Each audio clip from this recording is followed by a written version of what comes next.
Hello everybody, welcome to Thruxton. My name's Pointy. I love plumbing and I love trucks because they're loud, just like me. And I'm Ian Waterhouse and I'm considerably shorter than Pointy, but does my hair look okay? It's just got a bit more quiff on it, I think, if I try a little bit harder. But wait, everyone. Look, I'm going to walk off with the microphone because someone's more important. wait everybody.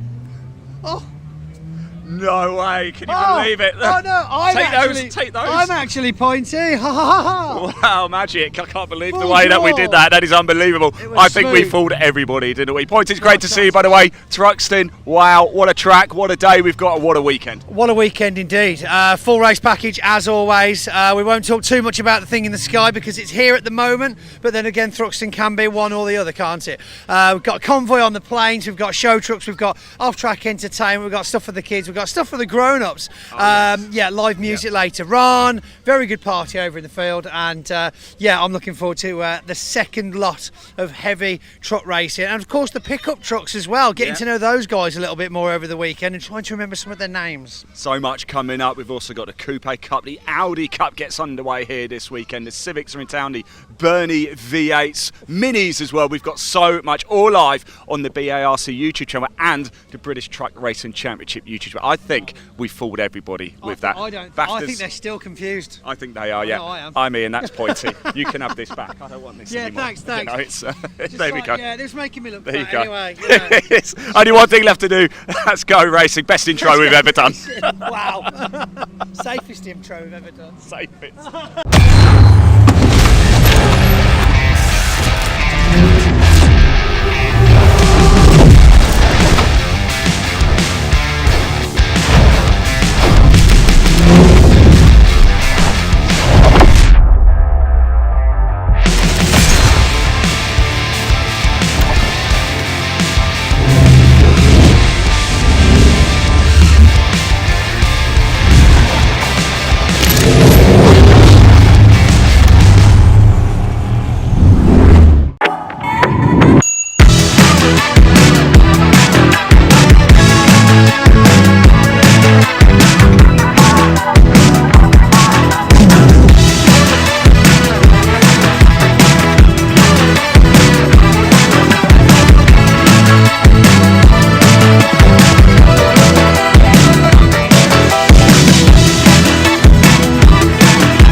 Well, thanks very much indeed to our very own Chuckle Brothers down in the paddock there, Ian and Pointy. Good afternoon, everyone, and welcome to Thruxton Circuit here in Hampshire, the fastest race circuit in the UK for Convoy Thruxton 2026. Yes, the big rigs are back, the British Truck Racing Championship, and we're about to open our programme. We've got one race before the lunch break, the first of our 5 truck races across the course of the weekend. We have 3 races for the Pickup Truck Racing Championship as well. They were incredible at our season opener at Brands Hatch just a few weeks ago at Easter weekend.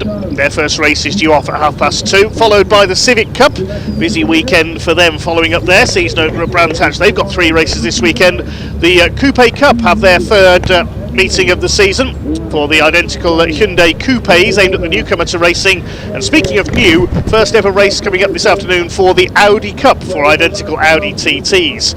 A very special guest formula on the programme this weekend, the Bernie's V8s and Historic Outlaws. Some very special cars indeed coming up in that series. Bernie Kodosh and his team presenting that this weekend. We also have the Mini Challenge Club Sport category. 3 races for them this weekend. Ollie Wilmot looking to keep up his unbeaten run in the BMW Minis, and then the trucks close out the programme on our first day of racing here at the Thruxton circuit. Lots of off-track attractions as well. We've got the fun fair, the show trucks, and much more. There'll be a show truck parade at the end of today as well, so a very packed programme indeed. That's all just day 1 here at Convoy Thruxton 2026. My name is Dave Goddard. I'll be taking you through the action across the course of the weekend. We'll shortly be underway with the first of our 5 British Truck Racing Championship events. Let's see who Pointy, or is it Ian, was able to catch up with earlier.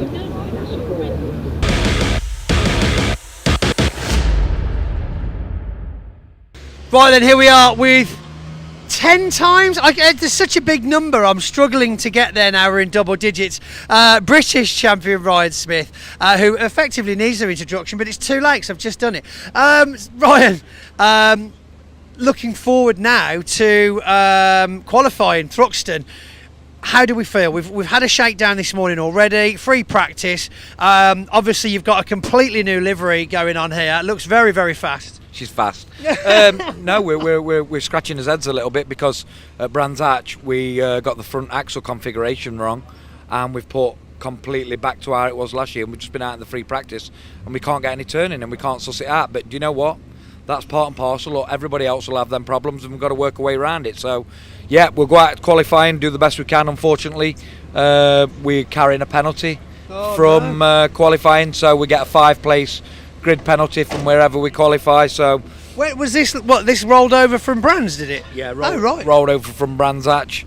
And yeah, look, what can we do about it? But you know, things aren't great at the minute. We do get rid of the restrictor, but we'll see what we can do here this weekend. But we've got to fix the problem. Ryan Smith without a restrictor will be certainly an homage to years gone by. But then again, remembering the past with your truck specifically, it's not the first year you've had issues and trouble through the year, but yet still we're looking at those consecutive championship wins. So, you know, I'm not sure it's going to hold you back for too long, hopefully. At the minute, we've just got to hold on. Everybody's up the game. You know, you look at Stuart, Michael, Dave, and everyone else, John Bowler even. Everybody's up the game. So at this minute in time, while we're trying to find the problem, we've got to just hold on to everyone. Look, we do the best we can in qualifying. We'll do the best in race 1 or 2. I'm sure Arnie and the team will find the problem, and then we'll surely be back to where we should be. As you will be. Right, well, good luck in qualifying. Let's see some fantastic times. They have just called them out, so this is real action. They're off for qualifying, but of course you won't see this until we're ready to go racing. So, yeah, time travel. So, good morning, how the devil are we? You join me here with Ricky Collett, fresh from his fantastic victory at Brands Hatch. Now, some were surprised, some were happy. You, of course, possibly were both, right? Yeah. I was over the moon, and yeah. So, I mean, you're coming fresh from that win now.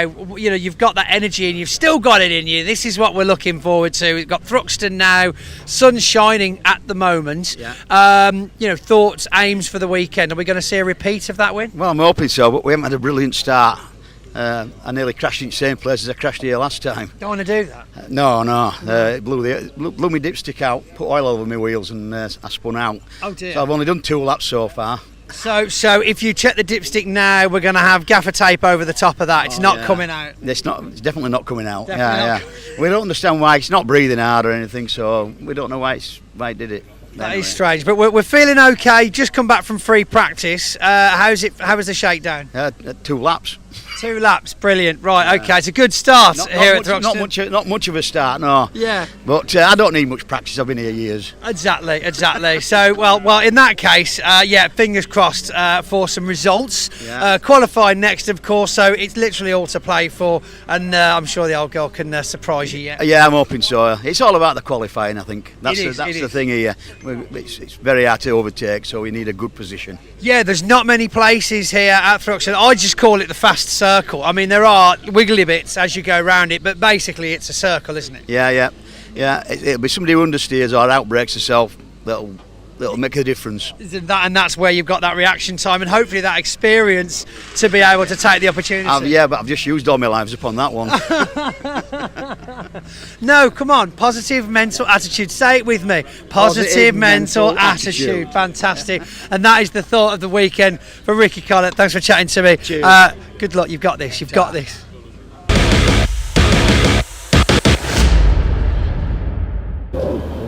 Well, unfortunately, Ricky Collett may not be feeling quite as positive now. This happened in qualifying this morning. Huge clouds of smoke out of the back of the number 95 MAN. We believe it was a turbo blown during the qualifying session. But Ricky, I'm sure, will still be smiling, staying positive as ever. Mentioning positive mental attitudes, the theme of this weekend. It is Mental Health Awareness Week in the UK, so we are focusing on positivity this weekend. So in my book, every week should be Mental Health Awareness Week. If you are struggling with mental health problems, remember help is available. Do not be afraid to speak up and ask for help if you need it. So the first grid of the weekend then was Ryan Smith, who qualified fastest early, but we mentioned he has that 5-place grid penalty carried over from an incident at Brands Hatch in the season opener. So it's our joint championship leaders, father and son, on the front row of the grid. Stuart Oliver in his Volvo VNL, the 10 times champion, alongside son Michael in the MAN. Second row, David Jenkins with his MAN alongside John Bowler in the number 14, and Craig Reed, who had a race win at the season opener at Brands Hatch, lines up on row 3 in his Iveco, with Ryan Smith back on row 3 alongside him in 6th position. Incidentally, Craig Reed's brother Simon not racing this weekend in the 2 Ivecos, just Craig out this weekend. Simon busy with the family haulage business back in Stoke-on-Trent. Row 4 is Nathan Smith, no relation to Ryan, with his MAN alongside Stephen Powell. Had a very quiet season opener at Brands Hatch, Steve, looking to improve. And we've got the first of the Division 2 trucks, the slightly less powerful, less modified machines. Callum Eason, runner-up in the championship last year with his MAN, starts on row 5. Ricky Collett will wait to see if he is on the grid, whether he's fixed that turbo problem on row 5 with his MAN. Then we move back to row 6, the next of the Division 2 runners. 96 Bradley Harvey in his DAF will start alongside number 10 Jake Evans, the reigning Division 2 champion, with his MAN. Then on row 7 will be number 33 Neil Yates with his MAN alongside Sami Ojanen from Finland, not in a Mercedes Ateco, he's in a Sisu, the Finnish-built truck.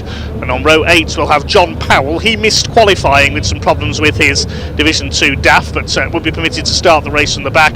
Warren Harvey with his DAF, father of Bradley Harvey in 96, starts from the back as he is a novice, only his second ever truck race meeting. We are missing a couple more drivers. Tom O'Rourke has withdrawn, unfortunately. Problems for him in practice earlier on this morning with the International Navistar. We won't see the Scotsman out, unfortunately. And also not racing this weekend, Simon Cole and son Archie Handy. Their truck's not ready for this weekend with a few issues for them, so they have withdrawn from the event. So slightly reduced grid to the 20 that we normally see. We'll see 16 trucks hopefully out on track for this first race of the weekend. Let's just wait to see if Ricky Collett is there as the trucks make their way out onto the grid. There's Callum Eason. Ricky Collins should be starting alongside him. Yes, he's there. That's good to see. So keeping things positive, which is the theme of this weekend, as Pointy has already told us. These trucks powered by 12 and 13 litre turbocharged engines, all running on sustainable fuel, HVO fuel. That's pioneered by Adam Vitt in the championship a couple of years ago. Sadly, Adam not competing this year. Didn't have the budget, I don't think, to race in the championship this year. There's John Powell, incidentally, heading out the black and green DAF number 6, so he has made it out after his problems in qualifying, but as we say, Tom O'Rourke unfortunately has had to withdraw. Big crowd in attendance here at the Thruxton circuit, just off the A303 near Andover in Hampshire. A very impressive layout this is indeed. The 2.35 mile circuit. The truck's heading around towards the grid. It will be a rolling start for this 15-minute race. If you didn't see the season opener, it was at Brands Hatch on Easter weekend down in Kent. Stuart Oliver took 2 wins there. Ryan Smith, the 10 times consecutive champion, only 1 win for him. Craig Reed won the season opener, and Ricky Collett took a popular win in the final race of the weekend as well. But it's father and son, Stuart and Michael Oliver, who jointly lead the championship, and they're on the front row for this one, coming into our first race of the weekend. They're both on 78 points. David Jenkins, third on the grid in his MAN, number 69, 2 points behind them, and Ryan Smith, a further point behind that. Mentioning the air restrictors fitted to the turbos of these trucks, fitted to the top 3 in the championship. That's the Olivers and David Jenkins, so Ryan Smith will try and catch them up. Craig Reed, 5th in the championship, he's on 56 points, 2 points ahead of John Bowler, who could have scored a win in that final race of the weekend at Brands Hatch last time out, was stymied by turbo problems.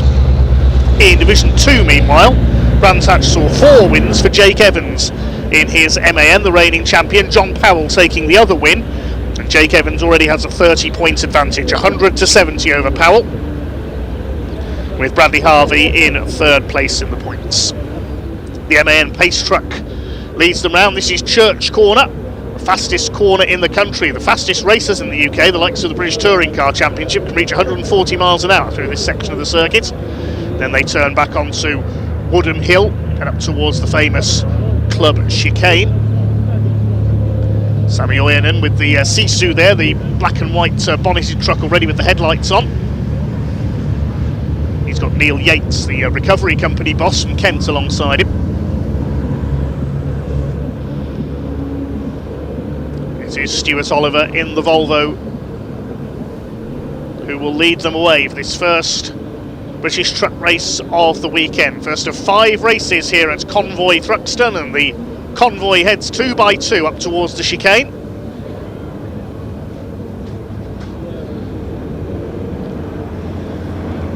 John Bowler up there on the second row. There's Ryan Smith in the bonneted Daimler Freightliner. Callum Eason, the quickest of the Division 2 trucks. There's the Club Chicane, the slowest part of the circuit. Slightly different view this year, new camera positions for us for 2026. Marshals will bring them briefly to a halt on the grid, and then the pace truck will lead them round for their additional green flag lap.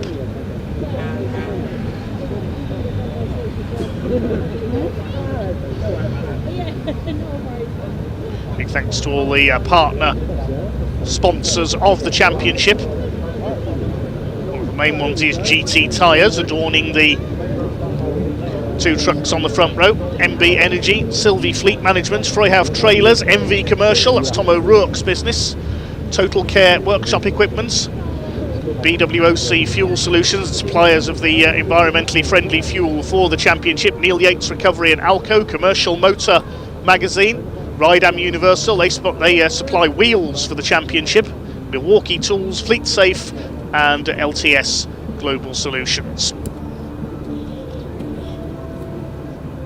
Crowd in attendance. It was sunny earlier this morning here at Thruxton, but now overcast with a possible threat of rain.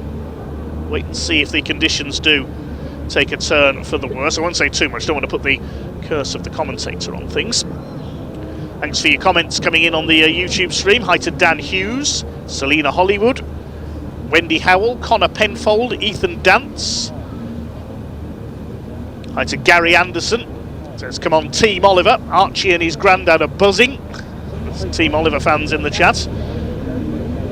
Hi to Kieran Dickerson, who says, can't wait to marshal at the truck event in the summer at Snetterton. One of our Orange family, as they're known. Big thanks to all our volunteer marshals here at Thruxton and beyond.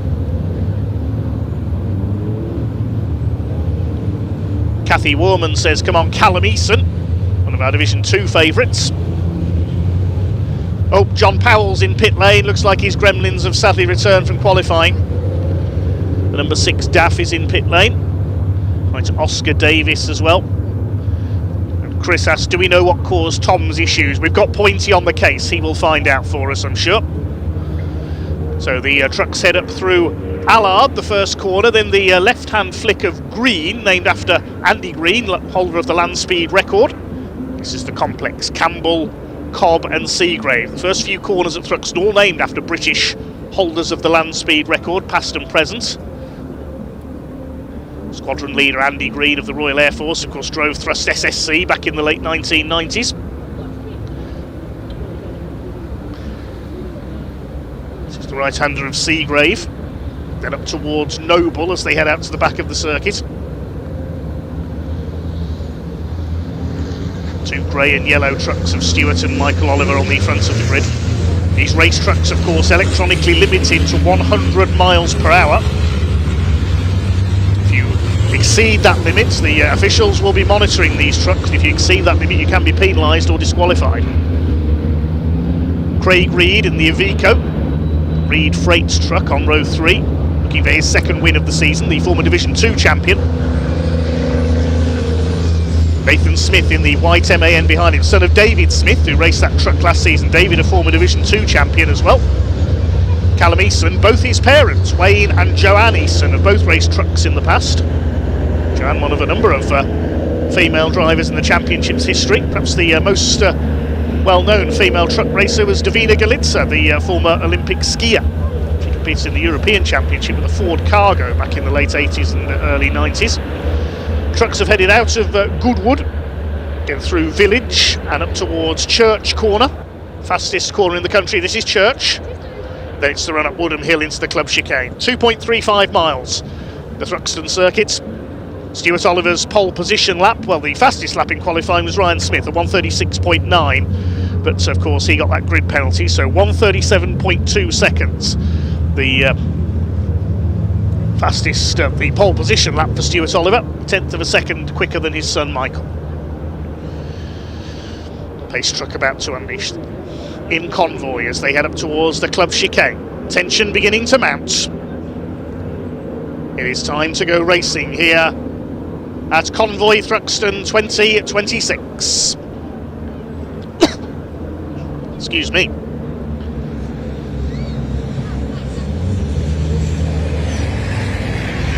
Here they come then, the revs are up. Pace truck will pull into pit lane. Who's going to get the run down towards the complex for the first time?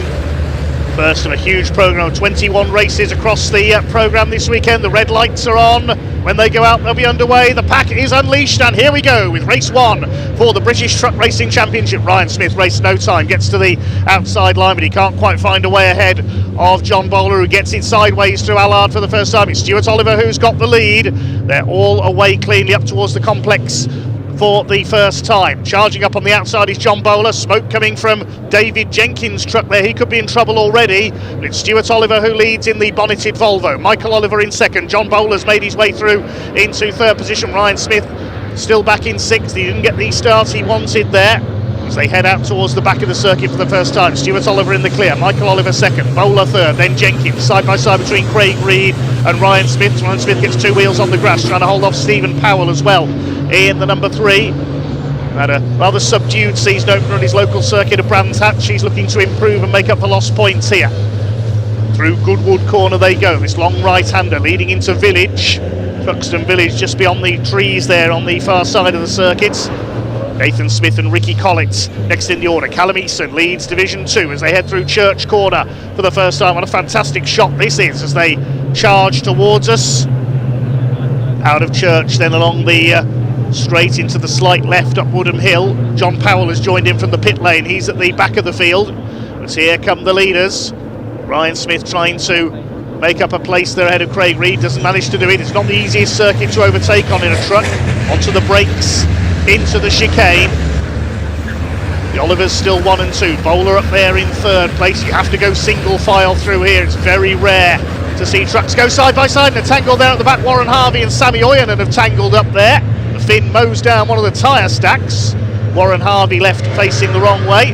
That's what happens if you get too close going through the chicane, and that's what happens if you run wide at Allard. You get two wheels on the grass there, as David Jenkins just did. So, completing the opening lap, it is Stuart Oliver from Michael Oliver. Stuart will take the lead of the championship if he wins this race, because he and Michael joint top of the points. A spin there in the background, and that's Bradley Harvey that's gone. Like father, like son, as they say. I didn't see if there was any contact possibly there, but Bradley Harvey has spun at the chicane at the complex. Gets it going again. There's Ricky Collins, hoping his hopes won't go up in smoke this time as they did in qualifying. Settled in then onto our second lap. Stuart Oliver pulling away. Michael Oliver second, then John Bowler. David Jenkins under pressure from Craig Reed for fourth position. He's not going to make a move at Church. Surely it's very rare we see moves made there. It's usually into the complex we see overtakes happen. Behind them, Ryan Smith in the number 1, and I think Ricky Collins is in trouble. Yes, he's slowed there, been passed by Callum Eason. Up behind him as well is Neil Yates. Ricky Collins pulls out of the way. He'll be heading for the pits, sadly. So those turbo problems possibly resurfacing. Meanwhile, somebody who's not having problems is John Bowler. He's going for second place. Had a win here at Thruxton a couple of years ago in the race. I remember that was red flagged early when Neil Yates had a big accident at Allard. Ryan Smith a bit sideways in there in the Daimler Freightliner. Cab on that truck by the Bagheera Freightliner company of the Czech Republic. Chased by Stephen Powell. There's Nathan Smith. There's Michael Oliver up there in second, but being hunted by John Bowler, the two MANs. It's the Volvo that leads. Another MAN in fourth, that's David Jenkins, the former champion. John Bowler right on the rear bumper of Michael Oliver's truck there. Out of the complex. Still, Ryan Smith being frustrated there by Craig Reed as he tries to take fifth place away. Ricky Collins has pulled into the pits. Let's hope he can get that truck repaired for race 2 at the end of today's programme. 3 more races tomorrow as well. Wait to see if Tom O'Rourke can repair as well. I was waiting to hear from down in the paddock what his problem was in qualifying, as he's withdrawn from today's 2 races. Here's a replay of that little incident at the chicane. I said you can't go side by side through there. Sammy Oyenan didn't get the memo. Clipped Warren Harvey as he tried to get the inside. Round went the 97, and Sammy Oyenan riding over the tyre stack. Through the complex came the leaders meanwhile, and I think it was just a failed attack there on Jake Evans by Bradley Harvey that sent him spinning. I don't think there was any major contact there. There's the legacy of the contact with the tyre stack for Sammy Oyenan, the front bodywork missing from his truck, but he's continuing on at the back of the field. Single file go Division 1 through the chicane. The lead gap is 1.78 seconds for Stuart Oliver over his son Michael. Stuart Oliver and Ryan Smith, 20 titles between them. But of course, Stuart didn't win his 10 titles consecutively, as he went on to win the European Championship in between times. There is Callum Easton looking for his first win in Division 2. Runner-up to Jake Evans in the points last season. Jake Evans currently running second in Division 2. They're split by Neil Yates' Division 1 truck and nearly falling over each other there. Nathan Smith and Stephen Powell. Powell up the inside. Excuse me, says to Nathan Smith. No, you don't, says Nathan. Driving just like his dad, Dave Smith, used to. Very defensive driver. A bit of rubbing there as they came out of the complex. Still Ryan Smith not able to get past Craig Reed's Iveco. Stephen Powell does make the place as they come through Noble and into Goodwood. 15 trucks still running, 9 minutes of this race to go. Race 1 of 5 this weekend for the British Truck Racing Championship.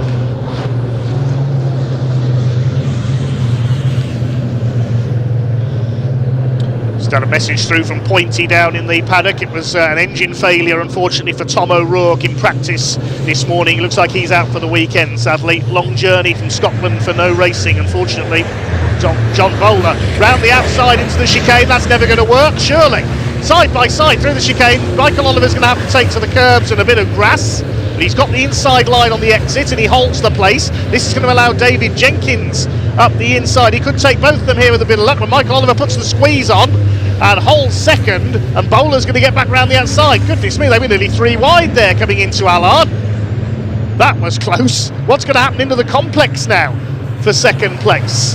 Up the outside again comes John Bowler. He's taking some risks here. Goes 2 wide there. Craig Reed thinks I'll have a bit of this as well. This is more like touring car racing than truck racing, and all the time Stuart Oliver's being able to get away in front. 3 seconds clear now. Michael Oliver somehow still second, John Bowler still third, David Jenkins still fourth, and somehow they've stayed on the straight and narrow. But it is narrow, that bit of circuit as well if you're in a truck. Here comes Ryan Smith. Something flew off there, didn't see which truck that came from. Ryan Smith up the inside. He's finally got past Craig Reed. Been trying to do that all through the first half of this race. As we reach halfway, 7.5 minutes to go. And still John Bowler throwing everything but the kitchen sink at Michael Oliver. The result of all that, Stuart Oliver thinks, well, if you're going to squabble with each other, I'm going to clear off into the lead. Looking for his 3rd win of the season. Callum Easton looking for his 1st win in Division 2. He had problems with his MAN at Brands Hatch, and he's only 6th in the championship in Division 2 at the moment, so a win is needed here. It's John Bowler going to try into the chicane this time. He holds back. Perhaps sensible there. Now Ryan Smith up behind his arch rival of the last few years, Dave Jenkins, and he goes for the inside. Jenkins 3rd in the points, so he's running the air restrictor on his turbo, so hasn't quite got the top end speed that Ryan Smith has got, but he moves across there to the inside. On the run up into the complex. Smith on the inside, doesn't manage to get through. Here comes Nathan Smith into this battle, and Stephen Powell. They're backing up into the battles further back. Let's remember as well that this race sets the grid for race 3, which is our first race tomorrow, but with the top 8 reversed. So 8th place gets pole position.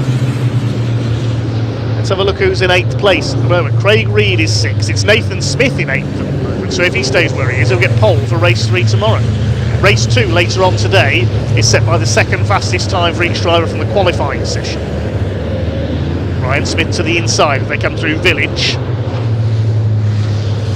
Side by side with David Jenkins. 2 Midlands-based racers, Ryan Smith from Derbyshire, Dave Jenkins from Stafford, and Smith has got it done as they come into Church. Good move there by Flying Ryan. Here's our Division 2 pace setter, still Eason clear of Jake Evans in second. David Jenkins is not finished yet in the LKQ and Digraph Transport Morris Lubricants MAN. Ryan Smith covers the line off into the chicane. Still John Bowler unable to get up alongside Michael Oliver.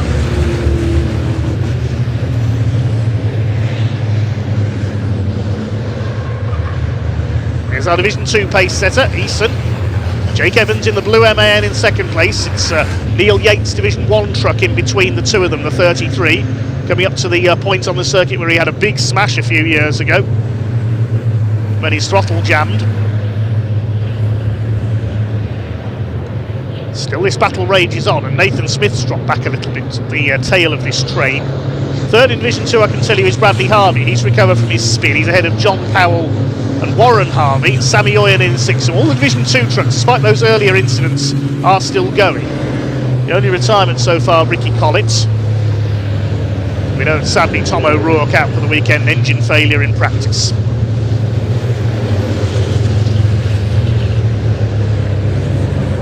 Craig Reed, the only representative of the Reed Truck Sport team from Stoke-on-Trent this weekend, with Simon absent with business commitments. There's Sammy Oyanen, front bumper hanging off, but he's still going. The Mad Croc energy drink Sisu. Rear body hanging off as well, it's shredding itself, that Sisu. There's Bradley Harvey, still ploughing on with his DAF. That's, memory serves you right, that's John Powell's old truck.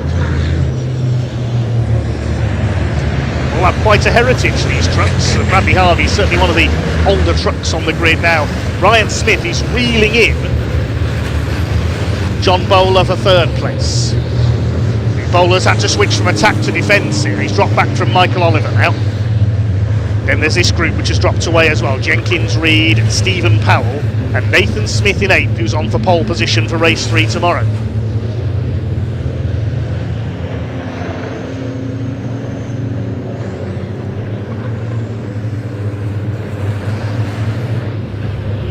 Three minutes of this race to go.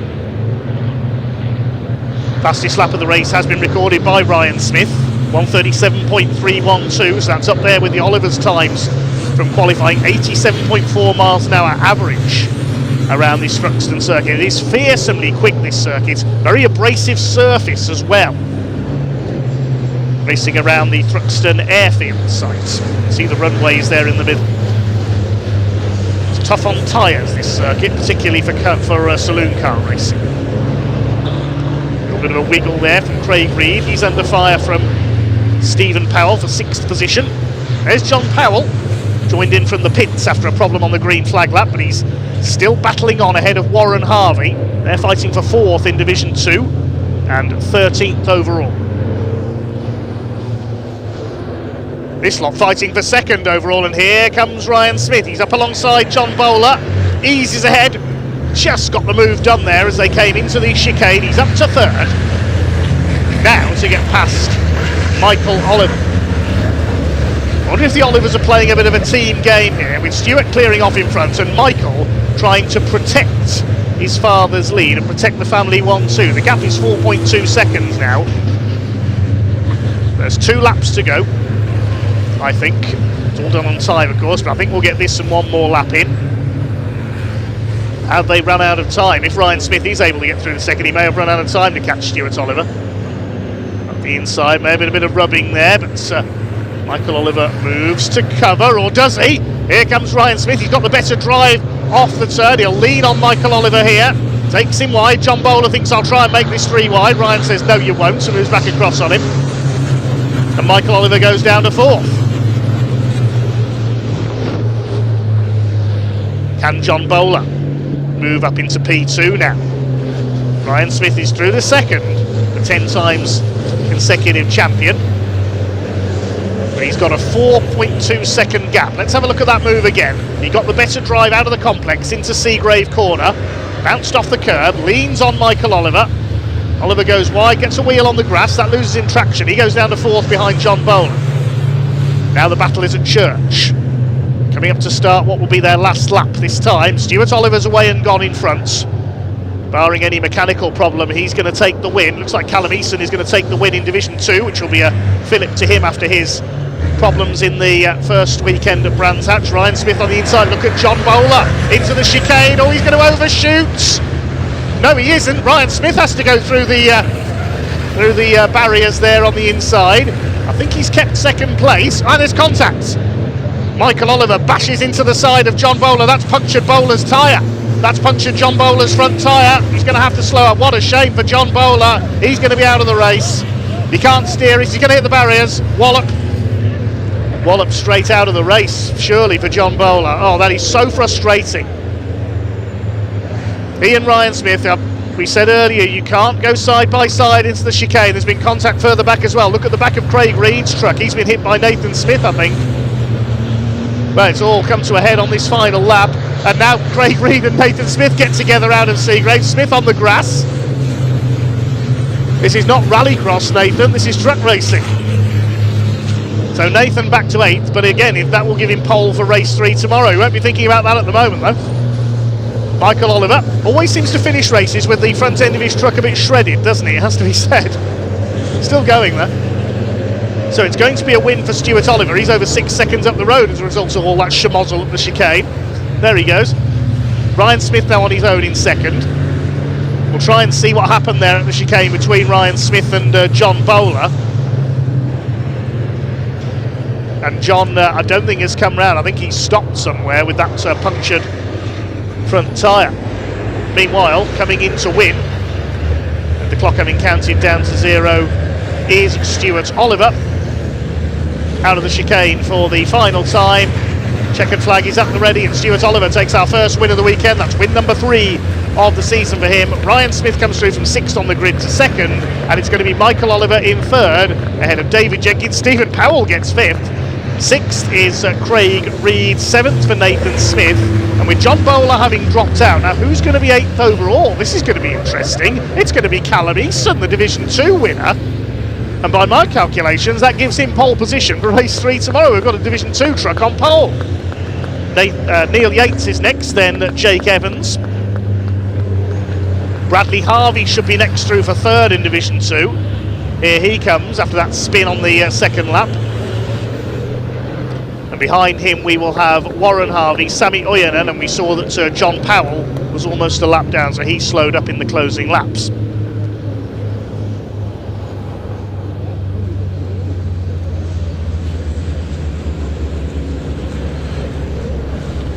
Well, here's these two are still at it. Warren Harvey's been caught by Sammy Oyanen. Now these two have already tangled once. Let's hope they get through the chicane okay. Warren Harvey, our newcomer this season, joining his son in the sports. And he's going to beat Sammy Oyanen home in some rather battered trucks there, the DAF and the C-suit. And our final finisher should be John Powell. Now, what happened at the chicane going into that final lap? Ryan Smith locked up, clipped the back of John Bowler. He overshot the chicane. Bowler somehow managed to turn it back. He was on the grass, but then as he came back on, he was collected by Michael Oliver. Yeah, he went across, got a tap from Oliver, tried to turn it back in, and there's the contact that burst his tyre. Don't think that was anyone's fault there. That was just John Bowler trying to turn it back after he got it wrong through the chicane. John Powell does come in to take the flag, so he will finish 6th in Division 2. We got all the Division 2 trucks home despite the various incidents there. Ricky Collett pulled off into the pits, and we lost John Bowler with that burst tyre. Okay, get our breath back after our first truck race of the day. Stuart Oliver extends his championship lead with win number 3 of the season. 10 laps completed, 5.7 seconds clear of Ryan Smith. Michael Oliver came home in 3rd, so he'll be 2nd in the points ahead of David Jenkins in 4th. Then Stephen Powell coming through for 5th, his best finish of the year so far. Craig Reed in 6th, then Nathan Smith. Callum Easton, the Division 2 winner, a fine 8th overall, provisionally giving him pole position for race 3 coming up tomorrow. Neil Yates was next, then Jake Evans 2nd in Division 2 ahead of the Harveys, Oyanen and Powell the final finisher.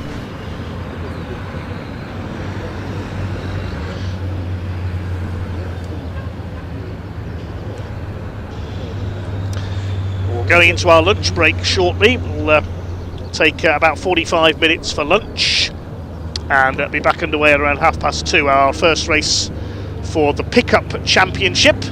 But for now we can head down to Pointsy in Parc Ferme.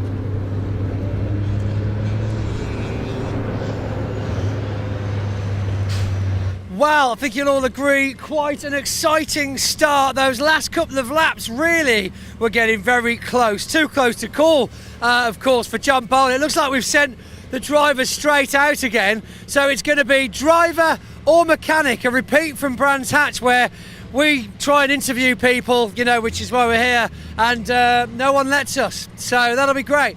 Let's try and find someone that they stop, because why not? Ryan looks like he's getting out. We can have a quick chat to Ryan Smith once he's out.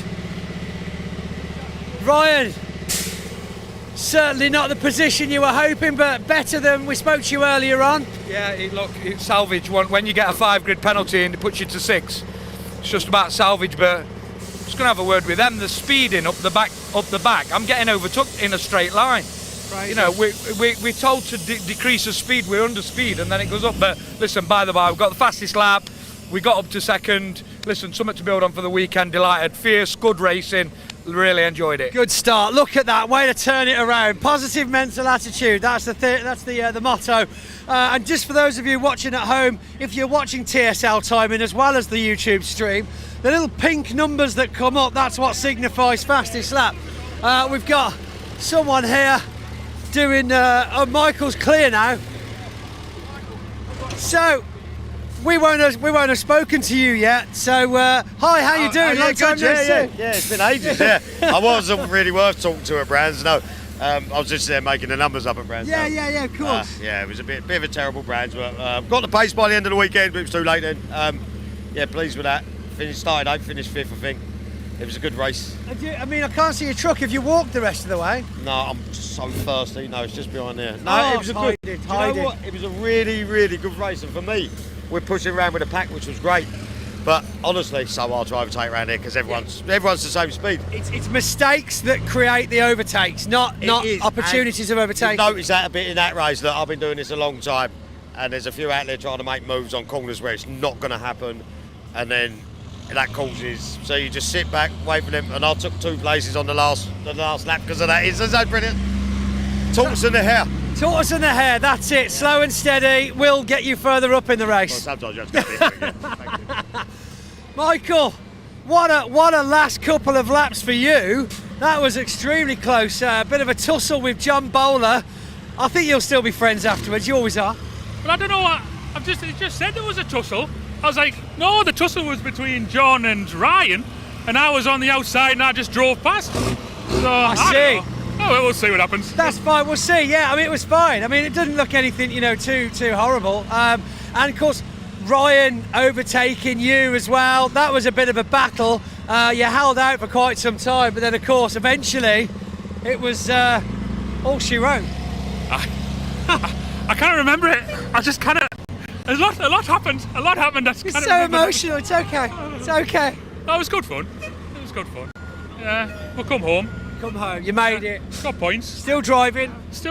Yeah. Fresh tyres, new fuel. Bottle of water. Yeah. Oh. My knickers are still clean. We're all right. Oh, yeah. No, I won't have muffy yet then. Right. Okay. Moving swiftly on. Thank you very much, Michael Oliver. Callum Easton, great result. First race, first podium here at Thruxton. We might get a chance to speak to him if they don't stop him too quickly. Never know what's going on anymore in Parc Fermés. They used to queue them all up, we'd have a nice chat, everyone would hang out, you know, we'd do trophies. But yes, they're scurrying through nowadays. We get told off for interviewing people, which we can. Is he about? Oh yeah, Dave, that'll do. Yes, good, okay. Dave, are you busy? Can we chat? Yeah. How are we? Very well, thank you. Saw you earlier on in the paddock. I thought I'd come and chat, but you looked very busy earlier on preparing for the weekend. I'm not sure we've had this race suit on camera yet. New race suit, I think it's great. Leave us a note in the comments. So, first race, how did it go for you? It was brilliant. It was a good solid point score for us. We were a little bit out of sorts in free practice. We recovered in qualifying. It was a good race. We've got no damage on our truck. We need some more front tyres on it. We need to have a little look at the setup. I need to freshen up, and looking forward to it again. But you know, there's a lot of work still to be done with the driving standards, and you know, we'll see how it progresses during the weekend. Yeah, well, I mean, not mentioning names, but what would be your opinion off the cuff of perhaps overspeed? Do you think there's any case for that to be looked into? No, we've got a proper data monitoring system in the championship. Not from yourself, I just mean in general. No, I don't know. The championship's properly policed with a proper data monitoring system. I just hope they got the resources to look into it today. I certainly didn't see anything. I think Ryan maybe a half a click or a click down, because he passed me at Church, and I got back up his inside and made a meter's gain on him up the entire length of Woodham Hill. So it's not like he's not 5 clicks down. If mine's right, is within a few percent. Well, not a few percent, but within points of a percent. Wow! But I don't know anything else about the speeds. No, fantastic. But great start for the weekend. Then we've got another race today, and by the sounds of it, it's a little tweak on the steering, 2 new tyres, and you're ready for lunch. Yeah, we'll be looking forward to going again and having a little look at some of the data, see where some of the pace went during the end of the race, and just try and savour the moment. Really, it's great. It's a really great event here this weekend. There's a good crowd for a Saturday. The racing's good, and it's all good. Excellent, Dave. Thanks for talking to us, buddy. There you go, and have a sandwich. Right, we've got Callum Eason over there.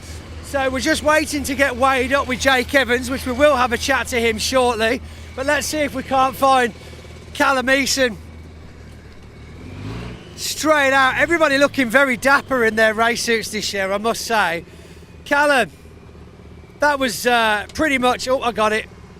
Don't let it drop. These helmets are not cheap, ladies and gentlemen. I tell you what, fantastic first race. What a result! Yeah, well, it's safe to say that we're back. Absolutely. After the nightmare that was Brands, we still had a few teething issues when we got here. But that's what happens when you have best of the best team around you, isn't it? Well, so the teething issues are more just. Speed bumps in the roadmap to success, right? Yeah, that's it. Yeah, it happens in all kinds of formula, and what a great championship to be a part of. Absolutely. Just to showcase what we've got now.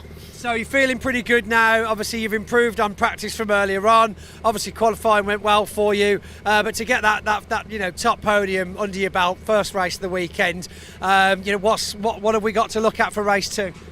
Many more to come. We've got a big ladder to climb now. All we got to do is keep our heads switched on, pick up the points now and again, stay out of trouble. It should be plain sailing. So run us through the process. The truck's going back to the tent now. Obviously sandwiches will hopefully be ready. And what actually is the process of getting it ready for that next race for you specifically this afternoon? So we'll get back and probably have the sandwiches. Of course, sandwich is a very important part. Very important. Because the truck will be in Parc Fermé when we get there. So we'll all have to wait anyway, and then after that the team will get on it, fill it with diesel, fill it with water, spanner check it, make sure it's good, give her a bath. Got a nice cleaning. It says good for aerodynamics, you know. Yeah, clean truck, happy truck. Yep. And if it's a happy truck, it's a fast truck. So. Yes, because the aerodynamics are very important when you've got a 90-degree wall on the front of your vehicle. Yeah, that's it, mate, yeah. Right, well, Callum, well done, sir. Very good job. Obviously, don't forget, in between sandwiches, we've got podiums to hand out as well. So we'll look forward to doing that as well. Callum will speak to you later on. Thank you very much. Look over on the distance over there outside the media centre. We've got some of the bigwigs, circuit commentator Dave, Steve Thomas, We've also got Ben from BARC, along with Dave Whedon as well. And of course, our wonderful photographer to the left in the high-vis there, Graham Holborn, who's been following the trucks and the pickup trucks for that matter for many, many years. Knows all the names. He's also going to be helping nurse me through the transition into a new championship. Right, we've still got people getting weighed up. I have got some silverware to hand out, so I think I'm going to throw back to the commentary. But of course, we've got loads more racing action. Let's have a look, though, if we can get that organised. Some of the drivers I had a chance to chat with earlier on in the day. Enjoy your lunch break, and we'll be back with the pickup trucks after the lunch break in roughly 45 minutes.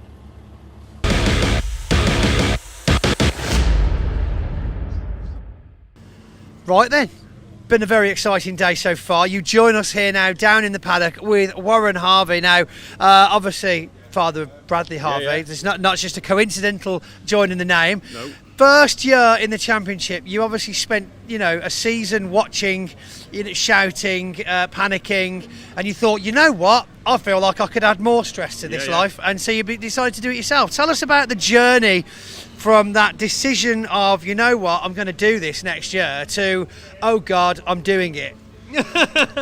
As you know, we spoke at Donington. We've had this quick comment. We spoke at Donington, got the bug. We said, right, we're doing this. So that all started back in January. You do all yards, everything else, etc. Go and do some test driving or with the truck down at Pembrey, and then it comes to Brands. So this is what we want to hear about, because it's a lot of pressure, isn't it? So the first test day, I think, was 17th of February, 16th of February, somewhere there. Brands Hatch came 4th of April, so there's not a lot of time to get used to not at all that. But what an experience! It you can't put into terms how it feels. It's just a pure adrenaline. Well, there's never any nerves. There's no tummy rumbling really? nerves and nothing. It's just way too much adrenaline to get over that. And Paddock Hill Bend. Everybody big that up. You're seeing John Bowler. He likes doing this type of thing. Yeah, I think is he the clown of he's certainly the jester of the paddock. Look, and so is Ian Waterhouse, if I'm honest. We bring these two in now. Yeah. John, we were just talking about back in the olden days when you were petrified out on circuit, and how you've grown tremendously. Remember that time? I know he's a lot quieter at night time than he used to be. Yeah. Because you get breathalyzed now. All the fun's gone. All the fun's gone. I know. Even the team aren't allowed to have a skinful of the night before now. They got. It's unbelievable. So first weekend out, and actually first weekend of racing competitively ever, and you then go and get trophies first weekend as well. I mean, did that happen to you? It did. He's like a man after my own heart. Oh, sweetheart. We're on it. You're on it. We're on it. But what was? Like I did his hair. I've even had to start growing my hair to be like him. Yes, I can see. We're getting the curls done next time. Mine's grey. Yeah, that's fine. We can do the dye after the curls. We're receding bit at the front, but it's okay. We'll work forward with that, won't we? We'll work on that. On a serious note, first weekend, first trophy. I mean, that's a hell of a weekend at Brands. Just truly amazing, and Dave's been learning me, as you know. So this man we didn't think was quite good enough, so we had Dave Jenko. Yeah. You have to scrape the barrel. Yeah. Go a bit further from the postcode. You come out, you do your point to points religiously. I don't think it always works in a race situation if there's somebody at the side of you, but point to point, and the times just came. And then to do a 1:01:21 in the end, from starting at 1:09s, 1:10s, just nuts. Fantastic achievement, to be fair. And Warren's doing a cracking job. You've got to give him to him. And it's not easy. You look year after year, people that come into the sport struggle with it and then move forward, but no, hats off to you, Warren. Thank you. You grabbed the bull by the horns. Yeah. And he's got a few bulls there, Warren. He has actually, I'm going to meet one day. I love a bit of cattle. I do. They're great. No, it's much appreciated. On the journey kind of subject, I mean, John, it's been an interesting few years for you as well. Battling through the different divisions, starting with obviously a considerably older truck than what you're racing with now. I mean, even 10-time champion himself, Ryan Smith, has got a lot of good things to say about your, rise through Division 1 and those consistent results that you're starting to get now. I mean, that's the same kind of story as you. You're just a few years ahead of Warren. Yeah, I mean, the whole truck racing journey since we've started, this is our 10th year in racing, an absolute phenomenal 10 years. The way what we've achieved, what we've done to winning in Nürburgring all them years ago. I miss Nürburgring. Podiums in Le Mans, honestly, it's fantastic, and Warren's got all that to come, and he will get it. If he sticks at it, he'll get it, but he's tough. Some weekends you come in and nothing is going right, and you're in the trenches, you're going, oh God, and then you're in breakdown, you have damages, you hit the wall, you have all these problems. You've got all this to come as well. Thank you. Yeah, that's it, yeah. And that is actually my old truck there, actually, funnily enough, talking about it, but yeah. It's in very good nick, actually, isn't it? I know, yeah. Oh, it's terrible underneath. It's a very good wrap. It's a very good wrap. Oh, yeah. We welded two together back in the workshop. Don't know what you're talking about. We're not going to go. You did a good job as well, Warren, in front of the camera, because we were doing everything we can to try and put you off, but you held firm. I was trying to stay focused, just like I do with the driving. Yeah, it was good. I tell you, I was impressed. I was very impressed. I thought I'd call them out. That's what you do as an interview. You're just like, you know what? Yeah, what interviews? Yeah, maybe. We're kind of stuck as well. You can't see behind us, but we're locked in here. It's like a weave. You can't fit your hand between them. Very lucky, to be fair, because the team were just about to come over with a speaker with a full Monty on and we were going to go all out. Hey, we could do that. You can leave your hat. No, let's not. No. The only person with a Careful. You'll be putting ideas in his head for the show opener tomorrow. Things like that before. Absolutely, we're not going there. And Ian, your rise to fame as well. Whilst we're on the subject of journeys, what's it been like following in the footsteps of absolute class? Yeah, I don't think I can follow in your footsteps, to be honest. Bigger shoes. Massive shoes to fill. It's nothing but an honour, is that the right word to say?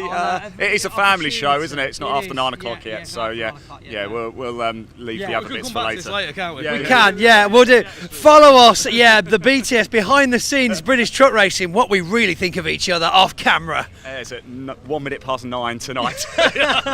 Oh, guys, well, look, Warren, thank you very much for talking to us. Fantastic start to the season. John, continue that climb and that achievement. And Ian, I'm sure you've got something exciting to do as well. Right, thanks for joining us. Let's go see who else we can find whilst we've got some time this lunch break.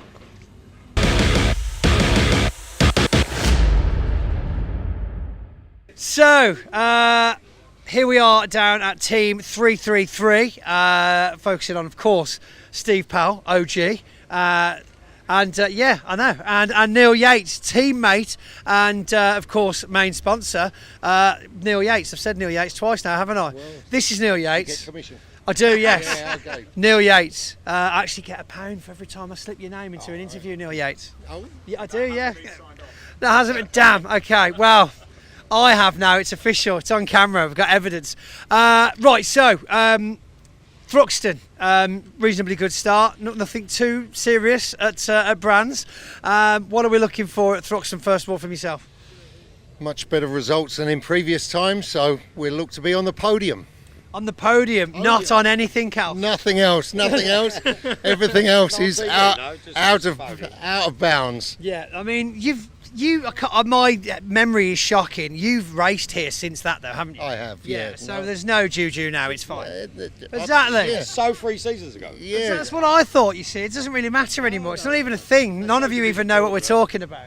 We're not going to talk about it. Right, and Steve, again, Thruxton, where is this on your kind of list of the season? Because everyone's got favourite tracks, less preferred tracks. Where's Thruxton sit for you? I've really enjoyed Thruxton, to be fair, and I had my first ever win here in Division 1. It seemed to go well here, and Brands actually was absolutely shocking for me, if I'm honest with you, so anything's going to be an improvement. So looking forward to it, really, but everyone is so competitive this year, and they always have been, like the top 8, but I mean from top to bottom at the minute, and I noticed that at Brands because I was outside the qualifying, and it was so difficult.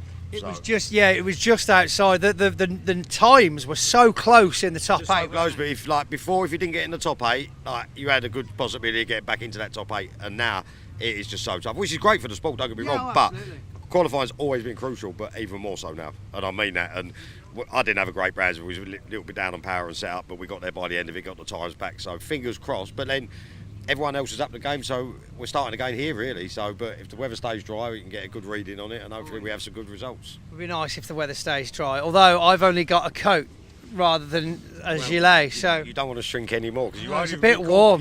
I know, yeah. Like pointy, I suppose. Pinty, just pinty. We'll just take the round bit out. Here's his role model. Look. We'll just take the round bit out. Yeah. Pointy one.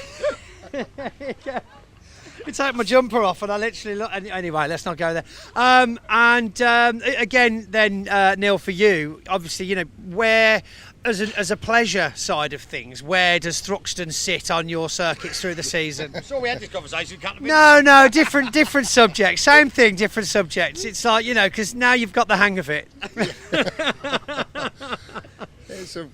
Can I just emphasise that was his first ever time racing? I know, it's fine. Yeah, we've come a long way. We've moved on. This is it, exactly, which is why I'm asking you now, like, you know, do you enjoy Thruxton? I love Thruxton. It's obviously the fastest track, and so forgiving me. very unforgiving. Yeah, but no, it's one of the top 3 of my favourite tracks, put it that way. So nice. No, I'm looking forward to it, and as Steve said, everybody's exceedingly close at the moment, so we just keep pushing. So on to the trucks themselves. Obviously we've got very difficult to differentiate liveries this year, but more importantly we've got a bit of a special mention on the front of this one in memory of Paul Taylor. Can you give us a little bit of background to this rather sombre subject, but of course something that deserves to be spoken about? 100%, yeah. Obviously I've dealt with Paul for 30 odd years since he started selling trucks and I started buying them. He's supported us from the start with the racing, and unfortunately a very short, sharp illness resulted in his passing not very long ago, which is a very sore point. So this one's for Paul. This one's for Paul. I mean, you know, I don't want to dig too deeply into it, but there's you know, it is Mental Health Awareness Month, and things like this that come out of nowhere. I mean, at 57, if I'm doing some quick maths there, it's no age to lose effectively a friend, and that can obviously take quite a toll on you and everybody connected to you. You know, and is you know, have you got any kind of words for people out there that might also be, you know, struggling with this kind of event in their life? Everybody deals with it in different ways, and obviously your send-off was amazing, and our little tribute, it just helps. And Steve, what about yourself? I mean, I'm sure, you know, with the long run of racing, you know, ups and downs in the team, ups and downs in life, it can all get quite overwhelming for all of us. You know, have you got any kind of words for anybody out there? It's I mean, we lost a team member about 4 years ago, so like everyone goes through it, like Neil said, doing it different ways, but to give them something like that means a lot, and you carry them in your hearts, and it's hard. It's a hard life, but unfortunately it is life, and we just have to make the best of it, you know, and we can support people, and we will, and it's just a nice token, you know what I mean, and it's a big family here. It is a big family, you know, so. And everybody will listen. As much as they might battle on the track, when it comes down to it, you will see direct competitors having heart-to-hearts, chatting away, arms around each other, walking up. I've seen it, walking up and down the paddock when they think no one's looking. And even these big brawly men, these truckers all around us. Yeah, big brawler, you're both brawler, you're both men. But look, it's even more important that just because you're surrounded with what you would think is a very unforgiving environment, it is okay not to be okay. And of course, it's good to talk to anybody about anything. So just reach out, but keeping things in the memory of Paul Taylor. We've got a race, and let's get a result so that we can have a positive from this negative, yes? 100%. Fantastic. Thank you very much for joining us. And remember, it's okay not to be okay. Thank you, Prince.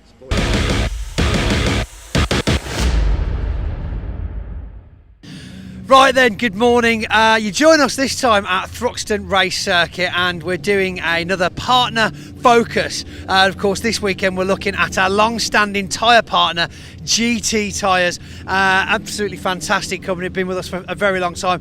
Pete Baker joins me as their representative exclusive, which sounds very posh.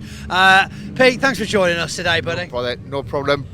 So obviously we've got a fantastic tent set up here. We've had the hospitality tent from GT the last couple of seasons now. You're inviting customers in, getting the big buyers in, but treating them effectively, showing them what the racing's all about. Yeah, it's a lot more about the appreciation. The racing now and the technology that we use, it's not much difference between the technology in the race tyre to what goes onto the road. And as the brand's now really expanding rapidly and people are seeing the value of the tyre in the UK, we're just on a roll, Pointy. And I say the association I have with Team Oliver, with their being my client as well, the racing sort of goes hand in hand. Yeah. So I think we've been with the British truck racing now about 8 years. I think that was me. Wow, that's incredible. And of course, one of your very own test drivers, Martin Gibson, works in the company, as well as raced in the championship a few times now. I mean, what a job for Martin there. Yeah, I know, you get paid for absolutely that. Great guy, but yeah, he can roll in the truck anytime he likes and take it out. Yeah, so but a good guy, does a lot of work for GT. Particularly around the testing side of stuff. So if he's got confidence in the tyre, why wouldn't anybody else have confidence in the tyre? That's a very good point. I've heard some of the things that Martin does in the test vehicles at the site, and it's literally like, right, get up to 100 and turn right. Not steer right, turn right. I've been in with them, so I know what you're talking about, yeah. Well, on the subject of tyres, because that's what GT is all about, follow me around the corner and we'll have a look at how they get fitted on the race trucks.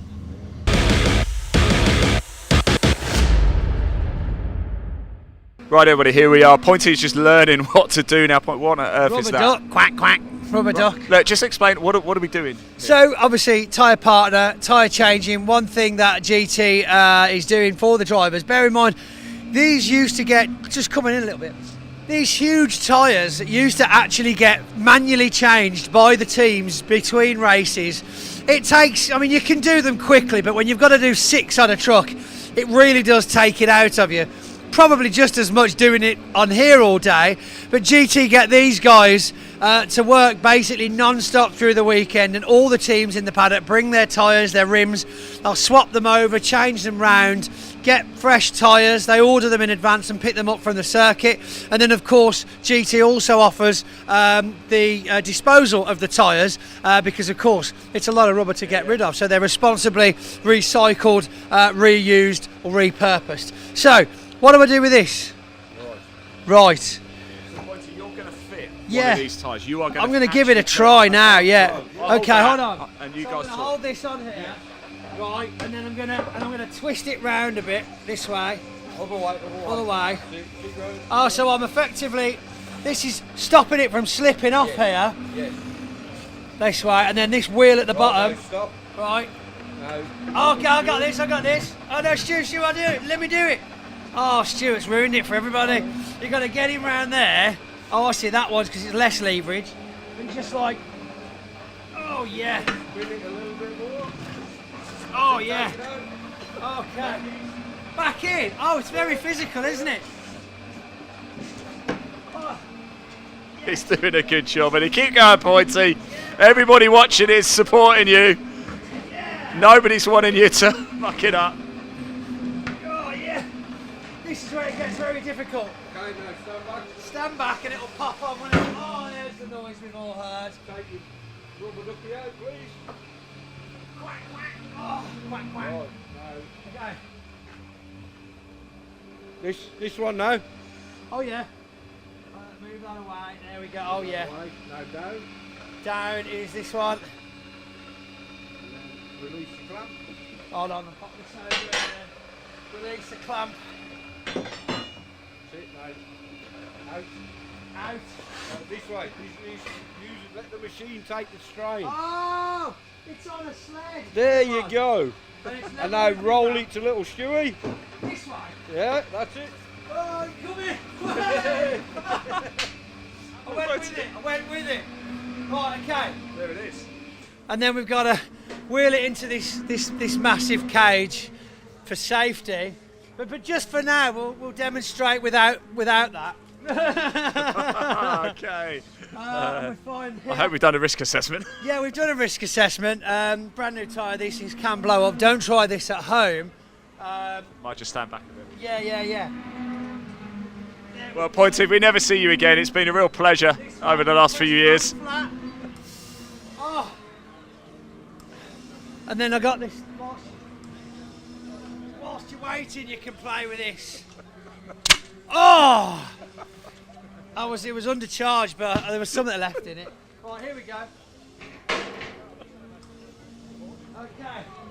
Stand to one side, we get the Schrader valve. Yeah, what's happening? So you can believe how many PSI is going to be in this? There's only going to be 29 in there. 29 PSI, wow. Is that what they usually have, or they top them up and drop them down themselves? They top them up and drop them down to whatever pressure they want to run it at. So this is a Schrader valve core, believe it or not, regardless of the size of tyre, these are all exactly the same. These also go on expansion vessels, in boilers, so they're used in central heating systems, bike tyres.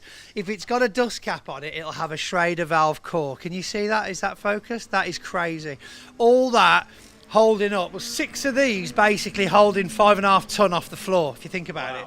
Because the tyres are important, but this is the point of failure, right? There's a tiny little like fibre seal inside there that holds back all that force. Right, so we're up to pressure. This is where I'll embarrass myself probably, because we've got to take the hose off, and with air flying out at me, I've got to get this straight across. Don't worry, Pointy. It's a bit too late for that anyway. So. Okay, back off in case it goes horribly wrong. Okay. Right, ready? It's been a pleasure, Pointy. Oh, like a pro, look at that. Oh, it's even ratchet, it's a torque once you don't over tighten it. Look at that. That's clever. I like that. That's handy. Just put that in my pocket. Just how hard was that when you were doing it with a crowbar? Oh, sorry, Stuart. Sorry, Stuart. Thank you, Stuart.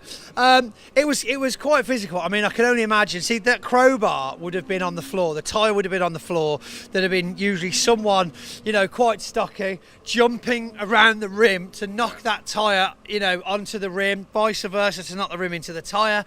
And then it's like the old 2 teaspoon handles. If you've ever done, road cycling or just cycling in general in the old school days, you have to lever that bead around the edge of the rim to get it on.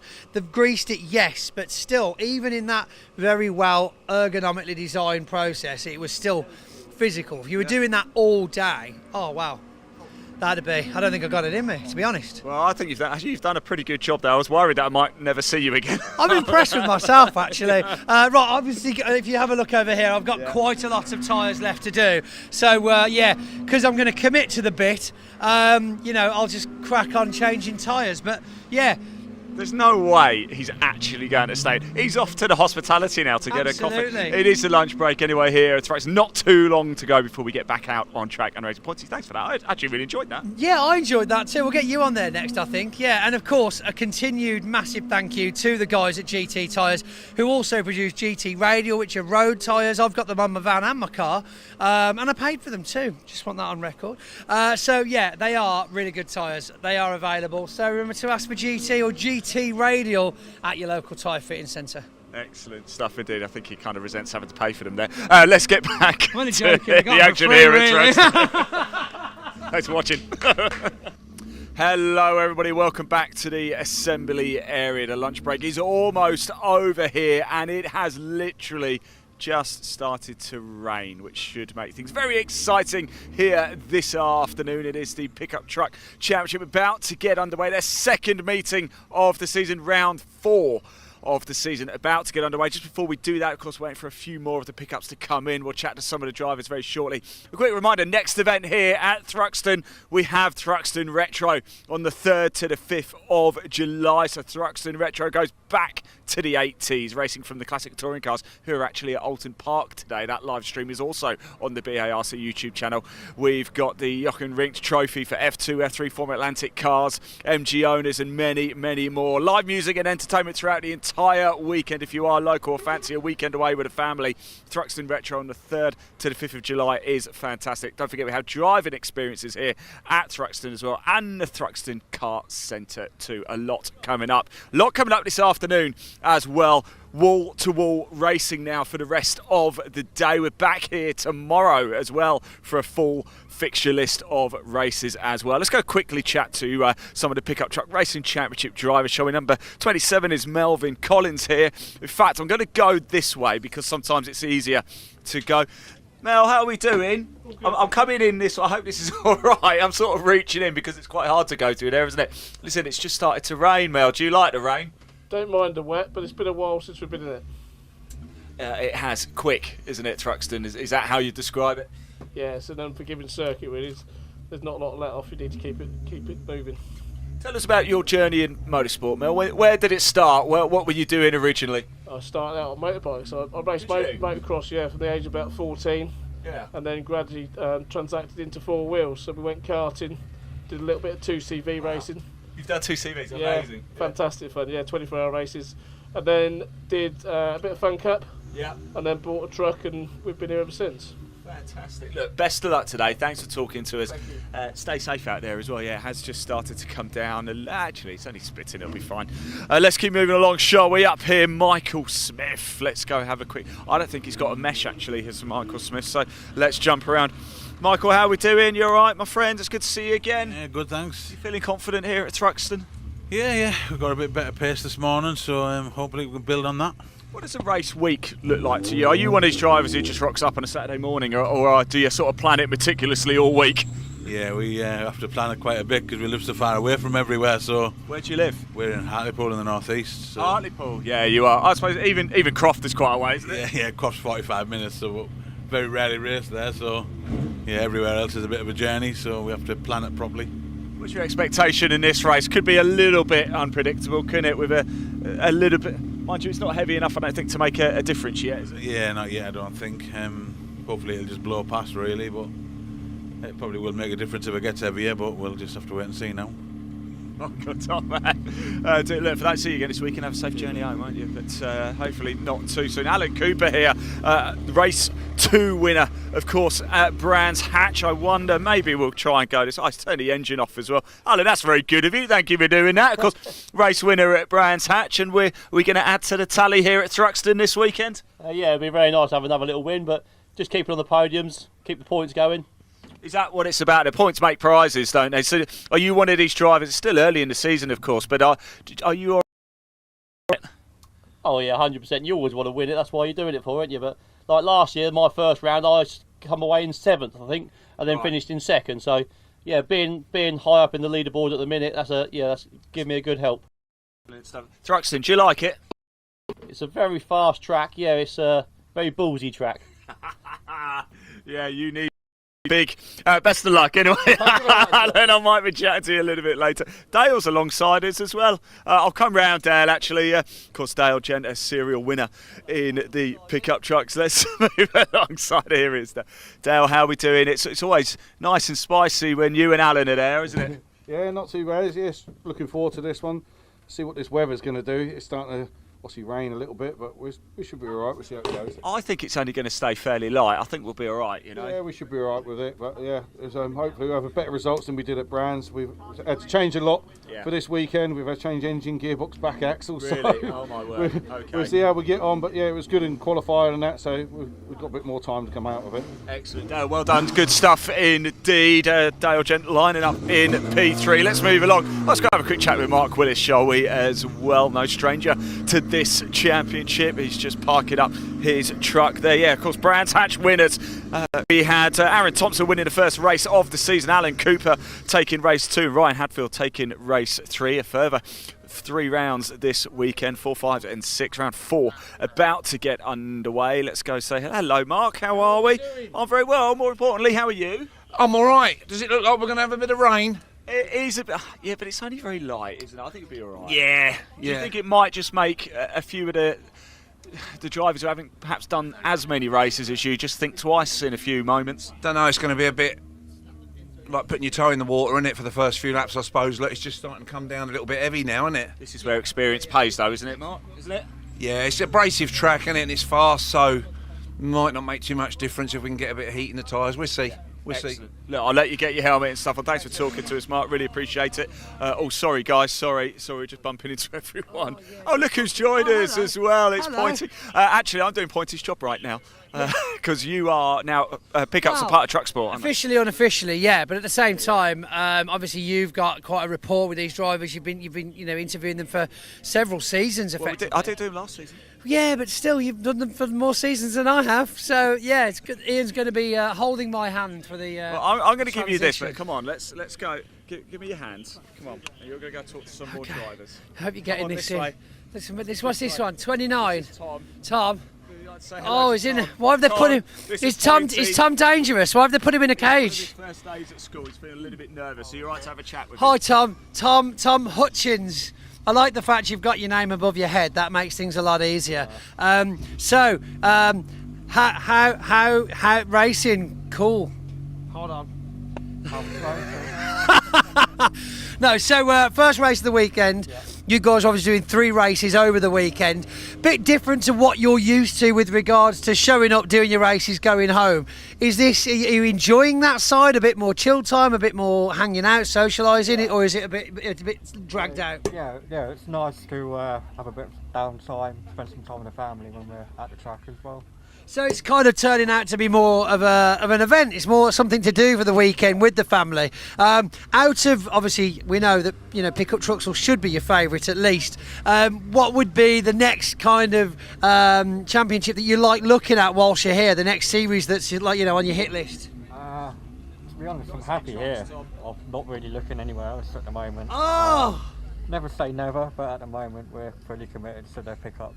So, but I mean, just to watch, in all the downtime. Yeah, what do you go to the fence for? Probably the Bernies. V8, oh, okay. Yeah, I mean, they are some serious pieces of kit, aren't they? They're so nice. Yeah. And you're obviously parked in the prime position along this kind of runway here that they all have to drive past, warming their tyres up earlier on as well. Yeah. Oh my good. Right, well, Tom, it's been a pleasure to meet you. Yeah, you too. Good talking to you, and hopefully we'll do this again after the race. Is it a date? Yeah, hopefully. Fantastic. Right, hold on. It's like Krypton Factor that was, having to get the microphone through the holes without banging it. Thanks. How did I do it? No, come on. Is that okay? Okay. Next one. Somebody you've met before. Oh, okay. Familiar face. Oh, good. Pole. Yeah. He looks very, very quick. Double pole as well. He looks Double very, pole. very quick. So I know you've met him before. Double pole isolator. Double pole. Aaron, I know you've met him before. This is Pointy. It's like his first day at school with a pickup, so he wants to have a quick chat. No, it's okay. I feel in a comfortable place now because Aaron and I got to have a chat and a get to know each other before the season even started. We were actually chatting about takeaways earlier on, but the race starts soon. We haven't got time for that because that is a big order.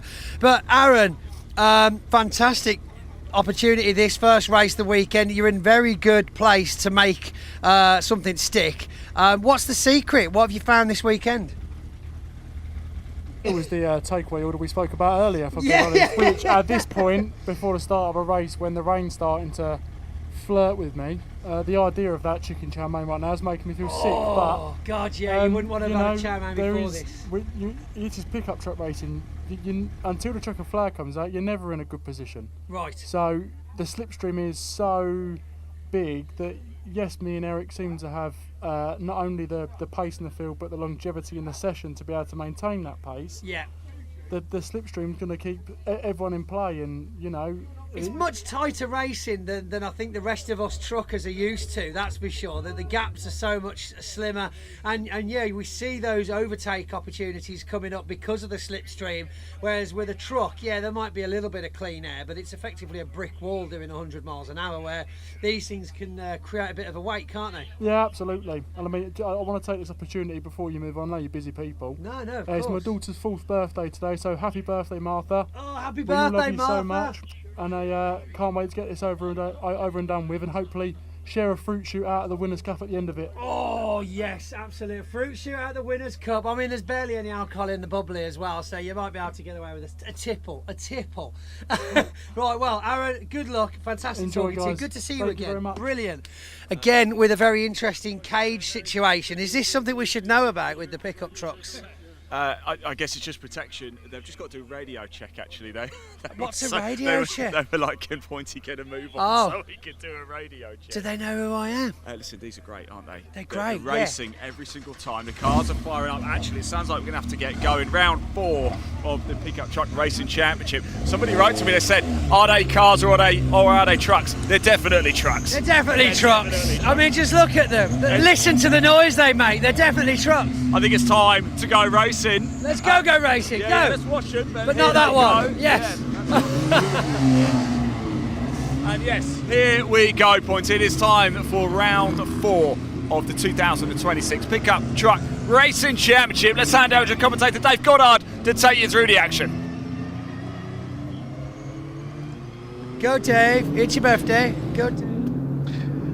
Thanks very much, Ian and Pointy. Yes, it is time to go pickup truck racing. Now, if you've not seen these trucks before, you have really got a huge treat coming up. These are certainly nothing like the pickups you see your local tradespeople using around your local area. These trucks are space frame chassis with 230 brake horsepower, 2-litre twin cam engines, and they are going to put in an absolute cracker of a race here around the Thruxton circuit. Pole position is the man we just spoke to, number 41, Aaron Thompson in the Lightning McQueen lookalike. He starts alongside Eric Bolton in the 68s. Row 2, Dale Gent in the Kyle Larson lookalike, number 83, the NASCAR liveried machine, alongside championship leader after the first weekend at Brands Hatch, number 72, Alan Cooper. Row 3, the reigning champion, number 1, Ryan Hadfield, starts alongside 93, Michael Smith. Fourth row, Mark Willis in the 65, the most experienced man on the grid, alongside number 5, Daniel Fisher.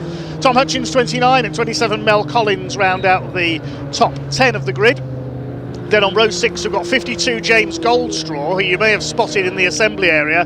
Is in the Cole Trickle lookalike truck, the yellow and green livery from Days of Thunder. He starts alongside 42 Jonathan Hadfield, who is the brother of Ryan, if he's made it out. I noticed that truck pulled up early in qualifying, so I'll wait to see if Jonathan is there. Row 7, 71 Simon Ward alongside 85 Mark Chalmers, newcomer this year, and 77 Chris Land on his local, in inverted commas, circuit. Completes the grid. He's all the way from Cornwall to race here this weekend, ex-Autograss racer. So these trucks, 230 brake horsepower.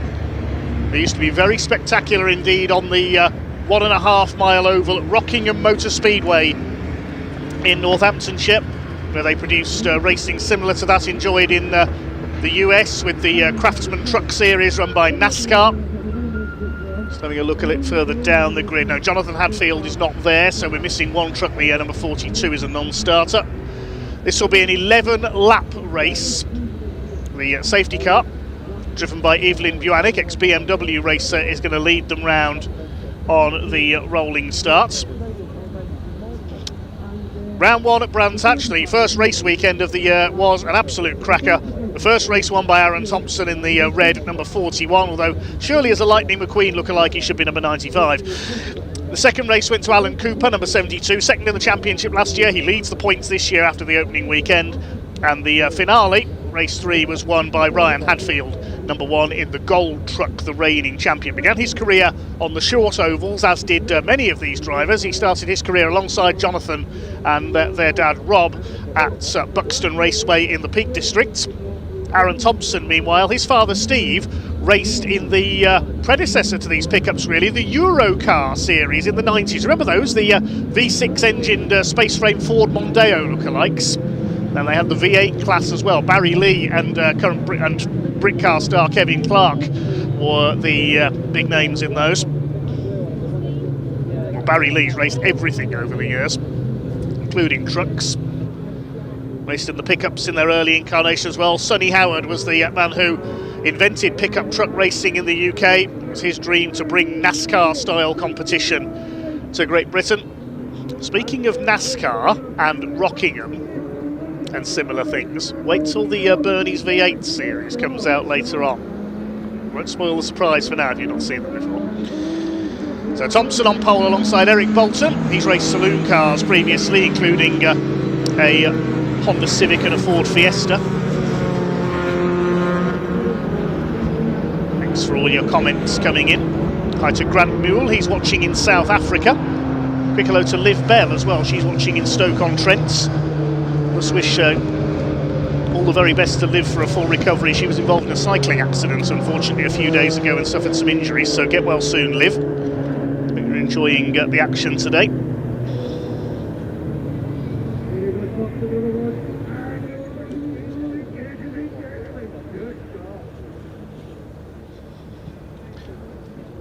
Going up to Church Corner, and you can see that our camera at Church is now manned. The cameraman up at Church Corner has to move back off that post for safety reasons when it's truck race action, because it is the camera is quite close to the barriers there. Big thanks to all our camera crews for bringing us the action this weekend. They'll be braving all weathers just like our marshalling team are.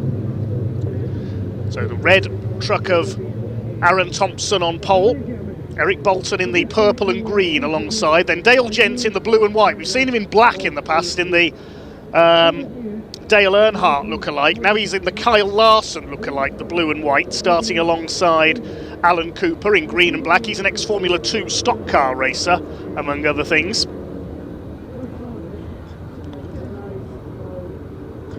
Form up 2 by 2, then just the one gap on the grid where Jonathan Hadfield should have been, had some problems in qualifying. Hopefully he'll be back out tomorrow. Pack about to be unleashed then, time for almost NASCAR road course style racing here from the Pickup Truck Racing Championship. Revs rise, pace car into pit lane, and as a certain commentator in the US would say, boogity, boogity, boogity, let's go racing, boys! Down towards Allard for the first time, the pack heads off, led by Aaron Thompson. They almost go 3 wide in the pack behind. It's almost 3 wide for the lead. Dale Gent trying to make his way up the inside. They are 3 wide into the complex. Gent perhaps wisely backs out of it, but Aaron Thompson's locked up. He slides wide, takes Eric Bolton with him. That's going to allow Gent up on the outside. Cooper's in there as well in the green, number 72, but it's Aaron Thompson, number 41, looking for his second win of the season. Leads the way as they head out of the complex into the country for the first time. Cooper side by side with the gold truck of number 1, Ryan Hadfield, the reigning champion. Just behind them, the white truck of 93, Michael Smith, the man from the northeast. Been with the pickups for almost as long as the man who's just overtaken him there, Mark Willis, the longest serving driver of all in the 65. He's been Rockingham champion on the oval in the past, but he's never won the outright title. Dale Gent pushing Eric Bolton here for second place. The first 3, what a fantastic shot that is once again, as you see the speed of those cars on the edge as they come through Church Corner. Aaron Thompson continues to lead the way up Wooden Hill. Here comes Dale Gent trying to go around the outside into the club chicane. Is he going to be late enough on the brakes? He's almost up alongside. You can go 2 by 2 through there in pickups, not in the trucks we saw earlier on. Everybody's made it round the first lap okay. It is Aaron Thompson who shows from Dale Gent in second place. Here comes Ryan Hadfield up and contact between Bolton and Hadfield. They nearly lost it. That was a great save by both of them. They've lost momentum. And amazingly, I thought they were going to spin into the barriers. They've just about saved it. Thompson up on the 2 wheels over the curb, as is Ryan Hadfield further back. Well, the pickup's wasting no time. They're always spectacular wherever they race. 65, Mark Willis holding off Michael Smith, the 2 most experienced men on the grid. Ryan Hadfield's lost a couple of spots there as a result of that little contretemps with Eric Bolton. Bolton's still there in third, the sort of turquoise green coloured truck I should say. Bouncing off the curb through Goodwood, Michael Smith. They're really pushing these trucks to the very limit here.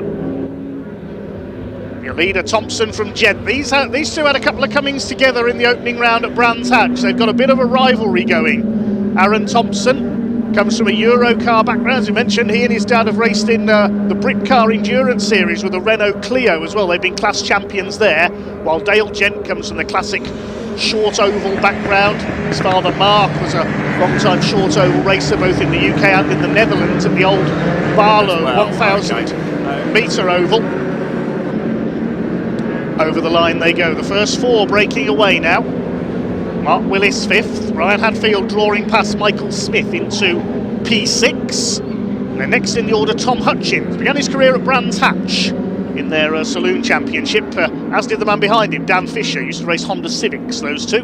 Behind them, Mark Chalmers, the newcomer this year, going well in P10, the blue and pink truck there. And then behind him is Cole Trickle, aka James Goldstraw, in the colours from the Days of Thunder, the NASCAR movie. Simon Ward next, began his motor racing career in a Vauxhall Astra with the Classic Touring Car Racing Club a few years ago.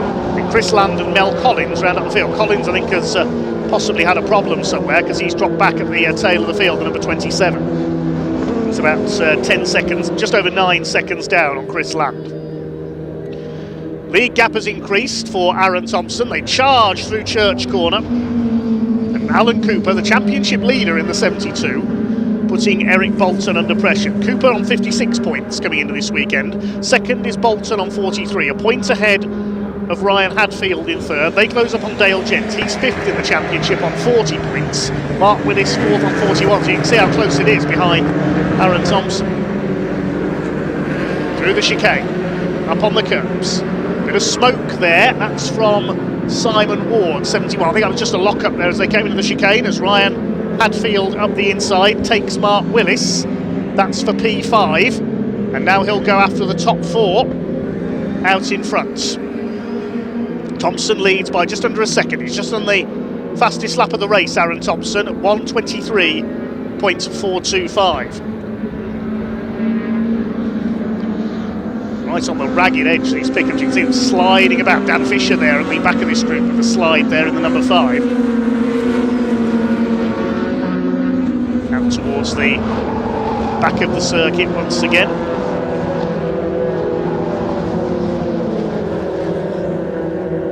Starting to string out just a little. Dan Fisher running a bit wide there, attacking Tom Hutchins for 8th place. On lap 4 out of 11, the pickup truck races run on number of laps rather than timed races this weekend.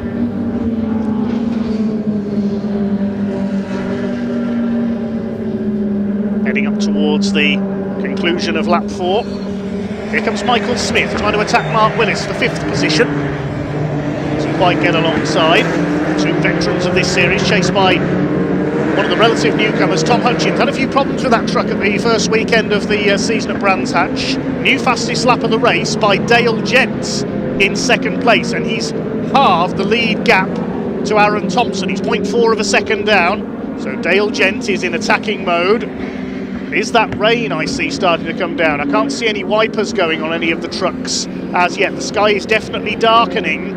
I hope we're not going to be about to have a cloudburst here at Thruxton. Still Eric Bolton in 3rd. He survived that little collision with Ryan Hadfield earlier on. Eric Bolton, who actually raced that pickup against a mixed field of sports cars at Mallory Park's open event on Boxing Day last year at the Plum Pudding races. First time a pickup has raced in with other types of car, from certainly to my knowledge anyway. And it performed pretty well. 230 brake horsepower, fully race-tuned 2-litre multi-valve twin-cam engines. This battle for 6 still raging on. Mark Willis gets a wheel onto the curbs there.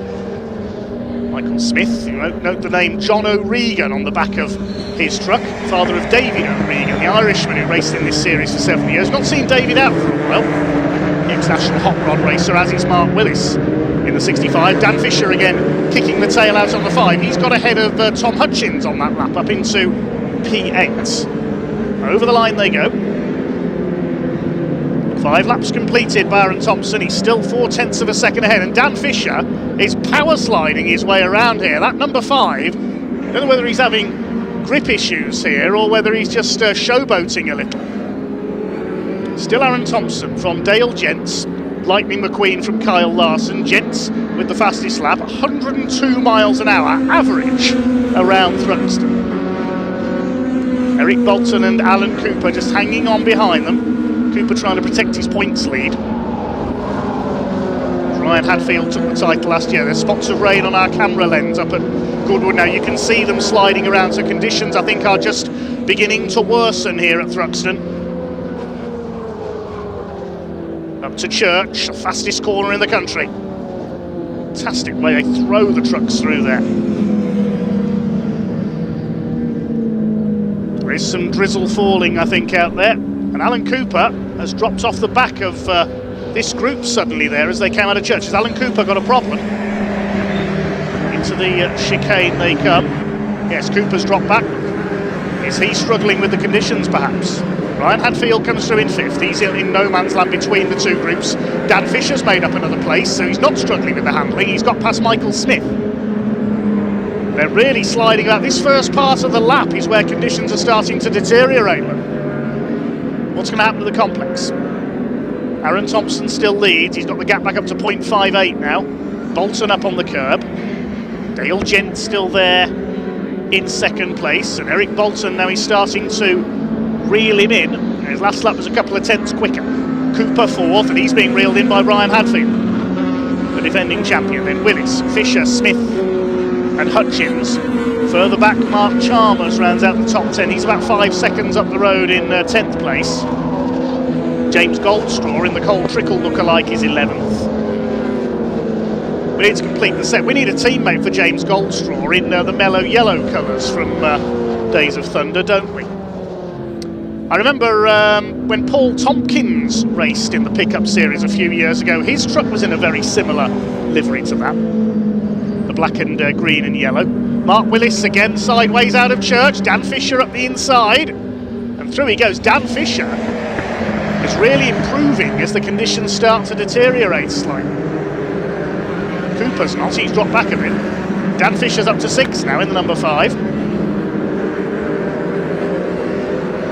There's Chalmers in the background in 10th ahead of Goldstraw, Simon Ward, Chris Land and Mel Collins still running at the tail of the field.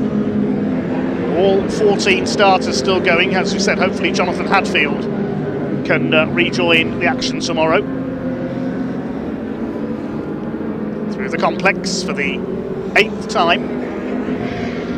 And Alan Cooper, I said he dropped back slightly, he's just on the fastest lap of the race, 1:23.306, so he's getting a second win here. Out of the complex up to Noble, the left-hander just round the banking. There's the left-hander, then it's on to Goodwood and Village Corner at the far end of the circuits. Two right-handers almost meld into one another. Then it's stay on the throttle into Church, just briefly lift off on your way in for confidence. There's Cooper trying to keep pace with the 3 leaders. Ryan Hadfield on his own in 5th, and then here's the battle for 6th. Fisher, Willis, Smith and Hutchins. It's not quite the frantic NASCAR style drafting we saw at Brands Hatch, but still on the edge racing through the chicane. Now Cooper was 1.4 seconds down on Eric Bolton last time through. Let's see if he's closed up as they complete lap 8. We'll see at the timing line. Gent's closed on Thompson slightly, and no, Bolton's pulled away again from Cooper. It's 1.8 the gap this time. The lead gap is just under 0.4 of a second, so Gent is as close as he's been to Aaron Thompson, who's only 7th in the points. He had a tangle in one of the races at Brands Hatch and then had to be flagged into the pits to remove some trailing bodywork from the back of his truck. Able to see in his mirror, blue and white Kyle Larson lookalike is there. Be able to pace himself at the front. It's Cooper, Hadfield, 4th and 5th, so things have settled down slightly in the closing stages. Not if you're Michael Smith, though. He's got designs on a move on Mark Willis. That's for P7.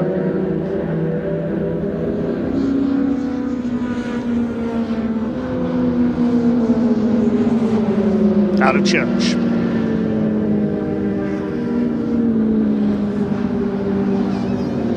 Marshall's looking on from the inside of the corner. Dan Fisher going very well indeed up there in 6th place. Strongest season so far already. He's 9th in the points. I'm sure that will change as the season goes on. Getting used to rear wheel drive racing over the last couple of years. Previously raced a front wheel drive Honda Civic.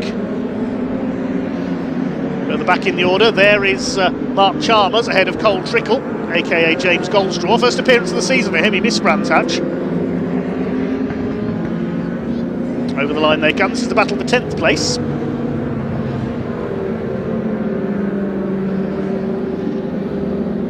At least he didn't hit the pace car. Penultimate lap of this first pickup truck race of the weekend then. First of 3 races this weekend.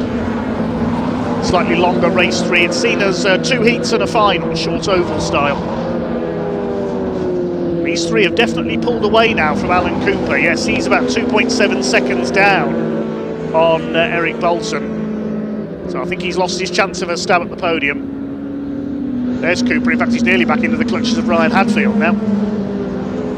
So 1 lap to go this time, and is that going to be the signal for Dale Gent to launch an attack on Aaron Thompson for the lead? He's might not wait till the last lap. He's right up with him as they come into the chicane. Over the curbs. Right over the curbs goes the 3rd place man. Not sure what just went up in smoke in the fairground there on the far side of the circuit. tell you, it wasn't one of the trucks. Let's hope things aren't going to go up in smoke in this battle for the lead. Oh, the leader's gone a bit wide there, going out of Campbell. Dale Gents keeping him within attacking distance. He's pushing on now, Dale Gents. They're sliding about there. Eric Bolton's got a grandstand view of this, and he knows if they tangle, he can go through and snatch the win. Can Aaron Thompson hang on? Dale Gents is now ready to attack, trying to launch his finishing move here in the final few corners. He'll want to get into position to try and slipstream Aaron Thompson into the chicane, but all the time he'll be wary that Eric Bolton's trying to do the same to him. They pulled well clear of Alan Cooper. His last lap was a couple of seconds off his pace. Here they come towards Church. Gent tries a tighter line. He's got to get into the slipstream here. He's got to get his braking right for the chicane. Here they come up Woodham Hill for the last time. Checkered flag awaiting them. Is Gent, which side's he going to go? I don't think he's going to get the chance. Thompson covers off the inside. Into the chicane for the final time.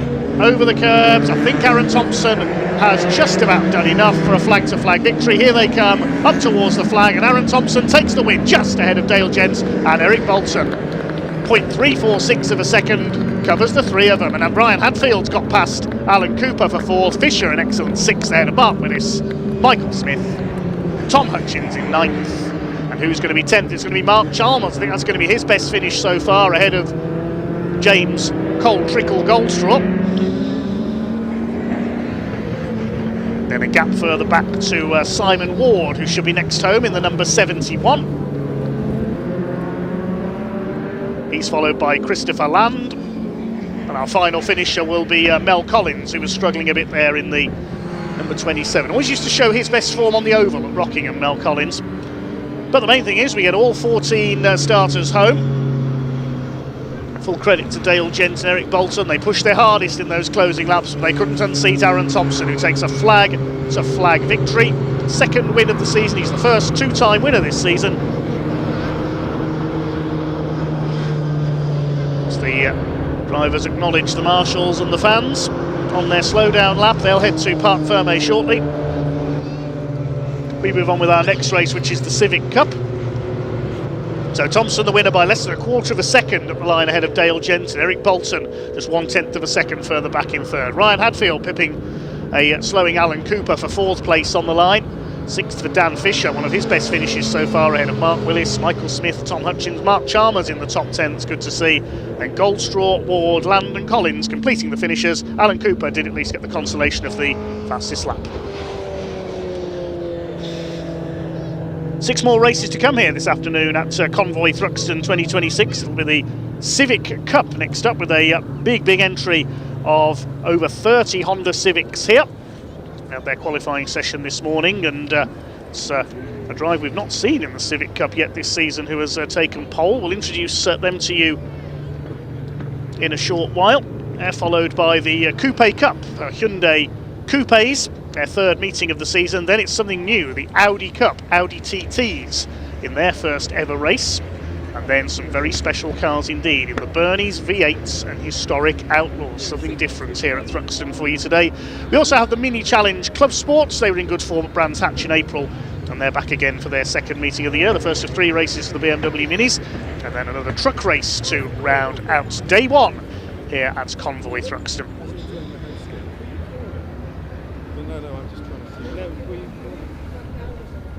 Okay, let's head down to Pointy and Ian in Parc Fermé to talk to our race winner Aaron Thompson.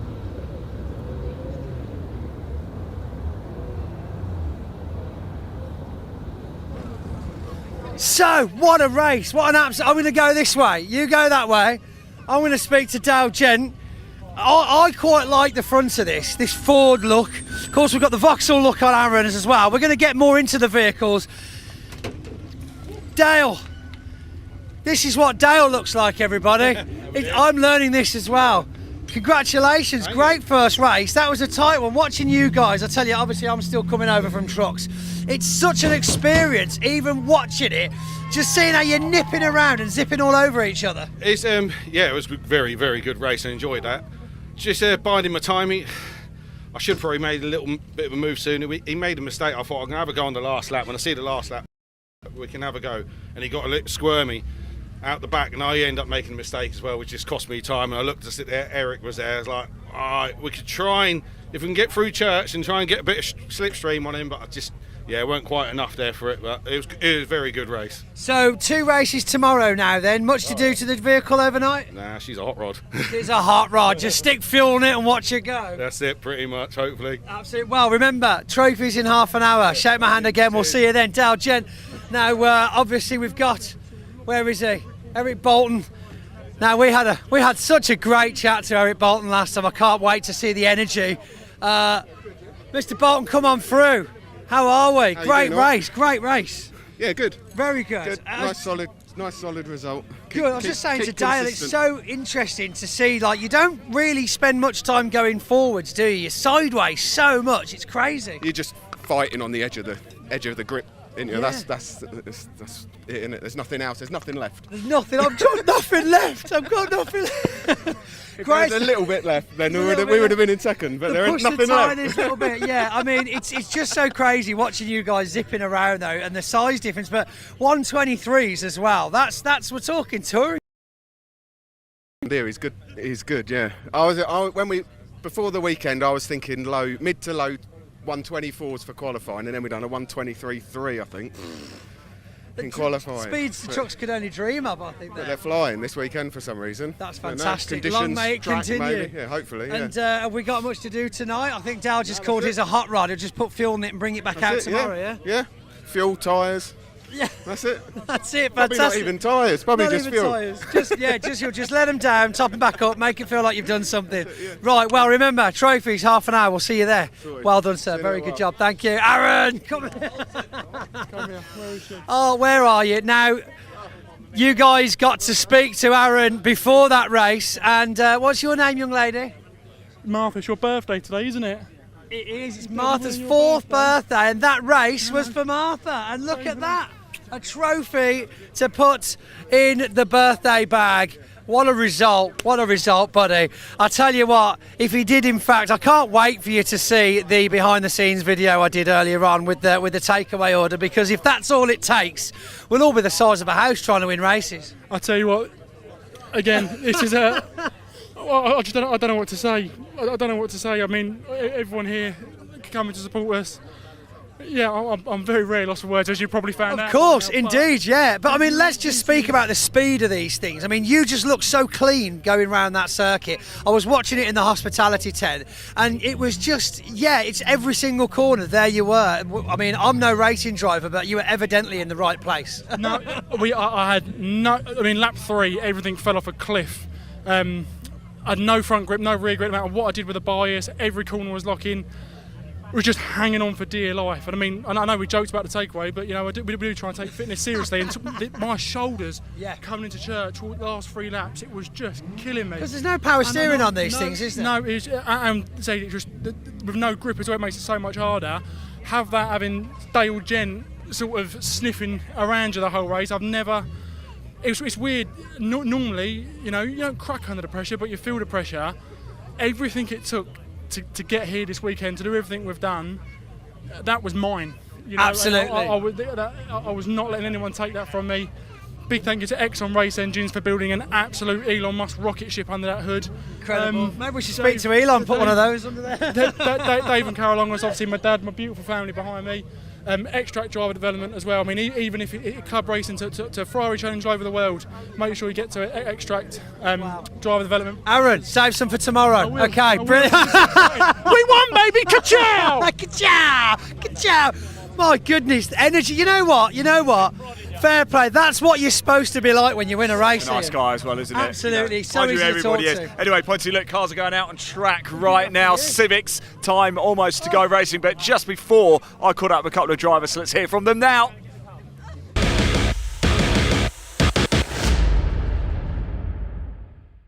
Right, everybody, here we are back in assembly area. Time for round 4 of the 2026 Civic Cup. I've come down to have a quick chat with Don de Graaf here because, Don, I understand you and me live very close to each other. You're from Windlesham, which is down the road from me. I live in Bracknell, the Warfield side. So we're actually pretty close. So maybe I could pop in and you give me a lift home.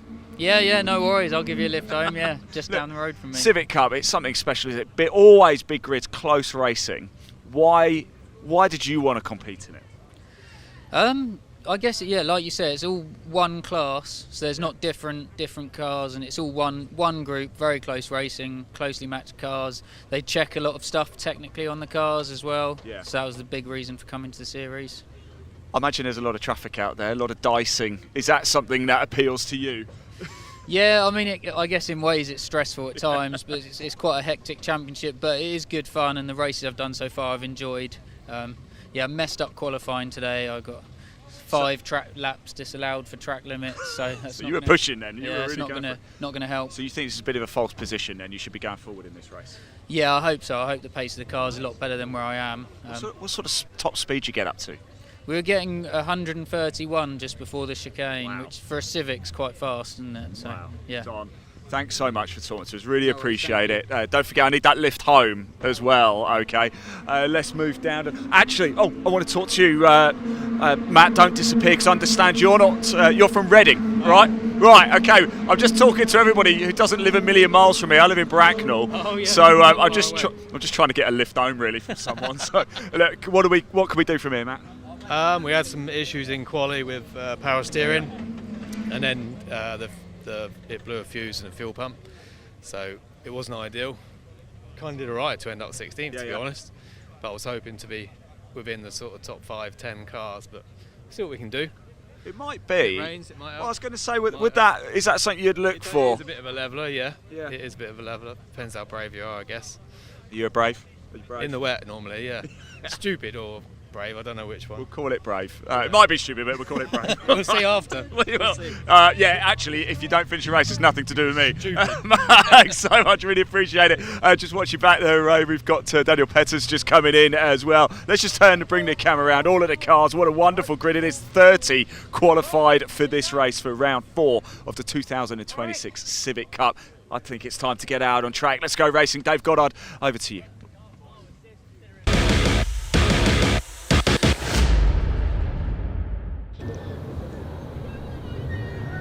Thanks, Ian. Yes, well, one driver has not got away from the assembly area. That is number 57, Freddie Ingram, the young gun in the Ben Sharp racing car. Problems for him in the assembly area. The car refusing to fire up, so he may well have to start from the back of the grid for the first of our 3 Civic Cup races this weekend. The marshals looking on, and the BARC officials as well,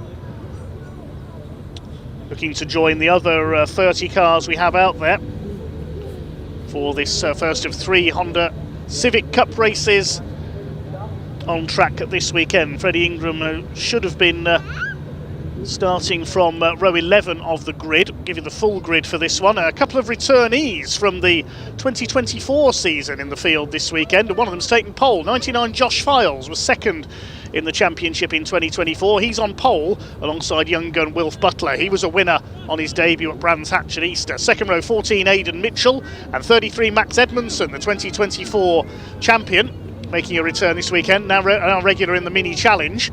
Row 3, Spencer Stevenson in number 12, and 17 Jake Hewlett, also a winner on opening weekend at Brands. Row 4, Louis Austin, 26, and 66 of Dave Marshall, completing the top 10. Irishman Sean McGovern in number 67, starts alongside 37 of Josh Bromley. Row 6, 92 Wesley Swain, who inherited the win in the opening weekend of the season. Looks like we've got underway a little early there, rather catching me out there. The race heads into the complex for the first time, and we'll see who's got the lead. I thought there was another green flag lap coming up there, but the race gets underway as they head out of the complex for the first time. Looks like it is Wilf Butler who has got to the front in the number 70 car as they head up towards the back of the circuit for the first time in this 15-minute race. Second place is the number 99 of Josh Files, the pole sitter in this race.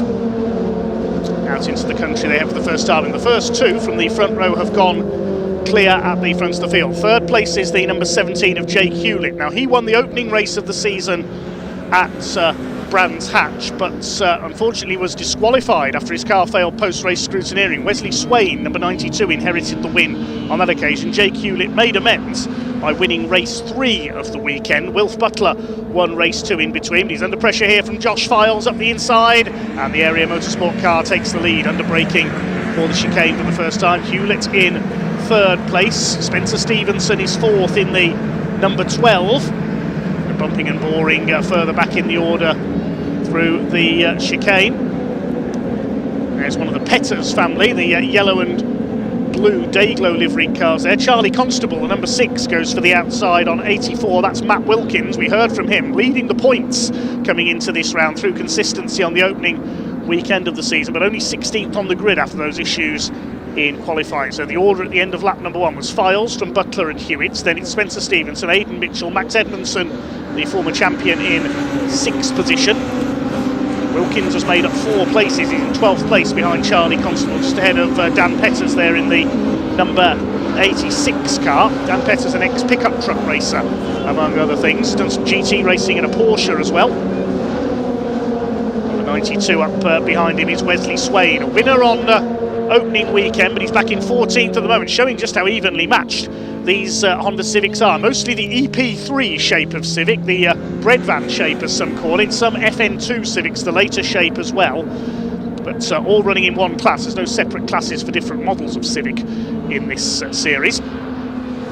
Towards the chicane, side by side there between the 33 and the number 12. Spencer Stevenson under fire from Max Edmondson, the former champion, goes through and up into what is 5th position. Looks like a change for 3rd possibly as well as they come across the line. Files ahead of Butler. No, still Jake Hewlett in 3rd, then Edmondson 4th, Stevenson is down to 5th, and Aidan Mitchell down into 6th position.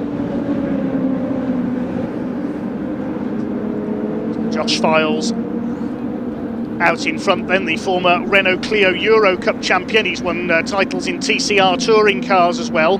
He and Max Edmondson are guest entries this weekend, so will not score points. So the leading scorer at the moment is Wilf Butler. There's Don de Graaf, number 15. We heard from him in the assembly area, behind Revy electric motorcycles. We've seen a few of them in action on the UK speedway tracks in the hands of junior riders. There's Will Butt, number 25, the Welshman. A little further back in the order. Battles everywhere you look for these very evenly matched machines. 66 Dave Marshall there, always an entertainer, the man from the northeast. He's got Josh Bromley, number 37 in the blue car, on his tail, heading this group through Church Corner. Charlie Constable behind them. Matt Wilkins, the erstwhile points leader, he's on 84 points, the number 84. Alistair Camp, 2nd in the order on his tail, number 77. I don't think Alistair is here this weekend. A couple of cars that... No, he is here. He's just quite a long way down the order. He's down in 17th, Alistair Camp. There he is, the black and pink car. Apologies there. Just a long way out of position. There's quite a few cars out of position this weekend so far, but it'll all even up as the weekend goes on. Race 2 tomorrow will feature the grid based on the results of this race, with the top 10 reversed, just to make things a little bit more interesting. Who's in 10th at the moment? It is Josh Bromley, number 37. Files leads Butler. Files, of course, a non-scoring entry. Butler doing a bit of rally crossing there. Jake Hewlett 3rd, then Max Edmondson, then Spencer Stevenson, Louis Austin, and in 7th place, number 67, Sean McGovern, who had a bit of a fright at the end of race 3, I remember, at Brands Hatch, when one of his front tyres burst just as he crossed the finish line.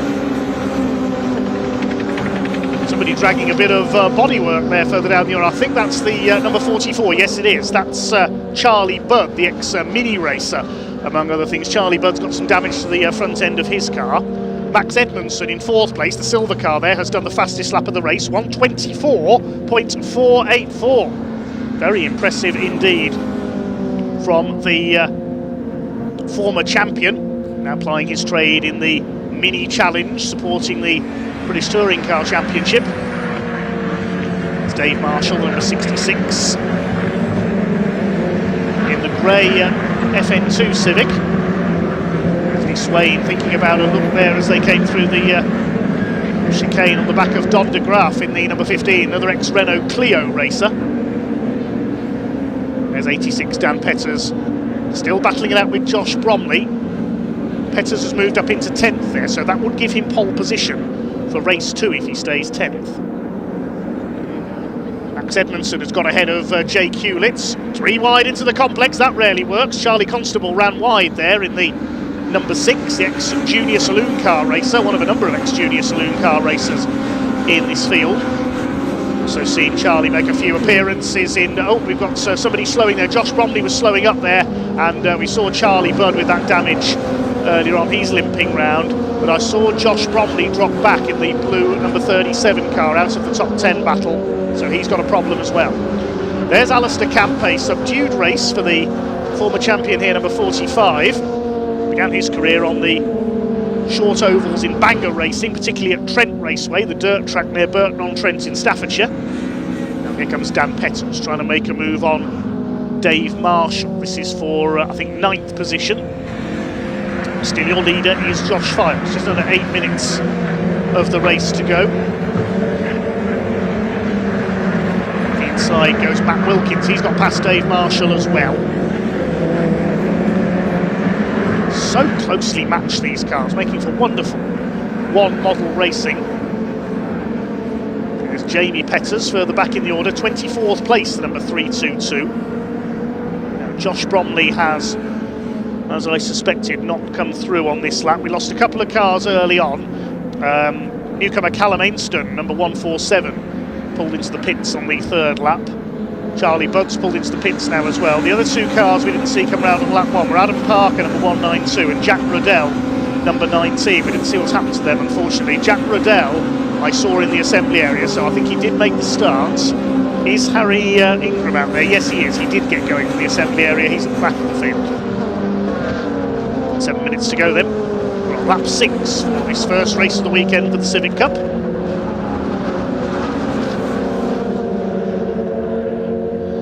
Of black and white driving standards flags going out, warnings for exceeding track limits. Meanwhile, Charlie Constable throws it up the inside there of Dave Marshall. Good move by young Charlie. Don de Graaf in behind them in the 15.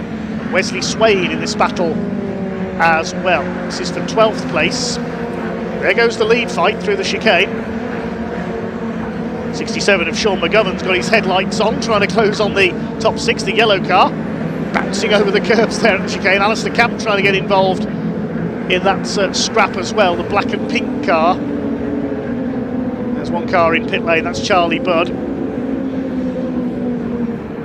Another car lost a few places on that last lap was Harry England, number 333. He's dropping down the timing screen, so maybe he's had an issue somewhere. Yes, he's pulled into the pits. So a few cars hitting problems. This circuit is a bit of a car breaker, as we said earlier, especially if you leap over curbs like that, Don de Graaf.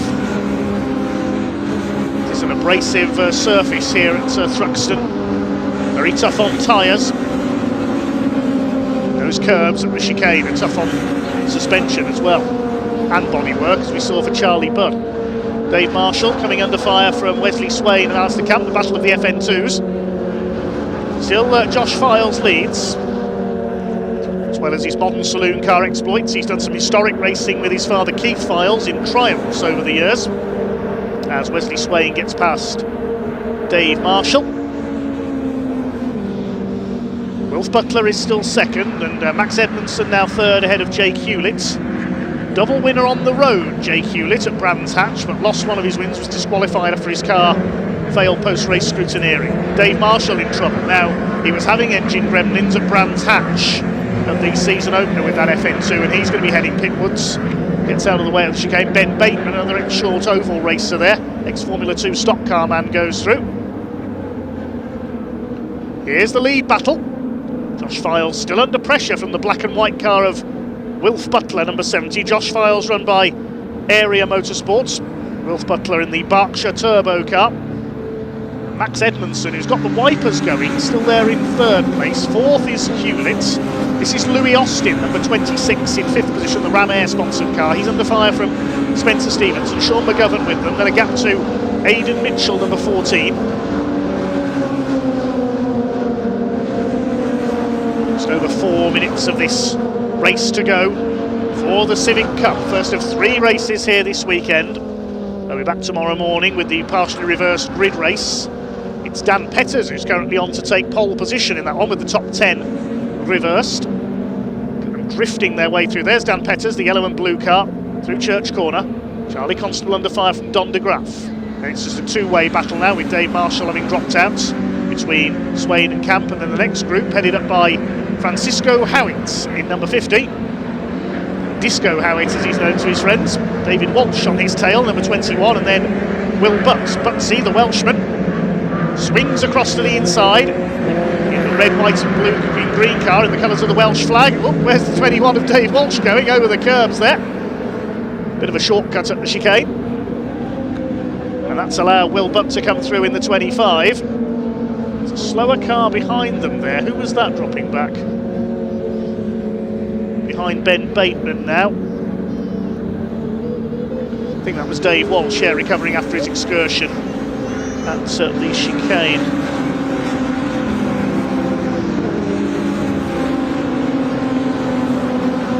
Partially reverse grid for race 2. The second fastest time since today's qualifying session determined the grid for race 3 towards the end of tomorrow's programme. Here come the two FN2s, Wesley Swain and Alistair Camp, still running together.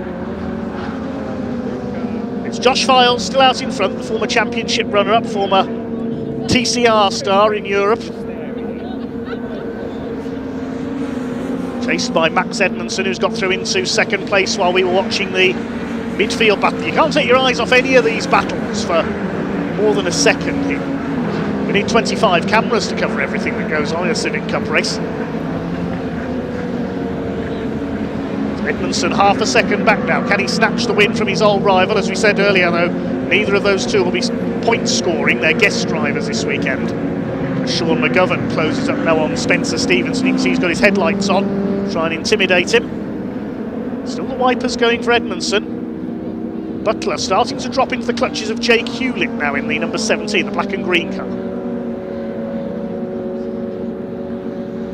Stevenson, the Alu Plus car, under fire from another area motorsport driver, that is McGovern.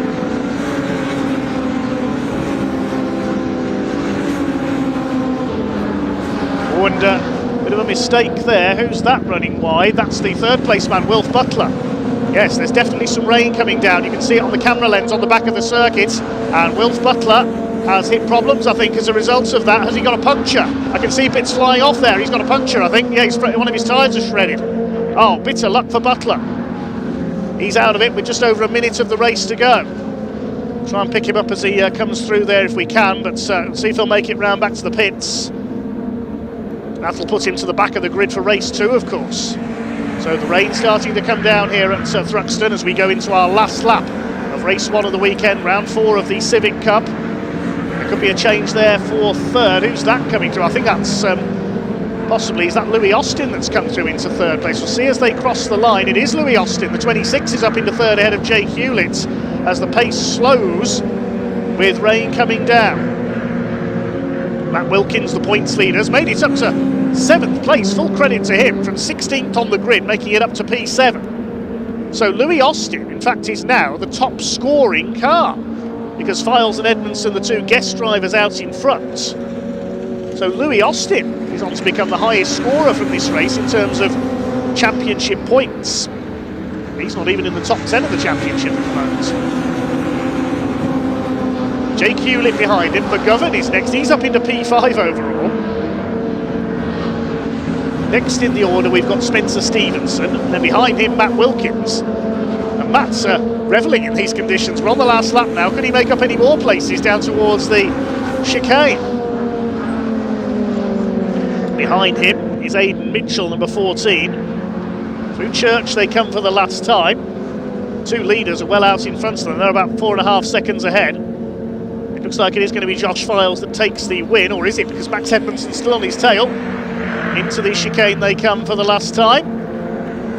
It's going to be Josh Files who just hangs on to take the win. What about the third place battle? There's the checkered flag. Josh Files wins it ahead of Edmondson. What about the points registered cars though for third? It's going to be Louis Austin who comes across the line for third place ahead of Hewlett, McGovern, and Stevenson, Mitchell, Wilkins, Petters, and in 10th place is going to be Charlie Constable. So provisionally he gets pole position for race 2 tomorrow ahead of Dan Petters. Alistair Camp comes over in 11th. Don de Graaf lost some places there out of the chicane for the final time. And Wilf Butler, I can tell you, did make it to the pits with that punctured tyre, unfortunately. Bitter luck for him when he was on for a podium, but it is a comeback win in the Area Motorsports number 99 car for Josh Files. Last couple of cars just make it to the line. There's Jay Dalgarno in the very brightly coloured number 39 car. Mark Hughes towards the back of the field. He's lost some ground on that last lap as well.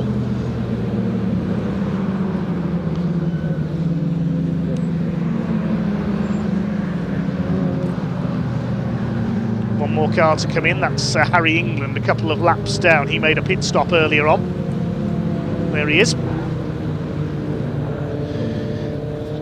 So I'll give you the provisional result of Civic Cup race 1 of the weekend. Josh Files taking the win ahead of Max Edmondson by 0.4 of a second. And just over 6 seconds further back, Louis Austin, the first point-scoring car home in third, ahead of Jake Hewlett. Sean McGovern, an excellent fifth, ahead of Spencer Stevenson. Aidan Mitchell dropping to 7th. Matt Wilkins started 16th, finished 8th. Dan Pettis and Charlie Constable round at the top 10. And provisionally, they'll be the front row for the first race tomorrow. Alistair Camp made it through into 11th place, ahead of Wesley Swain. Then Will Butts and Jake Renshaw 13th and 14th. Ben Bateman was 15th, ahead of Don de Graaf, who slipped back through the chicane for the final time. Behind them, David Walsh, Francisco Howitt, Freddie Ingram after those problems at the starts. Behind him, the number 74 of Anthony Gannon. And we had 495 of Mark Hughes, Jay Dalgarno and Harry England were the final 2 finishes. We lost quite a few cars in that first race of the weekend. The drizzle not helping. Hard luck story of the race has to be Wilf Butler on for a podium until one of his tyres sadly let go on the back of the circuit.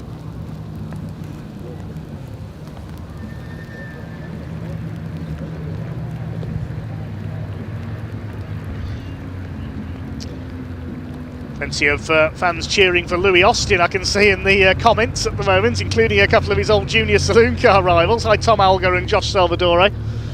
Meantime, we can head down with Ian in Parc Ferme.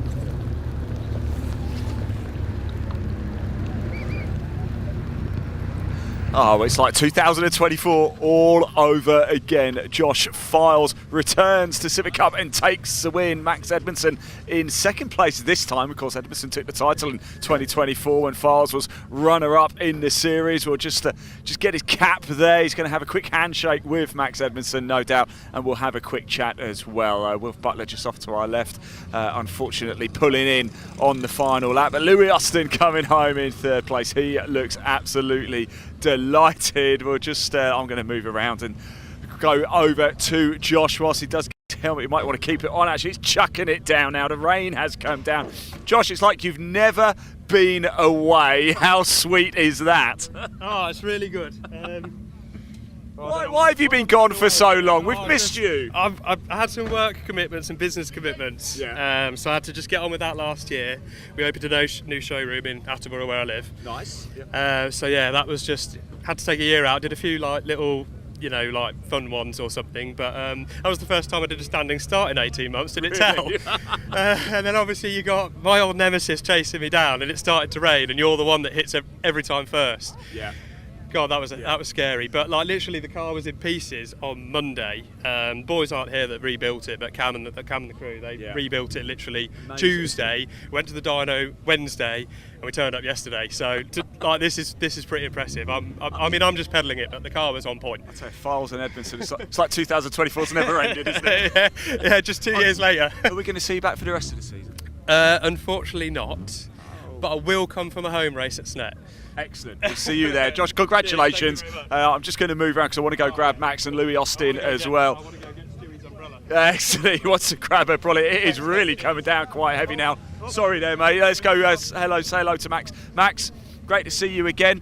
Resuming rivalries, it seems, out there. Yeah, it was good fun, wasn't it? It was, yeah. Are you pleased? We've got the worst of the rain is coming down now, not whilst you're out there. Yeah, I think last time we were here it happened the exact same thing. Obviously it started drizzling a bit and then as soon as we came into here it was absolutely started bucking it down, but yeah, I did a pretty bad start, shall I say, and made it a lot harder for myself than it needed to be, but kind of made up for it towards the end.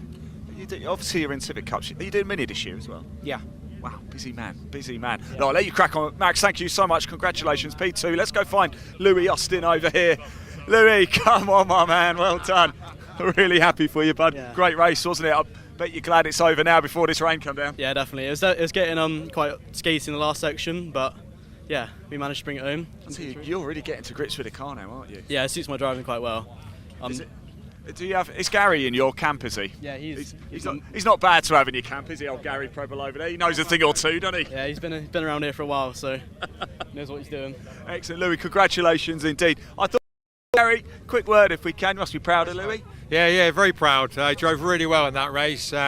Really kept him honest. He was pulling all the way up the grid, really held his own. I told him to get his elbows out at the beginning and he did just that. Yeah, super pleased. I'm surprised you're here. I thought you'd be at Alton. Yeah, supposed to be, but I committed to Louis at the beginning of the season, so I'm a man of my word. So yeah, make sure. Look, he's a happy boy. I'm very pleased for him. It's paid dividends. Gary, great to see you as well. Right, everybody, I'll just move over here because look, we've got the Coupe Cup. They are about to head out on track in these very wet conditions. It is going to be 2 green flag laps, so 2 warm-up laps for the Coupe Cup.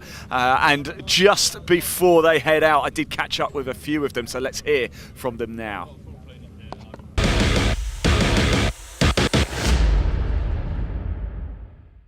Right, here we go, and it's time for round 5 of the 2026 Coupe Cup. I'm here with Johnny Rocket, the best name on the grid, but Johnny, this is a bit of a false position for you, isn't it? Oh, tell me about it. An awful qualifying.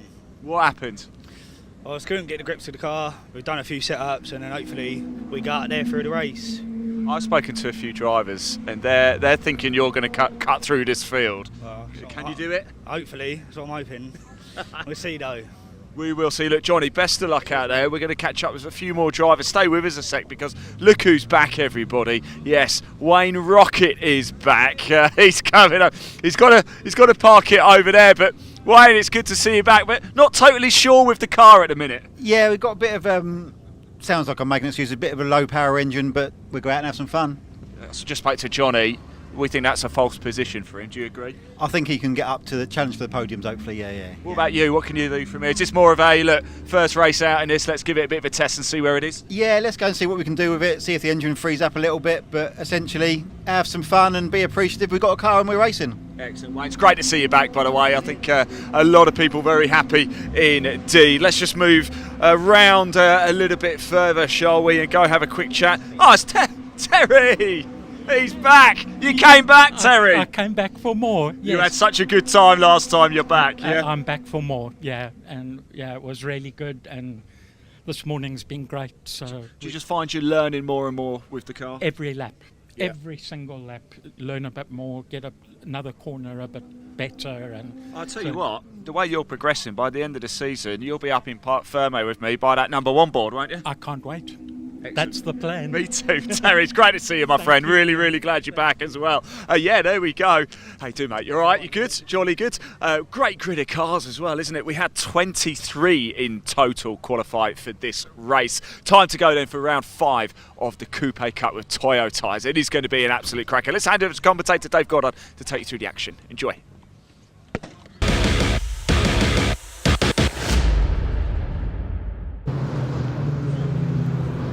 Yes, thanks very much, Ian. The rain coming down here at Thruxton, but that won't stop the action. We're ready for race 5 of the season for the OT Publishing Coupe Cup with Toyo tyres. Let's take a look at the grid. It's a new name on pole, the first ever pole position for Lincolnshire's Stephen Slawson in car number 52, alongside Nathan Boyle, number 77, who's had 3 wins so far this year. Second row, Matthew Watson, who's become a bit of a Mr. Second Place this year. He wants to go one better here, starting alongside Harvey Kersley in the number 88 machine.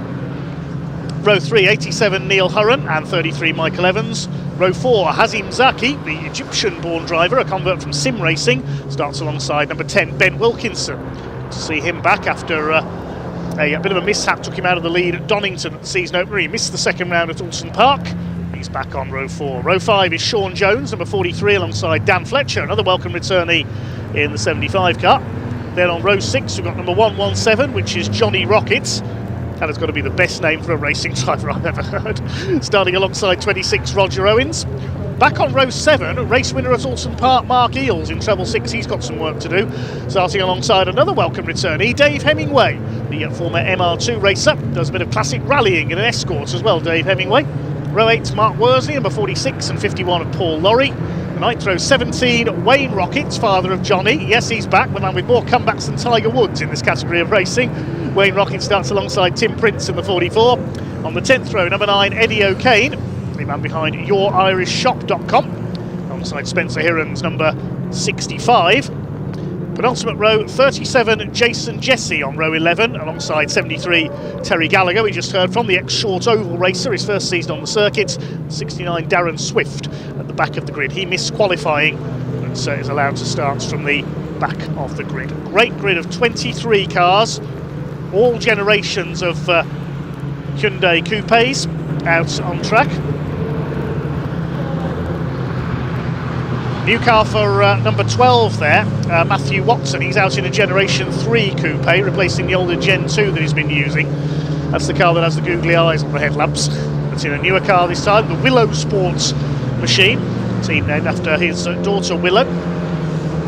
Looking to win a trophy for her, just as Aaron Thompson did for his young daughter, who we saw in the assembly area afterwards, celebrating her birthday today. Grey and white car of Stephen Slawson, pole position for the first time in his career. He's yet to finish on the podium in this category of racing, so that will be his main aim here. He starts alongside Nathan Boyle, making the move up from karting and sim racing in the black and white Kersley Motorsports run car.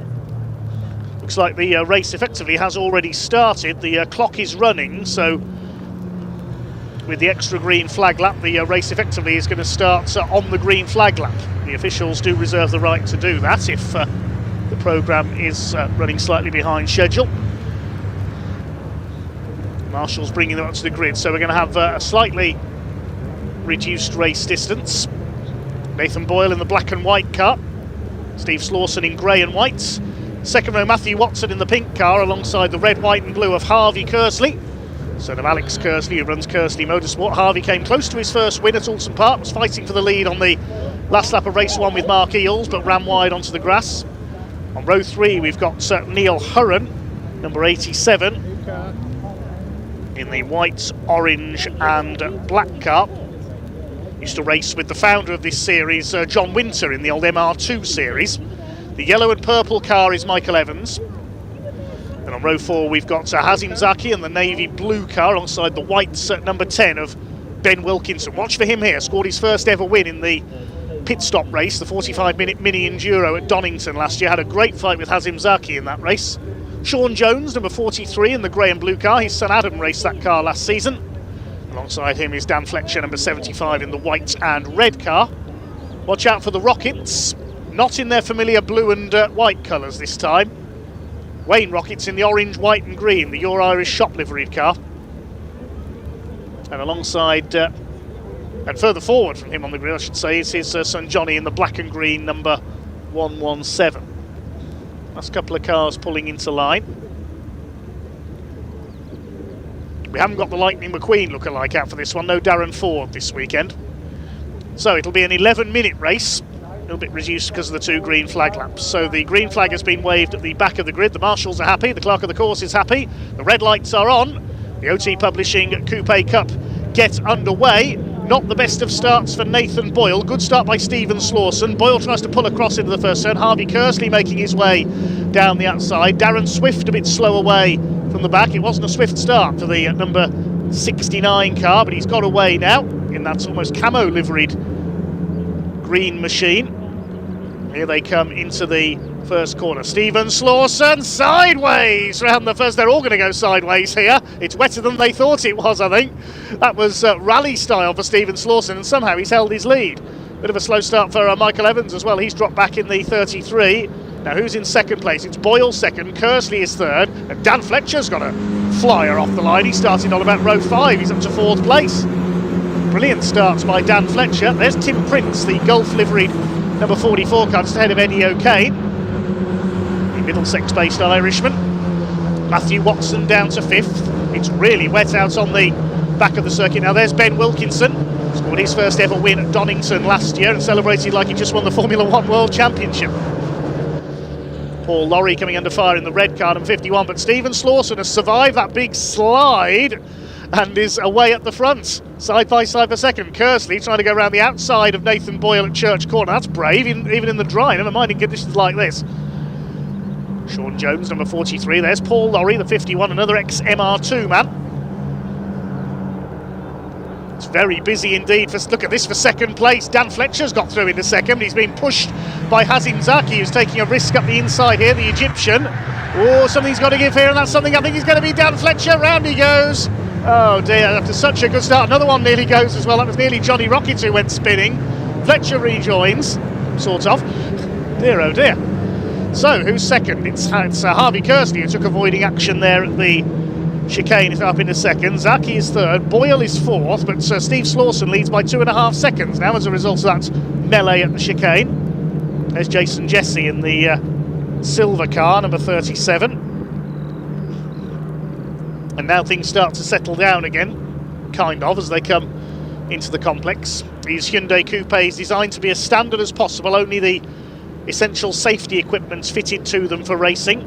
Johnny Rocket dives up the inside there, gets past Matthew Watson. Johnny is revelling in these conditions. On his local circuit here at Thruxton, the man from Denmead in Hampshire. Ben Wilkinson going well too, he's got ahead of Neil Hurren. Series aimed at the newcomer to motor racing. Arrive and drive packages are available from some of the teams. Let's have a look again at that incident at the chicane. Hazim Zaki up the inside. I think he just tagged Dan Fletcher. He went into a spin. Harvey Kersley took avoiding action over the curbs. And Dan Fletcher able to rejoin further down the order. He came across the line in 17th place. Great shame after he'd gone from 10th to 2nd on the first lap. There's Roger Owens, number 26. He's running well, trying to reel in 43 of Sean Jones. Nathan Boyle's got some bodywork hanging off, I've noticed there, just the corner of the rear bumper. He's dropped back a bit on that lap. Ben Wilkinson going around the outside of him. That might be more than just cosmetic damage to the 77 car, because it's not like Nathan to drop back, whether he's got a problem. Hazim Zaki's all over the place as well. I'm worried if he might be heading pitwards.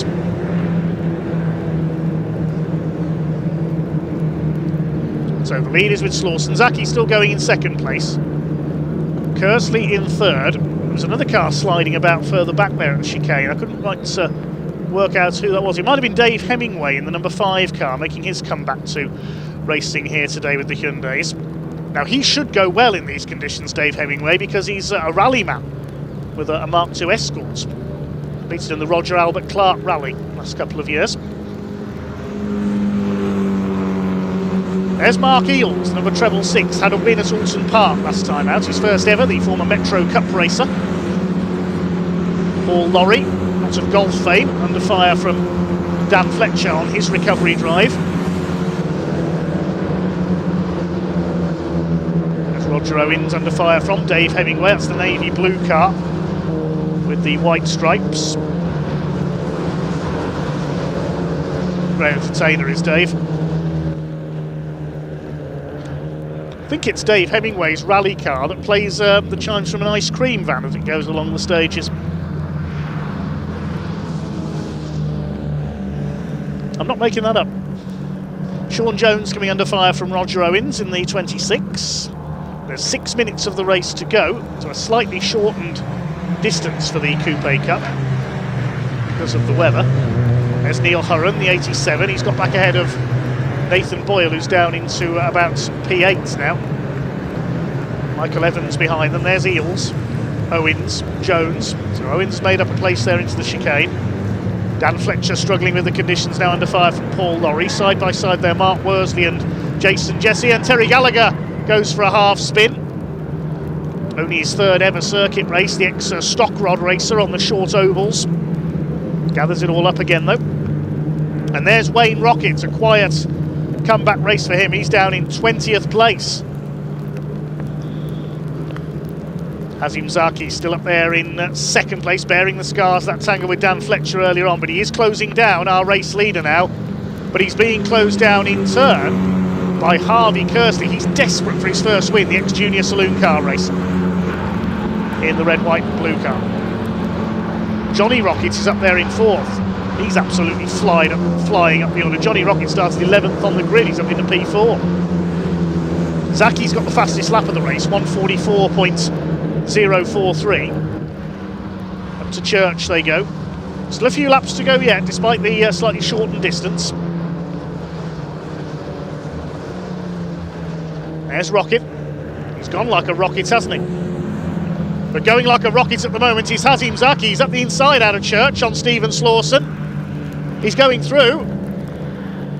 Here comes Zaki up the inside. Is he going to take the lead into the chicane? He's got to be careful on the brakes here. It's very slippery here. Oh, he's sideways on the run-in. Runs a bit wide, but he's done it. Hazim Zaki leads for the first time since Donington last year, and off goes Ben Wilkinson. Was there contact there? I'm not sure. Meanwhile, Stephen Slawson and Harvey Kersley are fighting back. It's 3 for the lead now as they come up to Allard. Stephen Slawson back on the inside, the man from near Cadwell Park in Lincolnshire. He's got the inside run through Allard and Green on the way into the complex. Needs to be judicious on the brakes here. Got to be careful that Kersley's behind him as well. Zaki hangs on around the outside. He's going to have the inside line for the left-hander. There's a bit of contact, but Slawson keeps his foot in. This is like Ryan Smith in the trucks earlier on. Slawson holds his lead. Brilliantly done. And that's all that's allowed Johnny Rocket to close up as well. He's having a go at Kersley now for third place. Zaki is almost pushing Stephen Slawson along here. This is great stuff. 4 of them together for the lead now.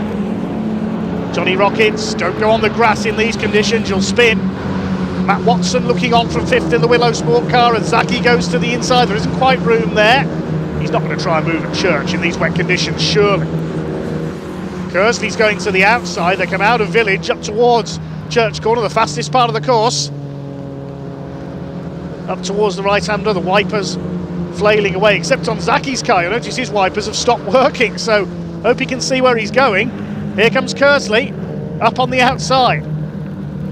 More like a horse race between these 4 at the front at the moment. It's all about horsepower in these wet conditions. Look at Watson closing up as well in 5th. It's going to be 5 for the lead with a couple of laps to go. Oh, the leader sideways. Stephen Slawson nearly loses it. Has he got it back again? Has he kept his lead? I don't think so. He has as well. Goodness gracious, how did he stay in front there?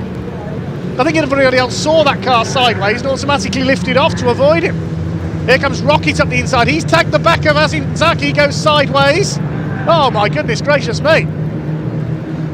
So that's okay. What's the order as they come into the complex then? Slawson, I don't know how, he's still leading. He goes wide again. Zaki goes sideways. This is more like ice racing. Where's Ivan Muller when you need him? And somehow they're still in the same order. Slawson from Zaki, Kersley, then Rockets, and the next group have come in now. Watson ahead of Hurren. This is cracker.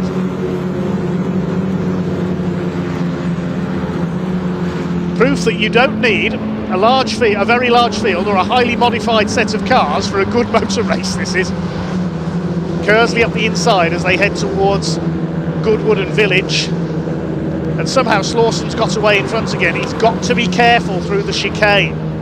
He cannot afford to keep going sideways. He looks spectacular, but it won't help his position. Rocket's gone around the outside of Kersley coming into Church Corner. I've never seen that before.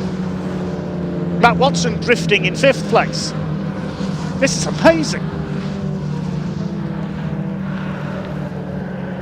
Next is Hurren, then Evans, then Nathan Boyle, who's got the back of his car hanging off into the chicane. What's going to happen this time? I can hardly watch. Onto the brakes. It looks like they're all going to get through okay this time. Yes, they've survived it. Last lap.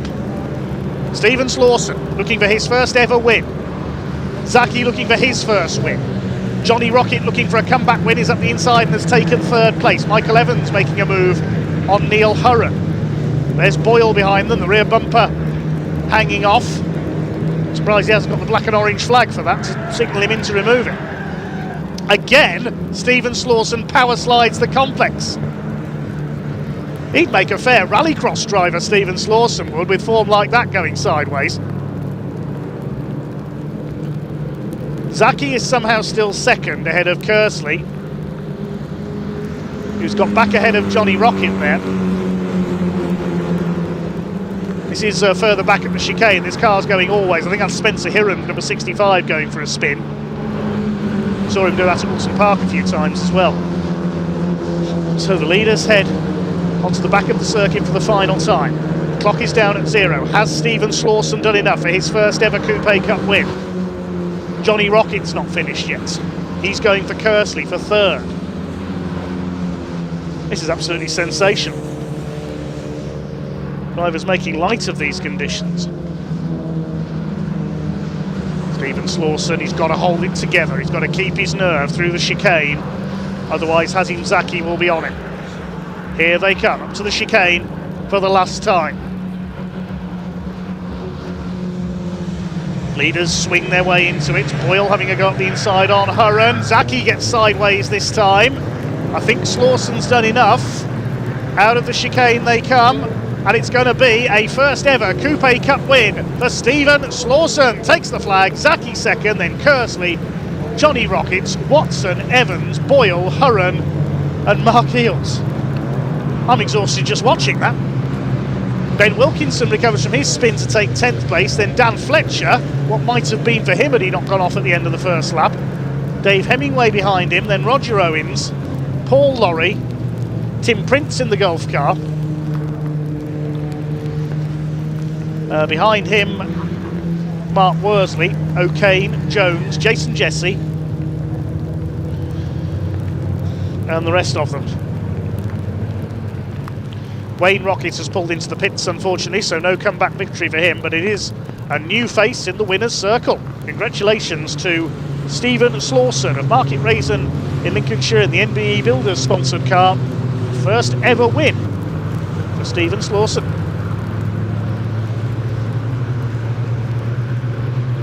What a spectacular race.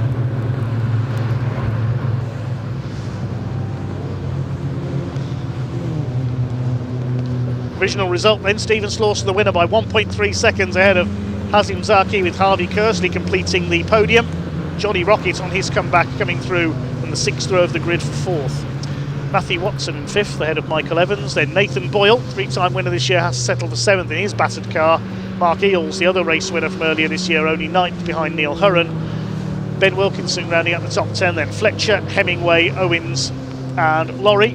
15th behind them was Tim Prince, then Mark Worsley, Eddie O'Kane, Sean Jones, Jason Jesse, Terry Gallagher in 20th ahead of Spencer Hirons, and Darren Swift from the back finished 22nd. Just the one retirement there, bad luck to Wayne Rockett, who pulled off into the pits. Hazim Zaki got the fastest lap, and full credits to everyone there for putting on a brilliant show of motor racing on what was effectively an ice rink. Well done to all of them. Special well done to Sideways Stephen Slawson, who takes his first ever win. Car's just heading into the pit lane now.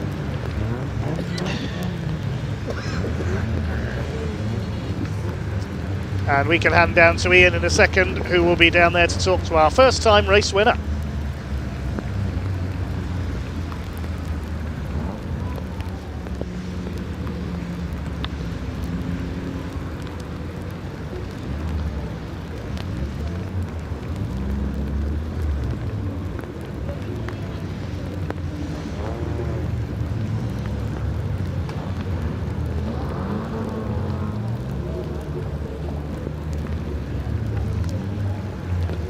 Incredible racing, but the man who started on pole, Stephen Slawson, takes the win. What a drive by Hazim Zaki though in P2, and Harvey Kersley in 3rd place. Let's go grab a word with, sorry Gary, I'm going to claim this one. I'm going to trump live stream over Circuit Console this one, because I really want to be the first person to speak to Stephen. He's getting his helmet off. There he is. He wins round 5 of the 2026 Hyundai Coupe Cup Championship. Stephen, wow, how on earth did you hold on to that? That was amazing driving. I don't know. I really don't know. But it happened, so yeah, it all worked out. How was it out there? How greasy, slippy was it? It's changing lap by lap. Yeah. It's just, yeah, you're just feeling for grip constantly and just going with what you've got. And yeah, there was a few hairy moments, there really was, but it all worked out, luckily. So Driving stands from all of you was brilliant. A word to your competitors as well, because it was brilliant racing from all of you, wasn't it? I mean, yeah, I guess so. I mean, I had a couple of battles up front, but obviously I don't know what was going on behind me. I didn't see many yellow flags, so that's always a good thing. I think we'll talk tomorrow, right? Once you've watched this race back, and you'll be like, wow, it probably sounded more dramatic for us than it probably was for you. Probably, yeah. No, I was just holding on for dear life and waiting for the end, to be honest. Well, it came in P1. Congratulations, great stuff, Stephen. There's old Harvey. Come on, Harvey. Yes. Woohoo! How do you feel, master of the rain? You then? Yeah, that was alright. I don't know what my lap times were looking. I don't know what my lap times were looking like, but I quite enjoyed that. We had some good battles there. You got a massive smile on your face. Another podium as well, starting to rack them up here. Oh, I need to get higher up there, don't I? It's coming. Yeah, right? yeah. And it's coming tomorrow. Yeah, isn't it? Yeah. Look, let's go get dry. Look, I want to go talk to Hazem over here as well, who came home in P2. Look at the guy, you can hear it ticking over. Hazem. That's right. Yes, finally. I told you. Yes, we had a good chat earlier, didn't we? Yes, wow, what a great drive that was from you. Mate, first race in the world. Honestly. Your first ever race? Yeah. I knew I always like it because where I work, we drive a lot, wet, snow, whatever it is, in GT3 cars. That's us. I'm coaching people in it, and I do a lot of drifting as well. So I know I love a wet race. Your drifting's paid dividends here. Yeah. I wish it was rear-wheel drive though. Was it quite? How bad was it out there?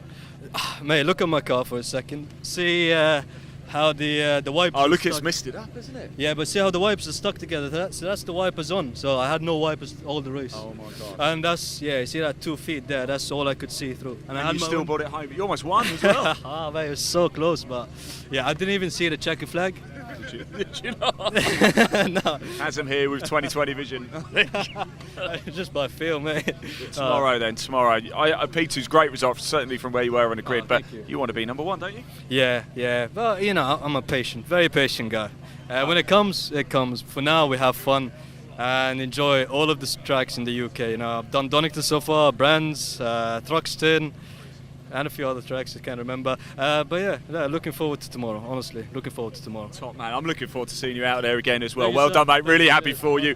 Right, come over here, everybody, because as you can see, we've got something new coming. The Audi Cup is about to get underway. In fact, the 30-second board is going up. I did speak to a couple of drivers not so long ago, so we'll either be able to hear from them now or go straight back today. But if we can hear from them, let's do it.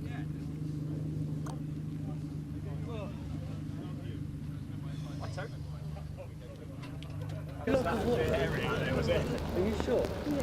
That's alright, you must be bloody freezing. It's wank weather, isn't it? Thank you. No, that's alright. Marcus, BARC, yeah. We'll hopefully hear from some of the drivers in a moment. The Audi Cup drivers are on their way out onto track for 2 green flag laps. 4 races to go here. It's a rather wet Thruxton. That's followed by the Bernie's V8s and historic Outlaws, British and American V8 engine cars, including some very special machinery. We'll introduce them to you when we get to it. The Mini Challenge Club Sport and more truck racing to round off the day.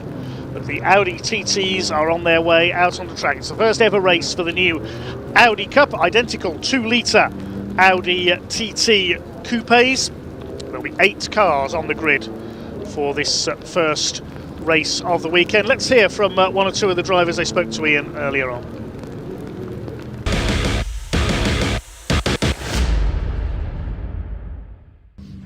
Well, everybody, you are about to witness history. We are about to see the first ever race for the Audi Cup, although I'm pretty certain Tottenham Hotspur won this once back in the 2000s. Anyway, we thought we'd come down and have a quick chat with probably the most smiley man in motorsport there could ever be. Ian Dowler is here. Ian, it's so good to see you again.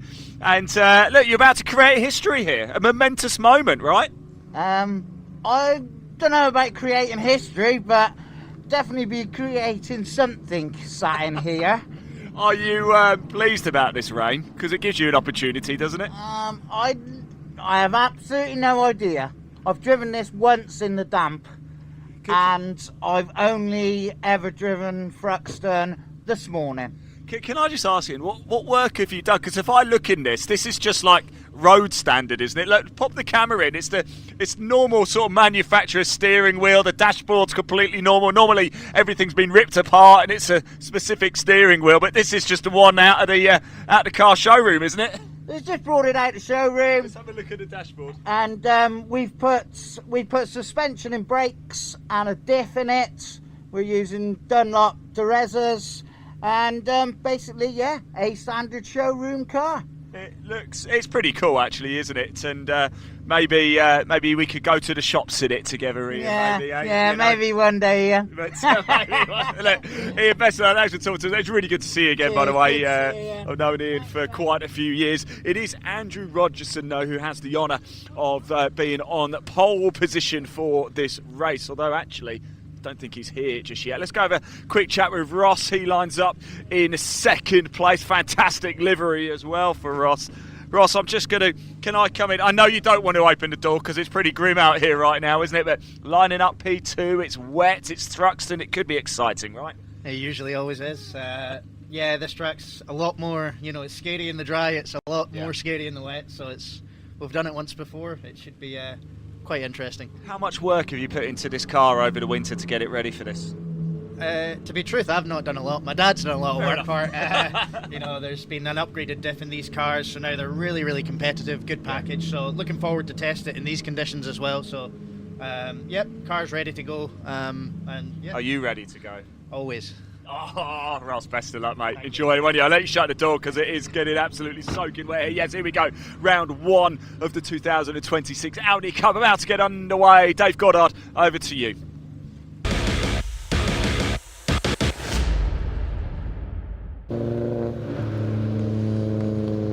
Thanks so much, Ian. Yes, cars on their green flag laps at the moment. Let's have a look at the grid for the first ever Audi Cup race. A pair of ex-MG racers on the front row of the grid. Andrew Rogerson, number 113, and 73. We just heard from Scotsman Ross McCarr. Second row, number 5, Sam Marr, alongside 33, Patrick Booth.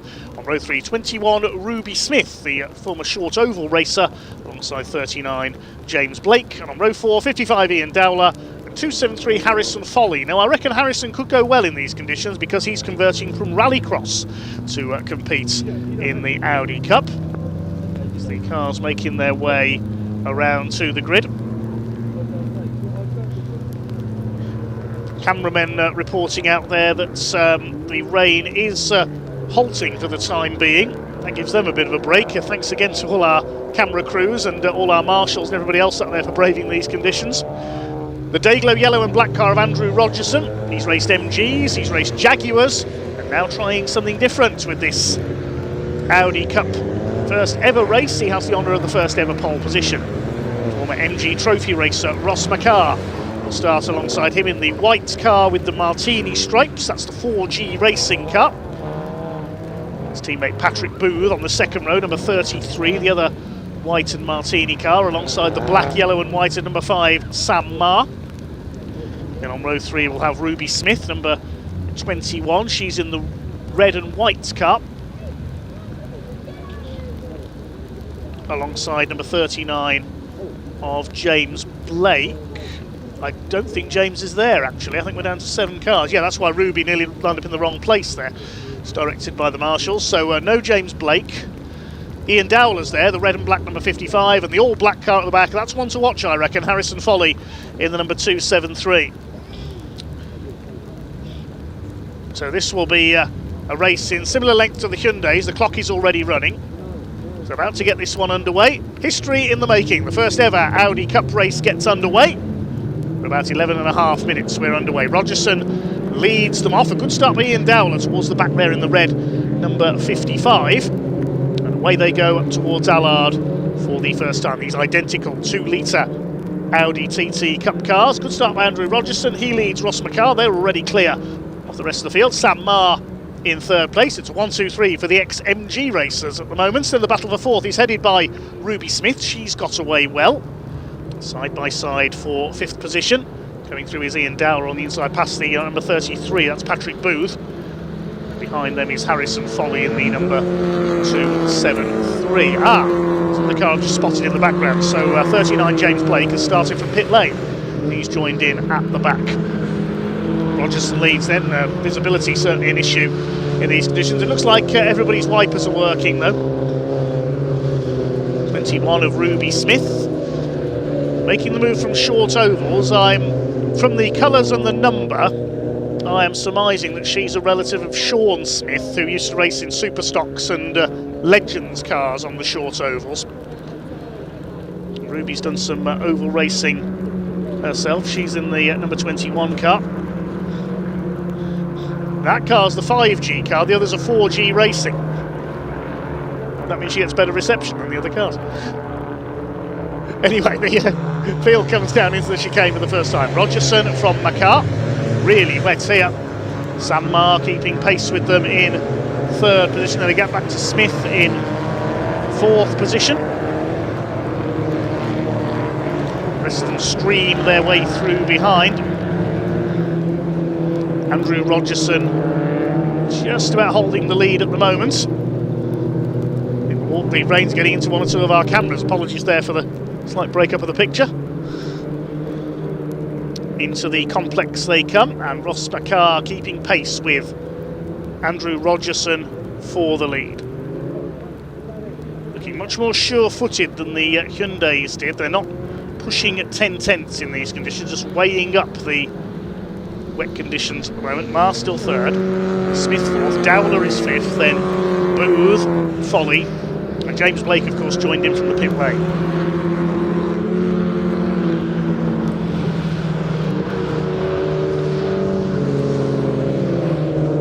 The Audi TT Cup racing in support of the Civic Cup this year, as Dowler goes through into fourth place. Racing in support of the British Truck Racing Championship and a few more of its events as well. They'll be at Pembrey with them, Snetterton as well, and at Donington in August. It's Convoy in the park. It's Convoy Thruxton here this weekend. It's a convoy of Audi TTs out there at the moment, with Ruby Smith trying to win back fourth place from Ian Dowler. They come up towards the chicane. Ruby's got the inside line.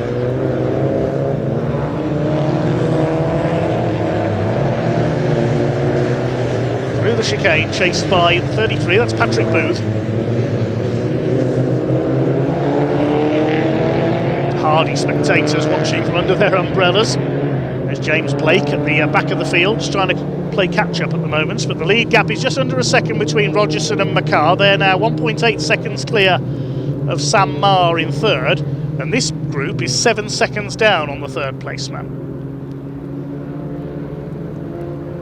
Field starting to space itself out. We've got just over 7.5 minutes of the race to go. Dowler runs wide there coming into the complex. That could allow Ruby Smith to attack back for P4.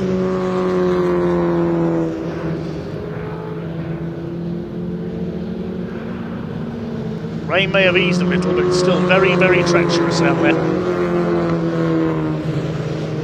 The Audi TT, of course, first shot to fame in motorsport in the early 2000s when the yellow Hatteroda beer liveried Audis were successful in the DTM. Laurent Aiello taking a title as Ruby Smith loses it, coming out of Goodwood, and she's off into the scenery. No grip on the grass. Let's hope she can rejoin from there. Tries to keep the engine running. Let's hope Ruby can get going again. Looks like she's signalling with Morse code using the headlights, doesn't it? Now she's got it going. Steadily moves away. And rejoins the back of the field. A scary place to spin off. Very high speed through there, whatever the conditions are. As you were saying, the Audi TT, a couple of DTM titles in the early 2000s. Laurent Aiello, the Frenchman, and also Matthias Ekstrom, the Swede, taking DTM titles in the older TTs. I remember on Top Gear the twin-engined Audi TT being tested as well on their test track. These have just one engine, of course. Andrew Rogerson is just on the fastest lap of the race. There he is, 1:37.754. He's just under a second clear of Ross Makar in second. Sam Marr trying to stay with them. He's about 3 seconds back, and they're well ahead of the rest. Dowler fourth. He's about 11 seconds down on Marr now for third place. Then it's Booth, Folly and Blake, with Smith having lost about 30 seconds with that spin. She's in 8th place. Now is Ross McCarr shaping up for an attack for the lead here.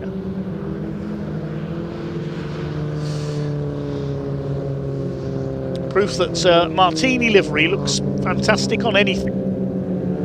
One of the most famous and iconic liveries in motorsport, and Ross McCarr about to draw the Martini car alongside Andrew Rogerson. He's going for the lead here as they come up into the chicane for what is the 4th time, but Rogerson very late on the brakes. Is he going to overshoot? No, he gets it stopped. Nicely done, Andrew Rogerson. He's used to racing bigger and heavier cars. Well, he's raced in the Jaguar Challenge in the past, in an XJ. But he's left the gap there going towards Allard. McCarr draws alongside and he goes through. The Scotsman takes the lead. Rogerson, a big twitch there through Allard. Shows how hard he's pushing. McCarr did the fastest lap, not surprising that time through, 1:37.589. Average speed of 87 miles an hour, even in these wet conditions.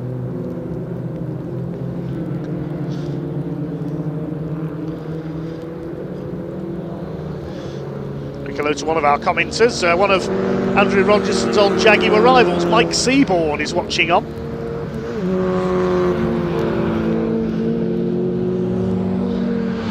Andrew Rogerson trying to wrest the lead back from Ross McCarr. You can see the sun, I think he's trying to burn through the clouds, but it's very wet out there, and Rogerson drifting across the turn there at Village.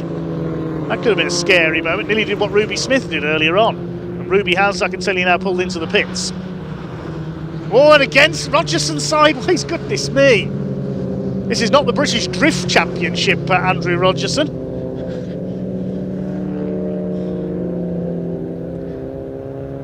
Not sure that was intentional there, or he might be pitting for a change of underwear this time through. Ross McCarr continues to lead. Who's going to be our first ever Audi Cup winner? 3.5 minutes to find out. There's Sam Marr, still in third in the number 5, man from Whitney in Oxfordshire. Here's the fight for 4th place, Patrick Booth making a move on Ian Dowler, goes through into 4th place into the chicane. Behind them is Harrison Folly. Now I thought he might go well in these tricky conditions, being an ex-rally crosser. James Blake is up with him now as well, recovering after his pit lane starts. The 2 black cars. There is Blake.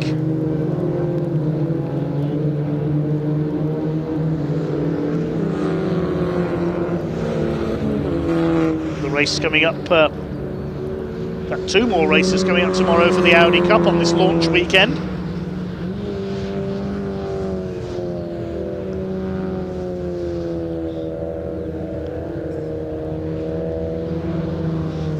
Seconds now the lead gap. McCarr pulling away from Andrew Rogerson thanks to his sideways style.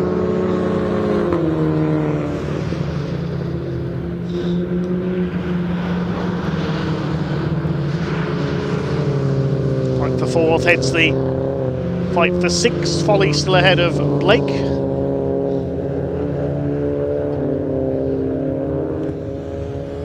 Head past the end of the old runway here at the Thruxton airfield.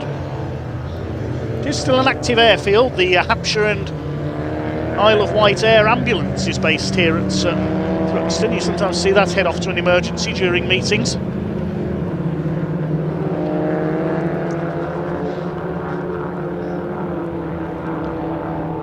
Meanwhile, here comes Blake on the back end of the 273 of Folly. He moves across to take the line for the chicane. Holds on to P6 behind Dowler. The lead gap has gone out to just over 3 seconds now, so Ross McCarr is pulling away. Should be on to the last lap now, I would think. May get one more. I didn't see exactly how long was left when the leaders crossed the start-finish line that time through.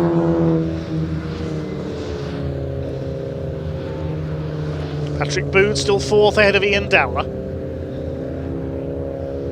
Closest battle on track is now between these two for P6.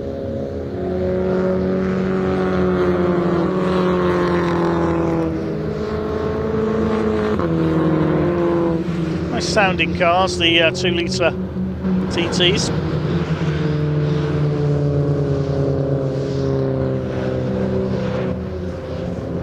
Here's our leader. We haven't forgotten Ross McCart. Into the chicane he comes. Look how far he's pulled away from Andrew Rogerson now. McCart revelling in these conditions. Plenty of wins in the old MG Trophy Championship in an MG ZR a few years ago. And with fellow Scotsman Graham Ross.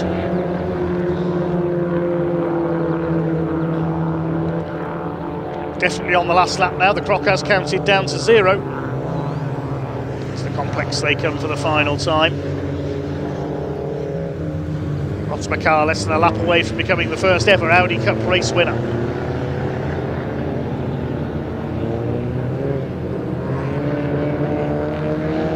Certainly has been Scotland the brave in this race. A brave drive by Ross, trying to get the power down in these conditions. Very controlled drive. He's still pulling away from Rogerson. His last lap was nearly 2 seconds quicker than his rival.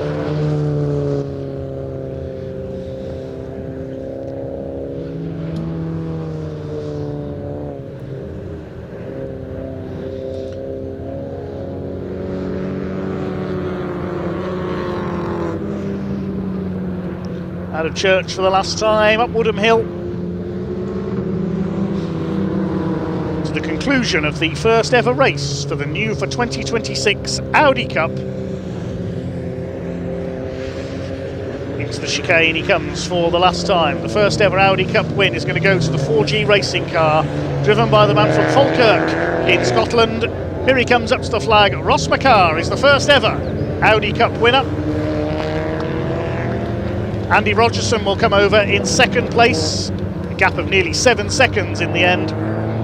And Sam Marr will complete the podium. They're well clear of the fight for fourth. Here it comes. Looks like it's going to be Patrick Booth ahead of Ian Dowler. Oh, Booth a little bit sideways though. Big twitch there as they come through the chicane. Could Ian Dowler sprint through on the run to the line here? Try and get alongside. They're going to finish side by side. A photo finish for fourth place. We'll have to go to the timing screen for that one in a second. Meanwhile, sixth position is going to go to Harrison Foley. He holds off James Blake. And it was Booth who got fourth by 0.08 of a second. No doubt about your winner though. Ross McCart makes history as the first ever Audi Cup race winner here at Thruxton.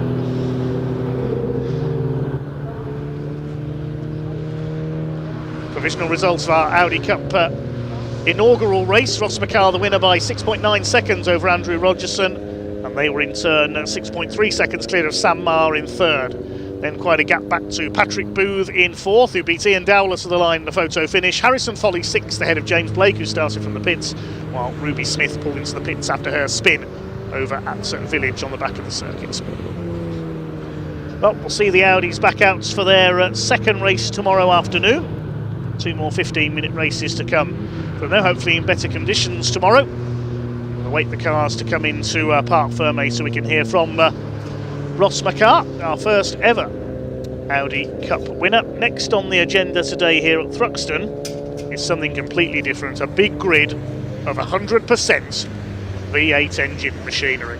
Bernie's V8s and Historic Outlaws coming next. I am really looking forward to this race. It'll be a bit of a shame that they can't fully get their power down in these wet conditions. Let's hope we don't have too many spinners.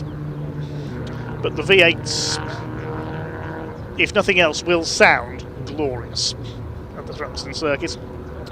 We can shortly head down to Ian in Parc Fermé, living up to his name of Ian Waterhouse this weekend. He'll be down there to talk to our race winner in a second.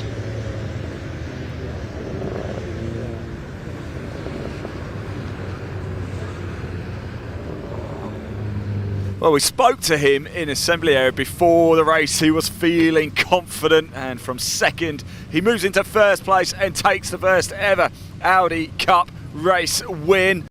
Ross Maker, as he gets his way out of the car, he's got the Scottish flag emblazoned on his helmet there. He gets a handshake from Jack Finland, the coordinator for the series. And let's go have a quick, he gets a nice little handshake there from Andrew Rogerson, who came home in second place. He's of course started on pole position. Ross, we spoke a little bit earlier, you said you're feeling confident. You certainly showed it out there.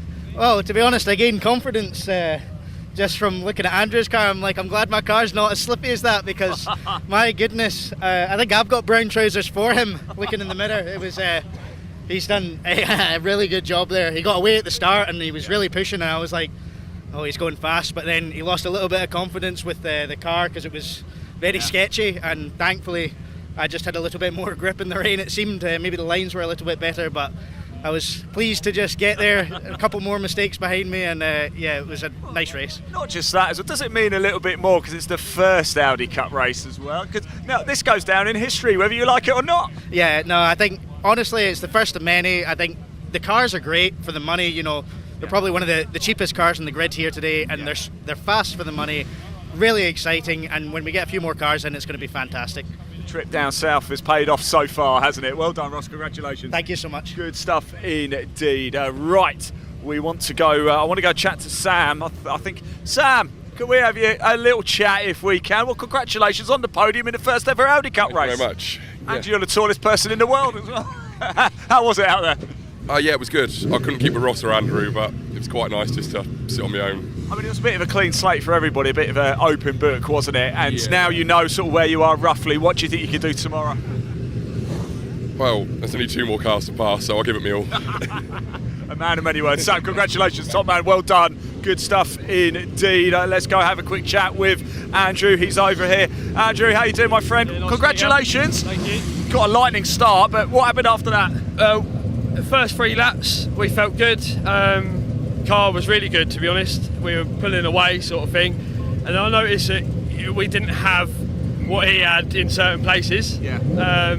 But you know, we were strong through both complexes. Yeah. But where it mattered was Goodwood and Church, and he was stronger through there. But ultimately, Ross drove better than me. So fair play to him. He drove really well. We kept it clean. And I hope we put on a bit of a show for everyone with the sideways action. It was great. Look, you can have another go tomorrow, right? Yeah, exactly. Hoping for a bit more wet weather. Andrew, well done, P2. Just before you go, I just want to say thank you to everyone at Maximum Motorsport for putting this together for us. I think everybody here appreciates what Stuart's done for us and Jack's done for us. Great place to come racing. I mean, look at it. It's mental, isn't it? It's lovely. It's proper, isn't it? Proper great racing. crowds as well. Yeah, around, exactly. Yeah. That's what it makes it, you know, fun for the family and friends and all the rest of it, isn't it? Andrew, well done, my friend. We'll see you tomorrow. Well done. Good stuff indeed. Right, let's move over here because you can hear the roar because we've got the Bernie's V8s and Historic Outlaws making their way out onto the track. Listen to that. Oh, yes. Now, not so long ago, I caught up with a couple of the drivers, so let's hear from them now. Wow.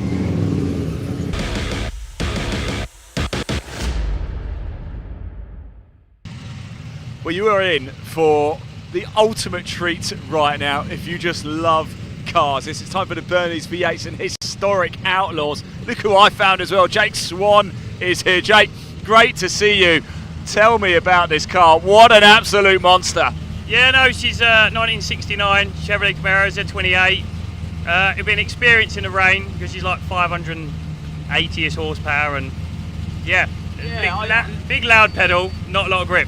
Are you feeling quite confident? Because obviously when you went out earlier it was bone dry, and we know these cars don't often like going round curvy bits, do they? To be fair, I won't sound quietly confident, but I got confidence in the car. Okay. Yeah. I've got confidence in you. And can I just say, I don't know if you can bring the camera around, you've got the coolest race boots I've ever seen. Pop the camera down, right? Yeah, we're living the tanned old school life. You are proper from the 1960s with those. Jake, best of luck, my friend. Really good to see you indeed. Let's just move around and look at some of these cars. We've got TVRs over there. Oh my word, it really is a toy box collection of cars. I want to move over here though and go chat to somebody else very quickly. Ricky Nelson. in the Ford Mustang. I was walking around the paddock a little bit earlier. Just look at this as well, Tim Brook. Look at that in the Corvette. Oh my word, look at the car. Absolutely incredible. Let's just go say hello to Ricky very quickly if I can. Sorry Ricky, I just want to have a quick word if I can. I was having a little walk around the paddock a little bit earlier and I spied this and I just had to come over and have a quick chat. Tell me about the car. Yeah, she's got a 289, something we did over the winter. Yeah. First season out. This is my second race ever. And it's wet. Huh? And it's wet out there. Yeah, it was wet at Silverstone. Yeah. Nothing like this though. Yeah. Silverstone was bad, but I mean, yeah. I got my dry tyres on this time, so hopefully, I got my wet tyres on this time, so yeah, she should be good. No, Ricky, thanks for bringing it out to play. Really appreciate it. Enjoy it, won't you? Have a great time out there. I can feel the exhaust popping on my leg down here. Thank you so much. Yeah, just look at all of these cars. Absolutely incredible. Only one thing left to do, really, and that's to see them out on track. So let's go racing as he roars it up. There's Ricky Philip Bernie's V8s and Historic Outlaws round 1. Dave Goddard, over to you.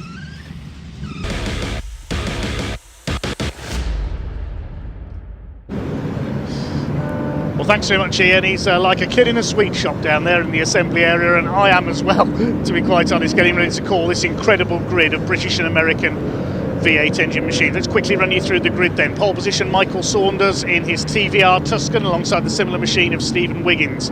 Row 2, Chris Richardson in a Chevrolet Monte Carlo ex-Rockingham ASCAR machine alongside Peter Anker's TVR. Row 3, Matthew Ellis, Chevy Camaro, and Andrew Haddon also in a Camaro. Row 4 is Martin Ellis in a Talbot Sunbeam Lotus, one of our invitation class runners, alongside 91 Neil Fowler in the first of the MGB V8s. Row 5, just heard from Jake Swan. We normally see him in a Ford Anglia, now in a Chevy Camaro alongside Russell McCarthy, MGB veteran, completing the top 10. Row 6, number 11, Gary Lapidus in the first of the Corvettes, alongside 83 Phil Walker's MGB. Simeon Kodosh in his Corvettes, the son of Bernie Kodosh, the founder of this series. Ray Barrow's Camaro had problems in qualifying, good to see that's out there. Chris Clarkson in a Vauxhall Firenze stocks alongside the Plymouth Cuda of Matt Snowball. Bernard Foley, the Irishman, in his MG alongside Simon Lane's Camaro. The top 20 completed by Adam Kodosh's Corvette and Peter Samuels in his MGB. Row 11, Chris Ridge in a TVR, Aaron Moyse alongside him, also in a TVR. So many of the old TVR Tuscan Challenge cars here. Alex Thistlethwaite, the owner of Thruxton Circuit, in his Camaro alongside Ian Jones's TVR Chimera. Steve Compton's TVR Cerbera alongside Ollie Wardle's MGB G8s. Keith Wyman's Mustang alongside the similar amounts of Simon Roos. Tim Brook in the blue Corvette we just saw in assembly alongside Jeff Lewis in the MGB GT Sebring. And then completing the grid, 35, Ricky Nelson, we heard from him in the Mustang alongside the similar amounts of Clive Leatherby, the white car with the blue stripes, classic Shelby Mustang livery, and Oliver Jones Chapman. I hope he's there in the very rare AMC Javelin, extremely rare car in the UK, and Chevrolet stalwart Chaz Mallard in his Camaro rounds out the grid. Hopefully we've got all 32 cars out there. And, well, what can you say? Oh, the AMC Javelin is there. I don't think Chaz Mallard's there with his Camaro at the back. The 20-minute countdown is already underway, ready for the rolling start. I think for the start of this race, commentary is going to be almost superfluous. I'm going to sit back for a few seconds and let you listen to these beautiful V8 engines. Michael Saunders, the ex-TVR Works test driver, on pole in his Tuscan Challenge car. Great to see so many of the cars from that iconic 1990s race series out there. We've even got an ASCAR out there, the car that raced at Rockingham Motor Speedway on the Oval, in the hands of Chris Richardson on the second row. Oh, this is just magnificent. Here they come then. Looks like they are going to be unleashed this time. Pace car is in pit lane. They come up towards the red lights, and I'm going to fall silent for a moment as we get underway. Just listen to this.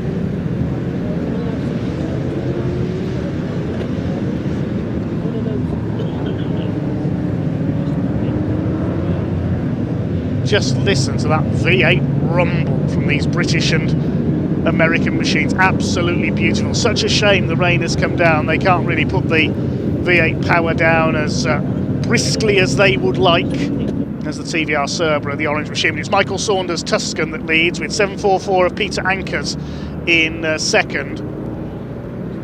The one non-V8 we've got out there is number 4 Martin Ellis in the invitation class in his Talbot Sunbeam Lotus. We've even got some ex-NASCAR machines out there somewhere. There's number 11 Gary Lapidus in the person of the Corvettes, ex-Caterham racer. This grid is just fantastic. There's 68 Alex Thistlethwaite, the landowner here at Thruxton, leases the circuit to the British Automobile Racing Club. He's had a couple of Chevy Camaros, including the ex-Martin Thomas Ovaltine sponsored car he raced a few years ago. I'm not sure whether that's the same car re-liveried. Number 14 running well in these early stages. That is Matthew and Martin Ellis, the father and son pairing. Hence why Martin gets to race his Talbot in this series. No points on these races, it's just to let these V8 machines stretch their legs. It's stretching its legs there. The TVR Chimera rocketing through, the number 42 of Ian Jones. He's flying along. Past a couple of the American beasts. There's the Ascar of Chris Richardson in the Jeff Gordon lookalike livery. Oh, this is just a thing of beauty seeing these cars out there. There's the Camaro number 44 Andrew Haddon. We've got MGB V8s out there. Various classes in this series. We've got Class HM for highly modified, M for modified, Class GB for British cars, and Class T, which is for TVR Tuscan Challenge cars. They've had their opening races of the year on the Silverstone Grand Prix circuit earlier in the year, and the weather was, if anything, even worse than it is today. They don't have much luck this series, sadly. Series created by Bernie Kodush, the Chevrolet Corvette stalwart, and his family. A couple of the Kodoshes out there today, Adam and Simeon out in this race. There's the Richard Petty lookalike, number 44 of Andrew Haddon, chased by number 83 rather, that's Phil Walker. Used to race MGZRs with the MG Owners Club, now in a BV8. And that yellow BV8 must be Russell McCarthy, yes, number 13.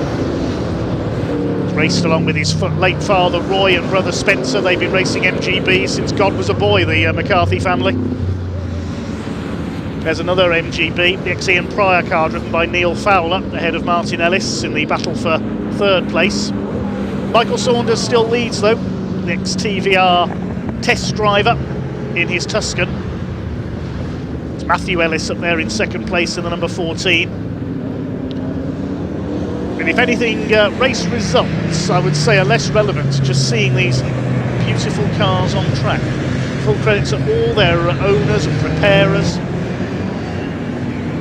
for these getting these stunning machines here this weekend. They have another race tomorrow. We hope it's dry for them. Put the MGs together. Peter Samuels, I think that is in the 87 possibly.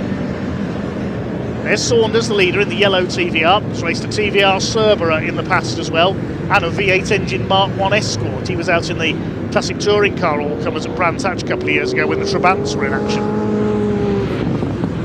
Neil Fowler now second in the first of the MGBs. He leads the GB class. Martin Ellis in the Talbot is an invitation class runner because that's not a V8 powered machine.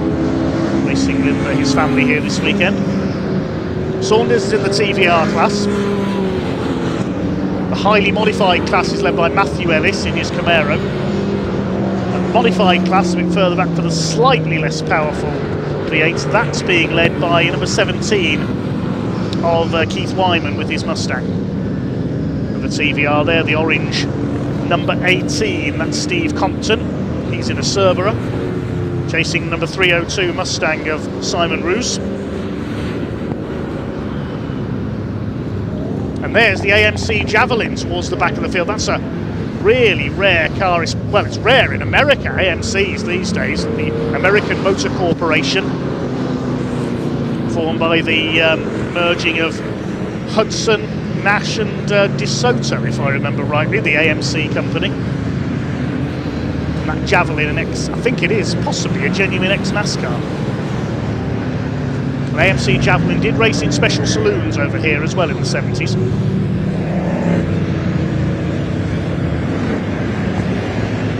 There's Gary Lapidus, the ex-Caterham racer in his stunning Corvette, the late 60s Corvette. And those things are scary enough to drive in the dry, never mind in weather like this. Alex Thistlethwaite behind him with his Camaro. There's Ray Barrow, ex-drag racer, so he's used to things with big powerful V8 engines. to see him back out. So he pulled up in qualifying, had to be towed back to the pits. The Vauxhall Firenze are out there as well, the number 50 of the pairing of Chris Clarkson and David Smithies. They've raced Austin Healey's for many years. Chris Clarkson driving today. David Smithies will take over the Vauxhall for tomorrow's race.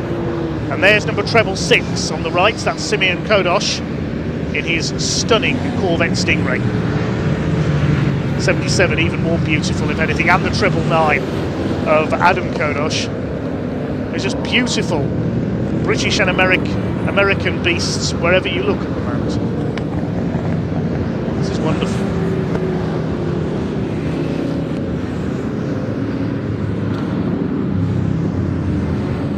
Takes you back to the special saloon and special GT races held here at Thruxton in the 70s and 80s, or looking at machines like that gold Corvette number 999. You could almost be at an SCCA race at somewhere like Bridgehampton in New York State or Laguna Seca in California back in the 60s or 70s. Pure nostalgia. 999 Adam Kodosh in the early Corvette. Just look, isn't that a beautiful machine?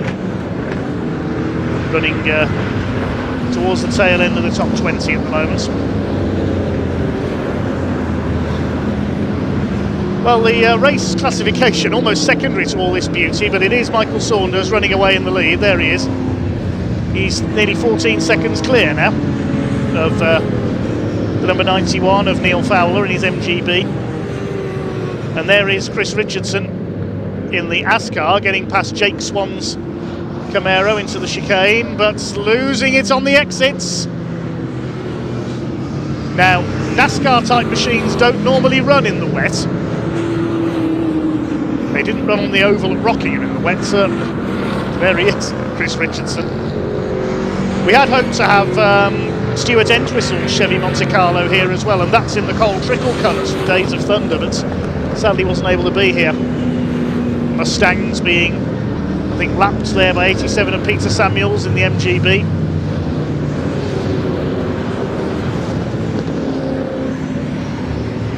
Mustang fastback for some, along with the Dodge Charger, the definitive muscle car. As away goes Michael Saunders. TVR Tuscan Challenge, certainly one of the most iconic one-make series in British history, I would say, from the 1990s. The likes of Ian Flux, Bobby Verden-Rowe, Colin Blower, Ian McKellar, the ex-Hot Rod World Champion, Chris Hodgins, ex-British Touring Car Champion, even the legendary Jerry Marshall appeared in that series. Steve Cole as well, the Liverpudlian. The fastest lap of the race recorded by the Talbot Sunbeam Lotus, 131.398 in third place. That car able to get its power down a bit better than the more brutish machines. Here's number 17. That is Keith Wyman's Mustang, leading the modified class N. He's 20th overall. Another immaculate looking car. You really could eat your dinner off some of these cars. Fantastically prepared, absolutely immaculate.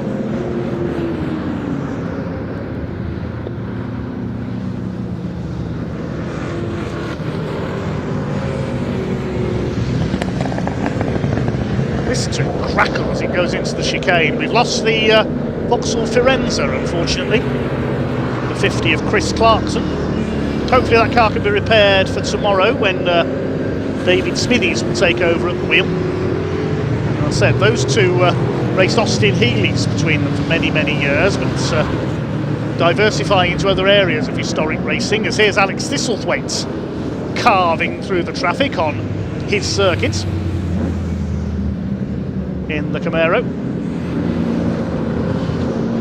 And the Vauxhall gets going again, just in front of Ray Barrow with his Camaro. 6 minutes still to go. Saunders leads by 14.3 seconds in his TVR now. Class for other British cars is led by Neil Fowler. Invitation class by Ellis. Whoops, we've got a tangle between a couple of MGBs in the pit lane entrance. Number 15 there is Jeff Lewis. And Russell McCarthy had to come to a halt to avoid him and is now going to take an unofficial drive-through penalty. Now the McCarthy family, including Russell's parents Roy and Pam, ran the BC V8 Championship for MGBs and Cs for many years, sadly now defunct.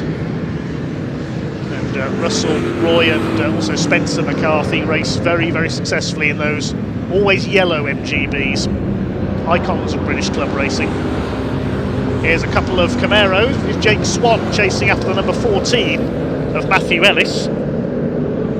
This is the battle for 5th position.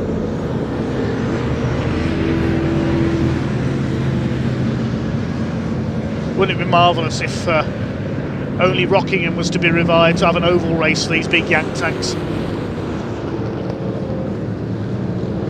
Camaros, particularly of the shape being driven by Matthew Ellis there, remind me of the old ICS historic saloons that used to support British touring cars in the 90s.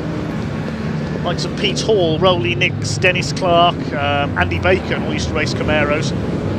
You'd have the Mustangs in there as well, like some John Young, the Torreggianis, the Minshaw family as well. They even had a Chevrolet Malibu out at one point. Sorry, I'm getting nostalgic again. There's the Atcar still going of Chris Richardson. He's back up to 7th after that spin. Just over 4.5 minutes remaining. Or just under 4.5 minutes remaining, sorry.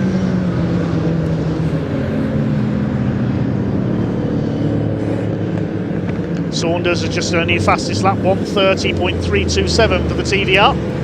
So he leads the Bernie's V8s and historic Outlaws.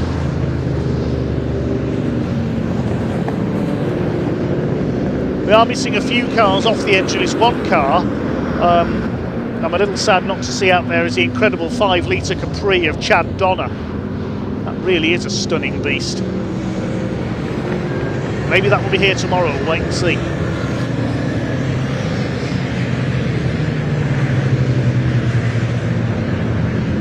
There's 744 of Peter Ankers with his TVR in 4th place, trying to catch the 2nd place fight. So there's Fowler, there's Ellis, there's Ankers. 3 cars together now for 2nd, 3rd and 4th. They're not going to catch Michael Saunders, but a good race among themselves for 2nd. Podium places not decided yet. The Ellis and Swan battle is further back in 5th and 6th. So all the 2nd place fights encountered a few back markers here. Look out Ray Barrow. Look out Tim Brook in the blue Corvette. He gets out of the way. Mind you, it's not easy to get out of the way of the quicker cars when you're in the car as big as a Camaro. They managed to avoid each other there, and Neil Fowler still 2nd in what I think is the Ian Pryor MGB. Blue lights flashing, blue flags waving to warn the slower traffic that they're about to be lapped. Still very wet up here at the far end of the circuit. 42 of Ian Jones, the TVR is lapped. He made a rapid start to this race.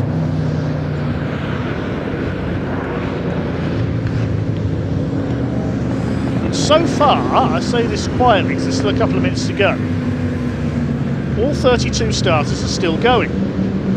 Peter Ankers breezes down the outside there out of Church and takes 2nd place. Good move there by the TVR. Neil Fowler fighting back in the MG. You've got to be brave to race something as leery as a TVR or a big Chevy in the dry, right in the wet. Barrow closes up. I think we may have lost Russell McCarthy into the pits, unfortunately. I hope I haven't put the curse of the commentator on him. There's the AMC Javelin. Very rare cars for the UK out there. One of the Mustangs takes a shortcut. That was Ricky Nelson in the black Mustang. And there's the battle for 5th between Matthew Ellis and Jake Swan.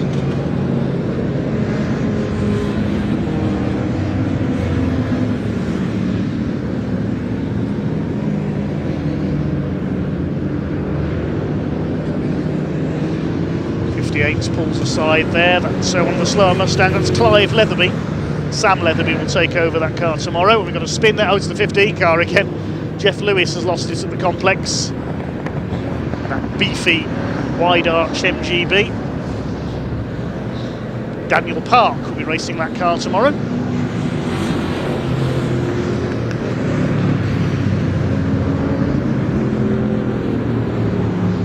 '17 car of Wyman is a lap down on the 2 cars ahead of him, but still racing hard. Reader has just gone into his last lap. Michael Saunders, the yellow TVR, is heading for victory. Really wet now at the back of the circuit with the water coming off the tyres of the Mustang there.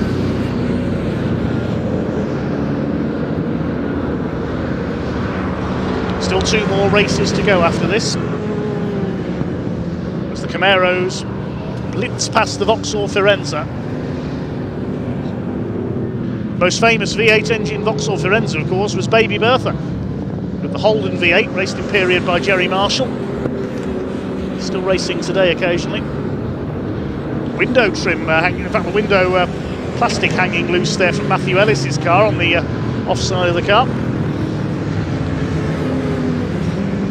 He can stop his windows from steaming up. So away goes Michael Saunders, he's heading for victory. Former winner of the TVR Challenge in his equally yellow Cerbera.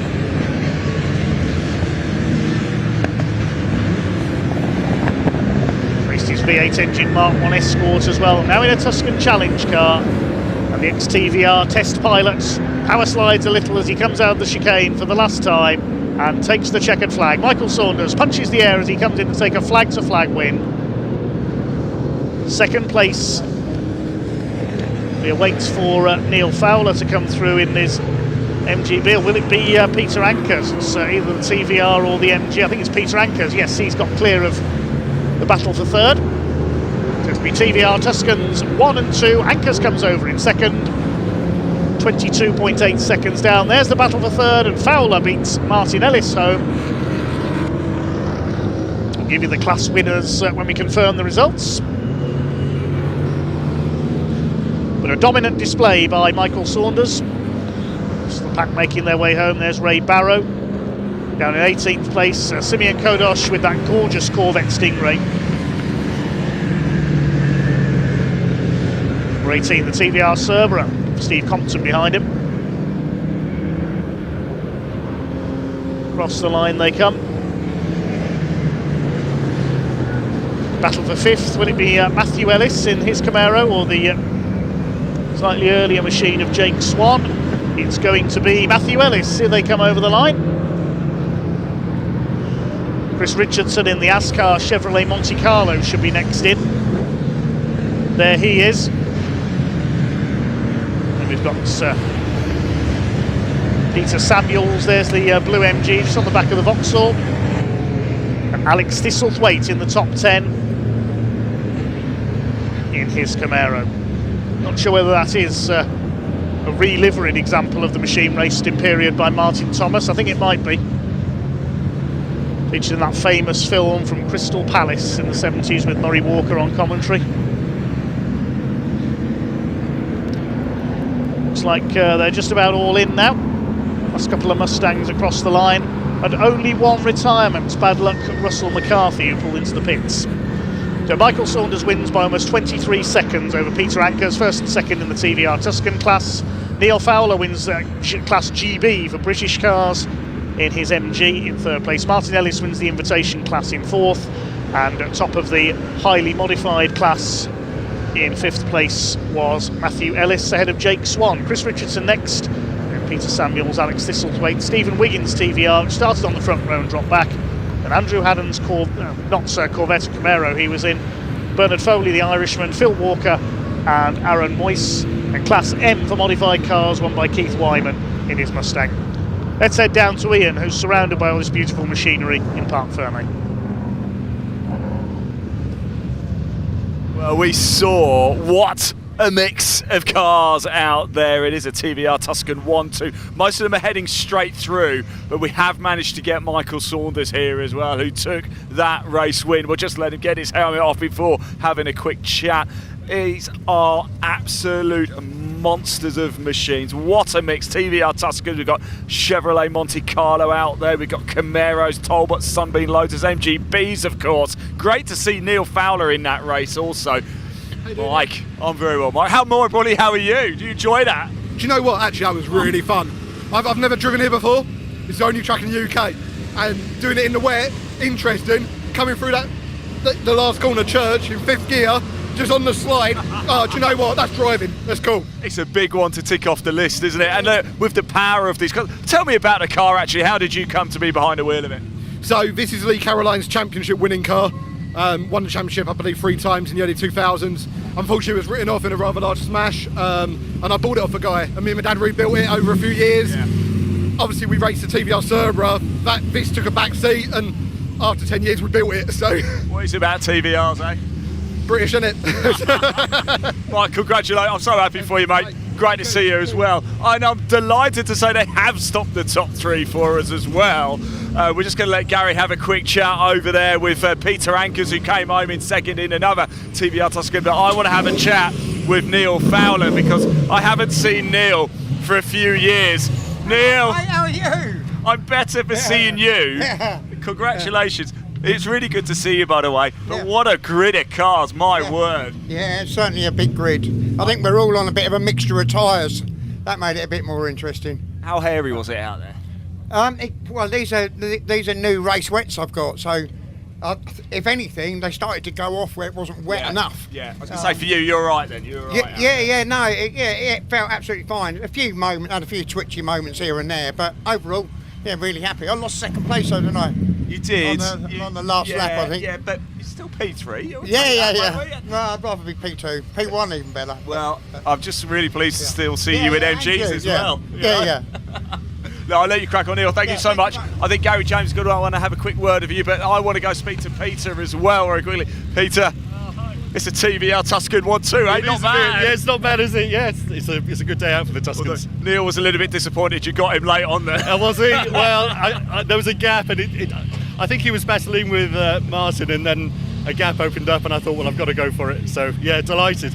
Absolutely delighted. What a massive smile on your face. How fun was it out there? It was brilliant. I was just saying it's the first time I've ever been placed in a race. Really? So, a new car, and it's going brilliantly. Well, it won't be the last. Congratulations. Peter, I'm really happy for you. Yeah, well done. Really good stuff indeed. Right, as you can see, look at this. We've got our minis all about to head out on track now. So, not too long ago, actually, I caught out with a couple of the drivers for a little Eurovision Song Contest competition as well. So let's go and hear from them now.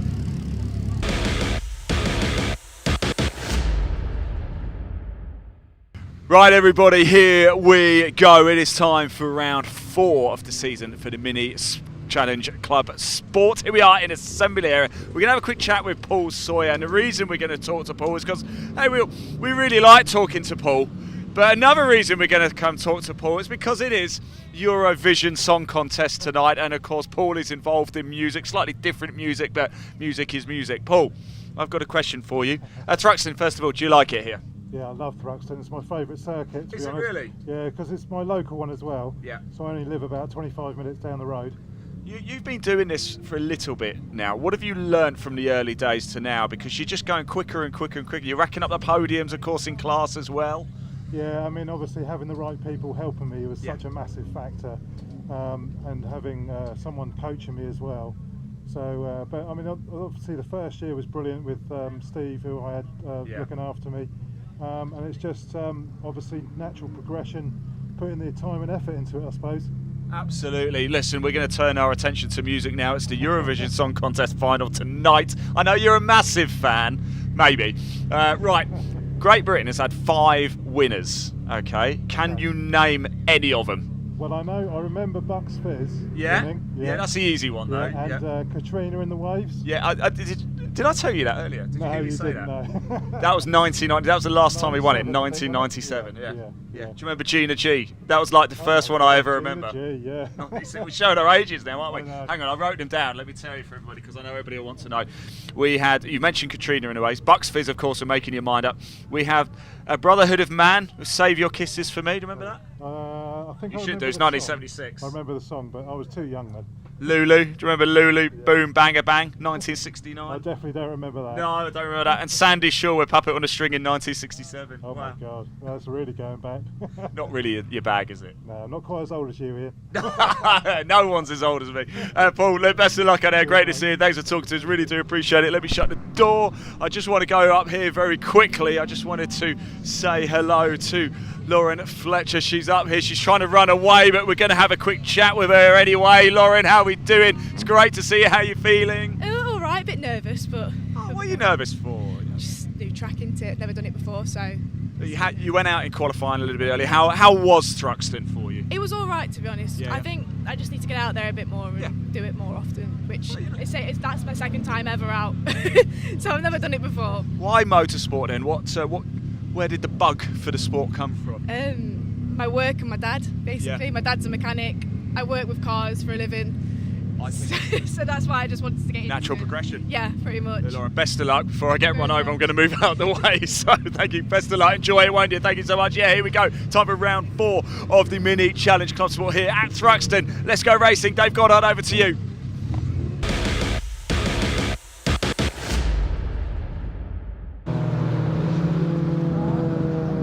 Thanks, Ian. Yes, cars on track and on their way to the grid for the first race of the weekend for the Mini Challenge Club Sports. Take a look at the grid then. They had 3 races at Brands Hatch at Easter weekend. It was Ollie Wilmot who took all 3 wins on those occasions, but he's been beaten to pole position here by Freddie Hewitt in number 5. These two pretty much divided up the wins in this category last year between the two of them. They run in the R56 Mini class. Mixture of R56s and R53s in the first half of the grid, and the less powerful Cooper S's a bit further back on a separate part of the grid. So Hewitt and Wilmot on row 1, Adrian Lingy up there on row 2 alongside Ian Trundley, and Andy Langley on row 3. Wonder if he's in the Clubman estate this weekend. We'll take a look in a moment. Ben Trundley alongside him, the first of the 53 class cars. Then on row 4 we've got John Wyatt, number treble 7, a jeweller by trade, hoping to strike gold here at Thruxton. Newcomer Simon Sinfield alongside him.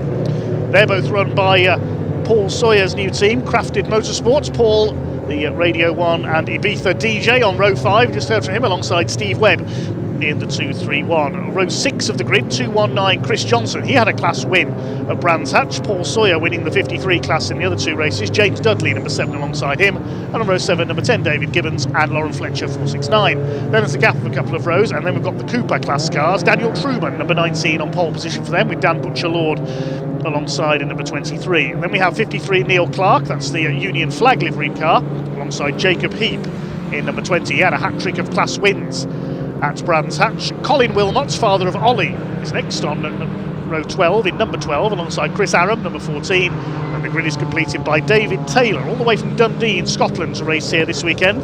His Brands weekend ended early with engine trouble, so looking for better fortunes here. Starts alongside Jacob Baldry, junior saloon car graduate, in number 33.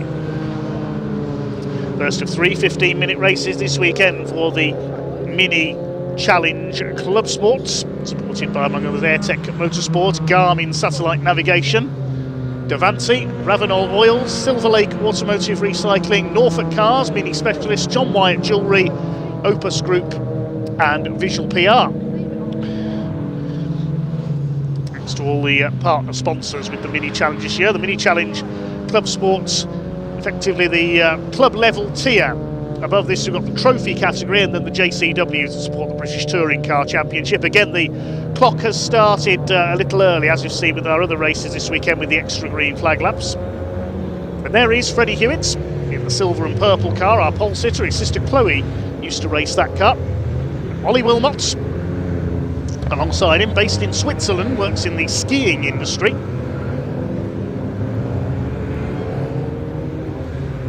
Looking to keep up his unbeaten run this year. Second row of the grid, we'll see Adrian Lingy, number 77, and Ian Trundley in the 41. Andy Langley is in the Clubman Estates, one of only a couple of mini estates racing in the UK.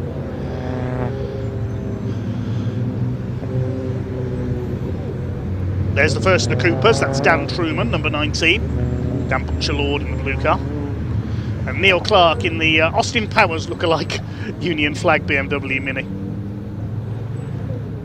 David Taylor at the back. I don't think we've got Jacob Baldry there, number 33. He had trouble in qualifying, so he's a non-starter. Unless he's starting from the pits, of course, we can't see at the moment. So this will be a race of about 11.5 minutes. Now they've done their 2 green flag laps. The grey and green and purple car is Freddie Hewitt's, and the white and red is Ollie Wilmot. Second row, the dark green car with the yellow flashes, that's Adrian Lingy. Second of the grey cars with the green designs on the headlamps, that's number 41 of Ian Trundley. And Andy Langley in black and white, the estate car. Green flag waves at the back of the grid. Time to go racing with the Mini Challenge Club Sport here at Thruxton. First of 3 races this weekend. Revs are up, the red lights are on, and away we go for just over 11 minutes of racing. Super getaway by Ollie Wilmot, charges into the lead. We haven't even reached Allard yet. Look at this, 4 wide among the Coopers. Good start by Chris Aram, going around the outside of everybody. He's up with the 53 class cars. A flying start for Chris Aram in the 14. Dan Truman gets up there with him. They're already ahead of a couple of the R53s. It's the 56 class cars that will lead the way into the spray. Bit of slip and slide there for Andy Langley, and that's unique to this series, estate machine. Already overlapping with the Coopers further back. There's Chris Aram and Dan Truman fighting for the lead of the class. Dan Butcher-Lord in behind them, and Colin Wilmot, father of Ollie, in 4th place in the number 12. They've already got ahead of Lauren Fletcher in the 469. The inside, Dan Truman trying to take the lead of the class. Listen to the whine of the superchargers in these cars as well. There's Adrian Lingy looking for his first podium in the Mini Challenge Club Sport. He's ahead of Langley in the Norfolk Cars Clubman Estates, number 42. But it is Ollie Wilmot, was off like a rocket at the start of that race ahead of Freddie Hewitt. They had a great fight here last year in this category as well. Look at those 2 drifting round Church Corner there. Lingy ahead of the 42 of Langley.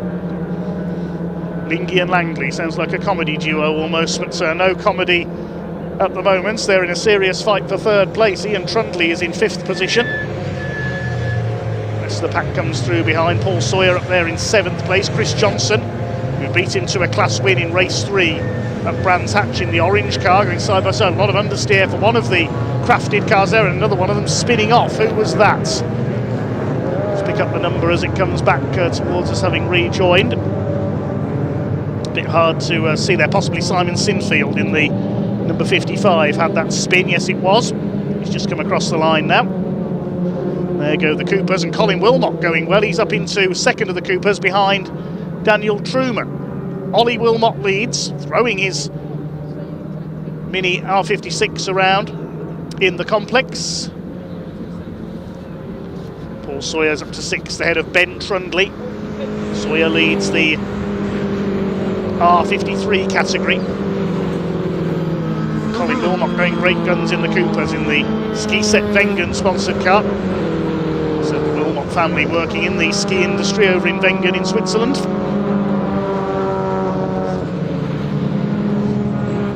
Chris Aram has dropped back into 4th place of the Coopers now behind Butcher-Lord. Here's a scrap between James Dudley, number 7, the Welshman, and 231 Steve Webb from Surrey.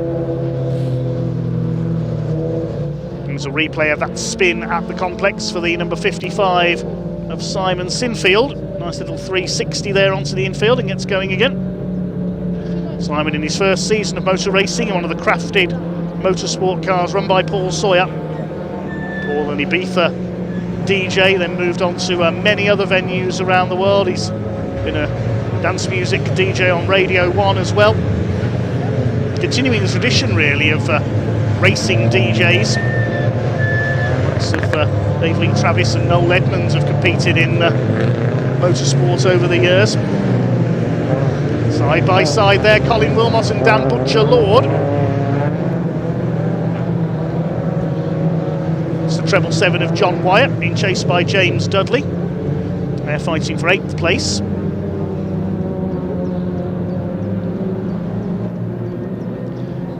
Mike Smith was a radio DJ. He made it as far as the British Touring Car Championship in motor racing as well with BMW. Became more notorious as a crasher though, sadly. James Dudley pushing on. Chased by Steve Webb, trying to chase down John Wyatt ahead of them, but it's still Wilmot who leads from Hewitt. Langley up to third ahead of Lingy. Ian Trundley in fifth. This is Ben Trundley in sixth position. The navy blue car with the pink roof. He's leading class 53 ahead of Sawyer and Chris Johnson in third. And having a go here at Ian Trundley for P5.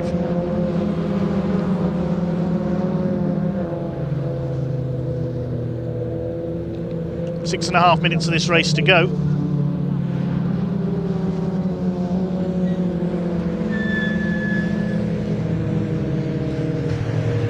Towards Woodham Hill. They're closing in a bit on Adrian Lingy for fourth place as well. The Trundley family going well here. Take it so carefully into that chicane. You see the way the rear end stepped out on Adrian Lingy's car there. Behind them is Sawyer, then Johnson, Wyatt, Dudley. Steve Webb's got ahead of James Dudley now, then a gap back to Daniel Truman, who leads the Coopers. Jacob Heap won all three races for them from Brands Hatch, but he's back in sixth in class at the moment. Simon Sinfield in among the Coopers after his spin. First time he's raced in the wet.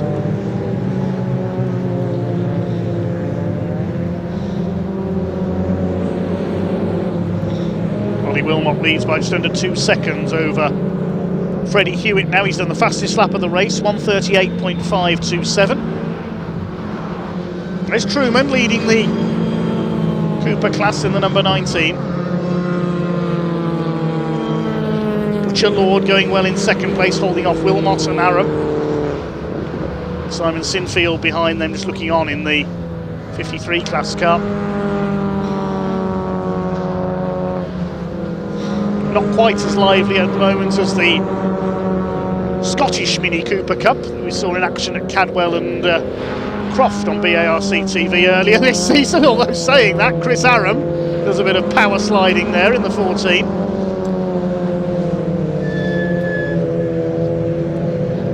Dan Butcher Lord under intense pressure from Colin Wilmot, who's going for it here on the run up into Church Corner. That's a brave place to attempt an overtake. He's got the inside line, has he? Fastest corner in the country at Church. And he's done it. Or has he? Butcher Lord fights back, keeps his foot in. Retakes the place. I think someone's had a spin somewhere. I heard a squeal of tyres in the background. I think it might have been Paul Sawyer. He's dropping down the timing screen. Yes, there he is. So Sawyer's had a moment somewhere and he's under fire from Chris Johnson. That's a replay going into the chicane. Yes, he was tagged there. That's the squeal of tyres I heard.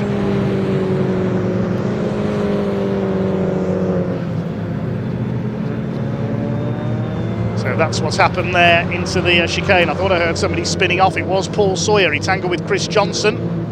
Johnson now second in class. It's still Ben Trundley who leads the R53 class. Chasing Ian Trundley for fifth overall. Adrian Lingy ahead of them in fourth.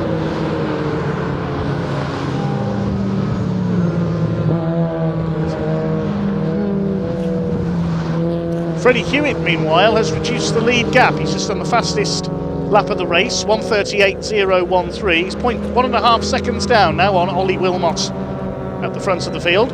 Here are the leaders, not seen much of them in this race. And there's Andy Langley in third place in that intriguing looking monochrome liveried estate car.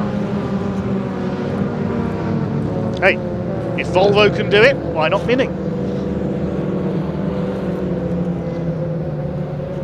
And Honda as well. They had the Civic Tourer in the British Touring Car Championship one year. Ollie Wilmot's just responded to the pressure and done the fastest lap, 1:37.088. So they're starting to lap in the 1:37s now. Conditions are improving out there, I think. Simon Sinfield chasing Chris Aram. He's been a bit sideways in this race. 2.5 minutes to go, so a couple of laps left. For Ollie Wilmot to try and make it 4 out of 4. Chris Aram Sizzling round the outside. Is he going to get the car stopped in time on Colin Wilmot? Yes, he does it. That's a great move. Well done, Chris Aram. That's put him up to third in the Cooper class, behind Dan Butcher-Lord. Still led by Dan Truman, who's well out in front.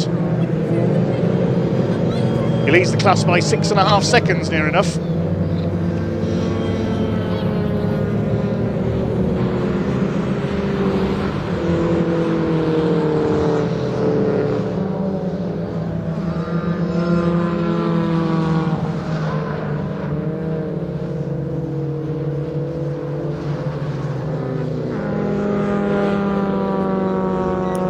Over 90 seconds to go. Wilmot has increased his lead once again over Freddie Hewitt.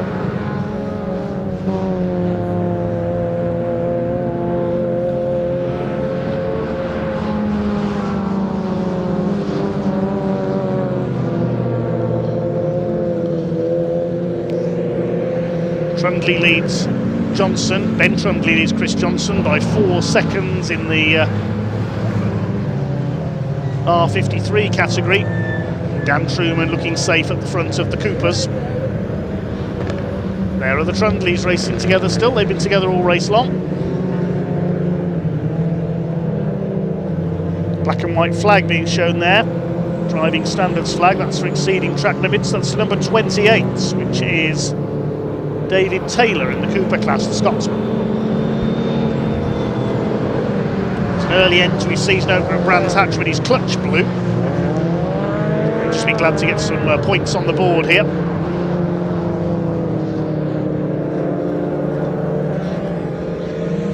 Here's a couple of the Coopers. Jacob Heap, who's had a very quiet race, battling with Neil Clark. There's Taylor, who just mentioned ahead of them. Oh, nearly tripping over each other. Jacob Heap goes across the grass there, almost in the Golf livery car.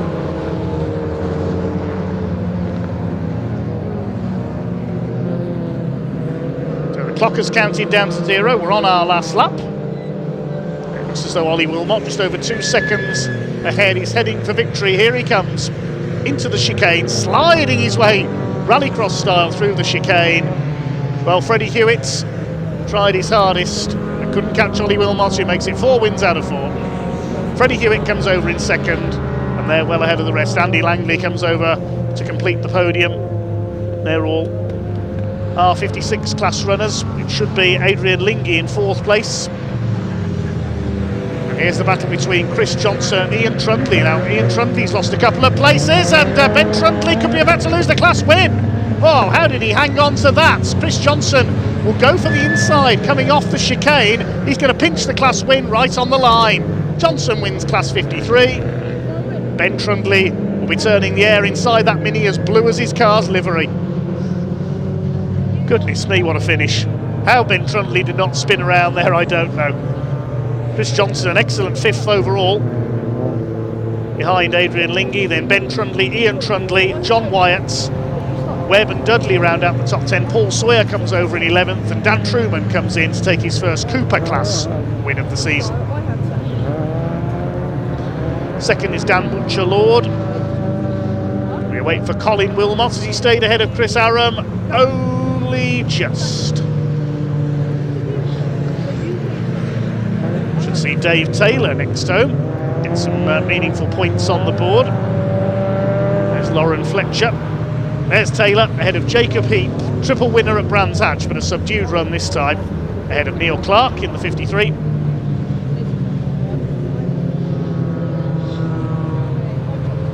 Behind them, Gibbons and Fletcher complete the finishes.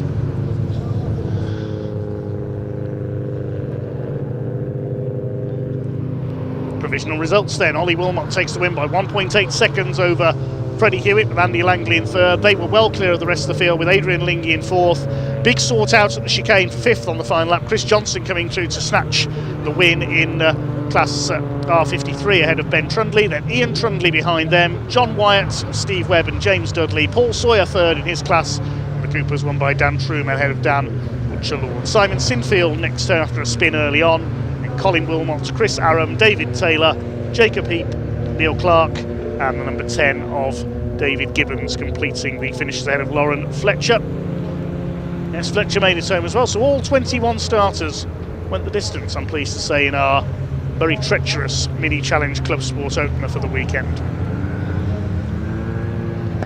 One race to go here today. What are the big rigs going to make of these wet conditions? The British Truck Racing Championship will be out shortly.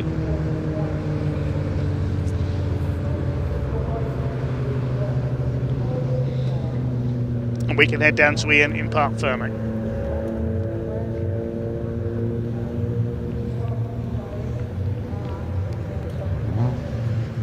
Yeah, look at this, everybody. Ollie Wilmot, he's on fire. Look at that, literally, wow. What a drive from Ollie Wilmot. He wins round 4 of the 2026 Mini Challenge Club Sport here at Thruxton. Ollie, congratulations. The winning streak continues. The fist goes up in the air, but tell you what, you had to work for that one, Freddie. He's a quick lad, isn't he? He's a quick one, and I nearly lost on the last corner, last lap. So yeah, it was a good one. Good start. How slippy and greasy is it out? This rain has just been insistent, hasn't it? It's slippy. I mean, I'm 7 seconds down from qualifying, so it's a slippy one. But it means a lot. Thank God we're before the trucks. It's even more worse. So yeah. Pleased to get another win, though. That's 4 from 4, right? It is. Let's go for another 2 for tomorrow. Top man, well done. Congratulations, Ollie. We've got, let's go have a quick chat with Andy Langley over here as well. Sorry, Andy, I know you want to go talk over there, but hey, look, you're on a podium, not bad, right? Yeah, I'm kind of pleased with that. Still having loads of issues with the car. So, yeah, just boost issues again. You kind of fix thing and something else cropped up. But, Slightly on a positive note, though, if you've got issues with the car, you're driving exceptionally well. P3, there's more to come. It's not bad, is it? Yeah, I've got to be happy with that. Yeah. Just, oh, man, frustrating. Cheers, but best of luck for tomorrow. Let's go over here. We're going to have a quick chat with Freddie Hewitt. Freddie Hewitt was down on power over at the first meeting of the season at Brands Hatch. We'll have a quick chat with him. He's getting closer and closer. Was on pole as well. Freddie, not quite to be today. There's another chance tomorrow, but now that the power issues are sorted out, you are quick, aren't you? Yeah, we're on the pace, which is good. That race out there, we were on the pace, but we just couldn't catch the gap time. We lost Wally up. But fighting the McQueen, turning left to go right. I honestly, I've never known Thruxton with so many left-handers. It's been brilliant, great fun. Great fun. Let's hope it's a little bit drier tomorrow, though, shall we? And listen, I think you've got Ollie a little bit worried here now, you know? Well, hopefully. Yeah. Wouldn't have. Well, other than being in first ourselves, but it's coming. It's coming. Freddie, thank you so much. Race still to go, and as you can see, the trucks are waiting to go out. I do have an announcement for everybody as well.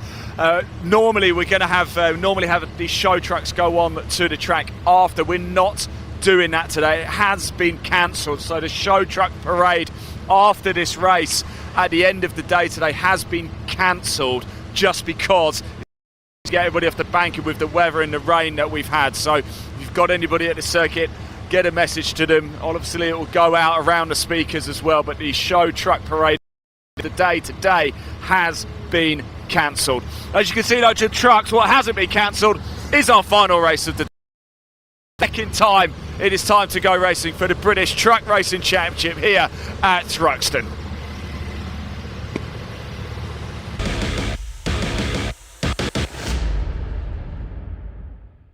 So here we are, it's pouring down with rain outside, which means everybody starts to gather in the hospitality tent, put my teeth back in. I'm actually joined by John Green, who is the managing director, owner, the top dog of Rydam Universal, and of course Solid X, which is one of our championship partners and sponsors.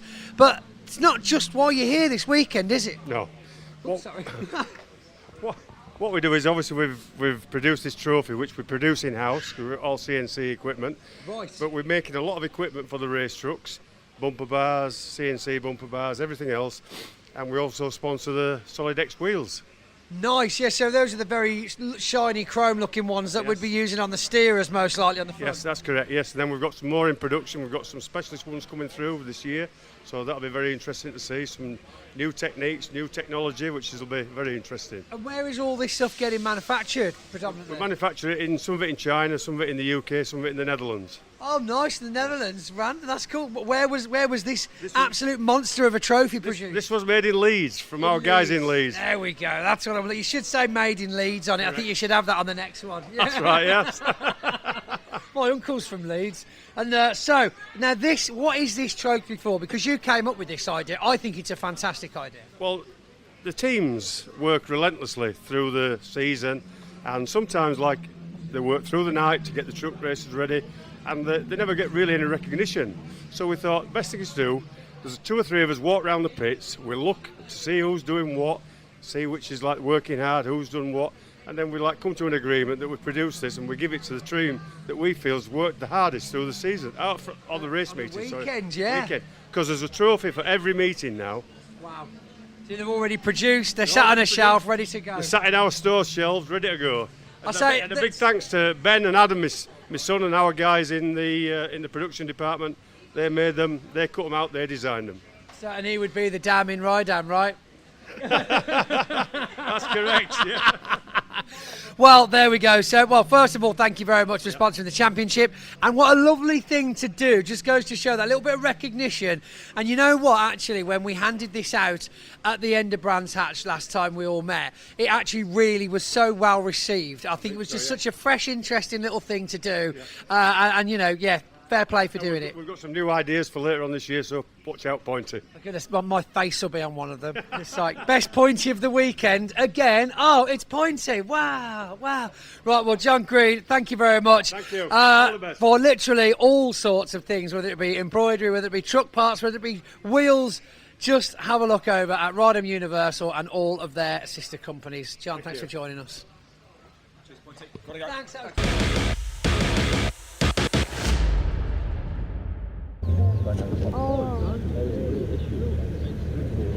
Thanks, Pointy. Great to hear from one of our sponsors down there as the trucks get ready for the final race of day 1 here at Convoy Thruxton. Just to repeat that announcement we heard from Ian just before we went to Pointy there, the show truck parade that was scheduled for the end of today's programme is now not going to take place due to the weather, unfortunately. So no show truck parade at the end of today.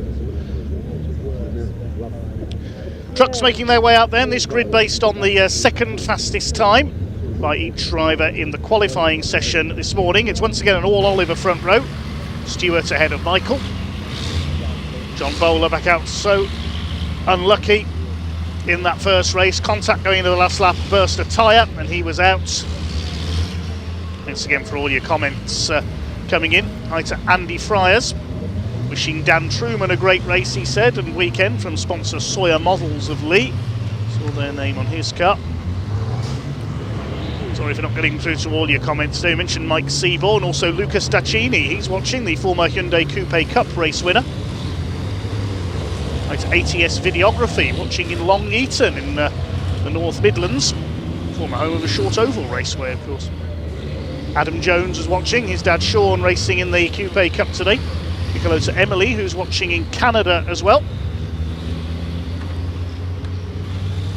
Right, to Pebble Beach Road Racers as well. Great to see the muscle cars out on track in the Burney's V8s. Go Chris Richardson, says Pebble Beach Road Racers.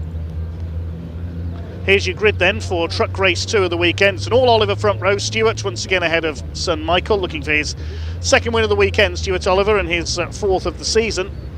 Row 2, Ryan Smith, the reigning champion, alongside David Jenkins. Third row, John Bowler alongside Craig Reed, the man from Stoke in the number 68.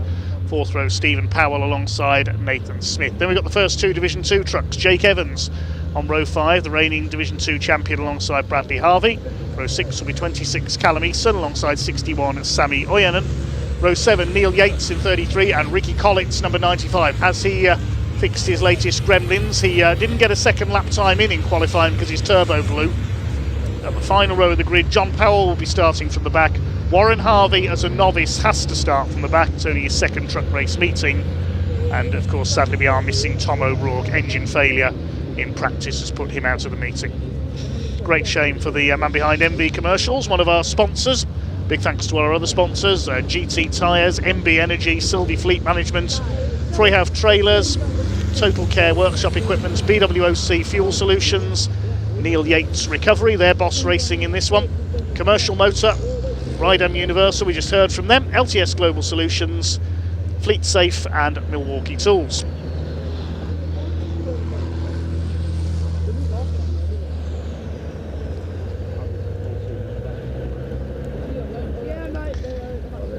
So the truck's behind the GT Tyres pace truck then. It's a little drier out there now. It's still going to be slippery under these wheels, under these GT tyres. Who's going to be the rain master? Stewart and Michael Oliver, father and son on the front row. First race, Stewart was able to pull away as everybody else was scrapping behind him for second place. Eventually they tripped over each other at the chicane, and the unlucky one was John Bowler. He got some contact and burst a tyre and was out of the race. Ricky Collins back out there, that's good to see.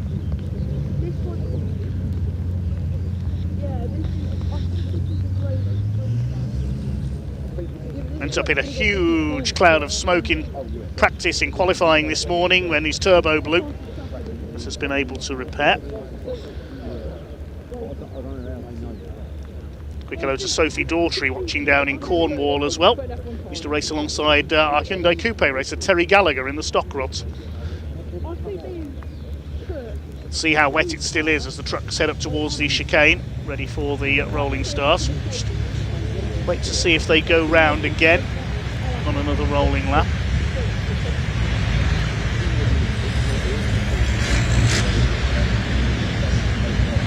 ...12 and 13 litre turbocharged engines running on HVO environmentally friendly fuel.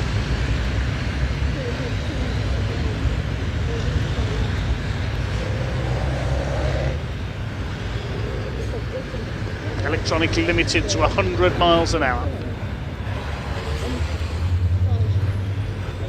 Judges will be keeping an eye on the speeds. If you overspeed, if you exceed 100, you can be penalised or disqualified. You can also be penalised or disqualified from emitting too much black smoke, although that is really a thing of the past with the new HVO fuel.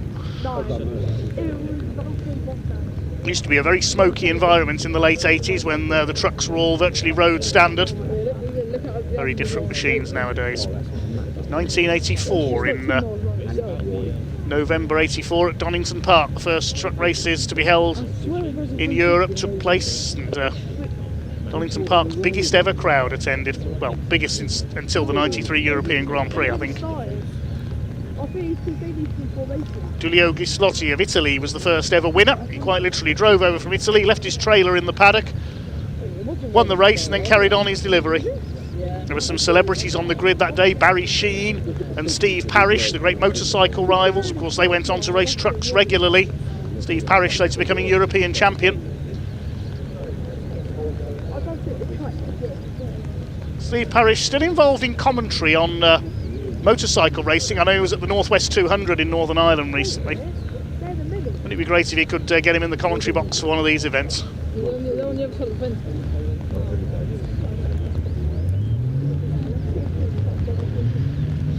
Other names to appear that day at Donington were Martin Brundle of F1 fame, the Grimer brothers of hot rod racing fame.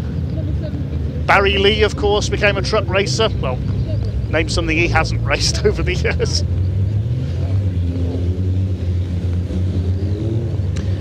And another great European champion was an ex-F1 driver, Slim Borgwood, the Swede, sadly no longer with us. Must say hello as well to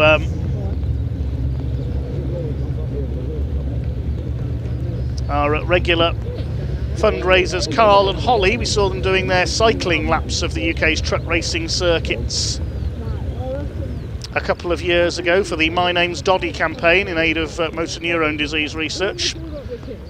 Carl, Holly and family are trackside at Thruxton today. Don't think they'll be doing any cycling in this weather though.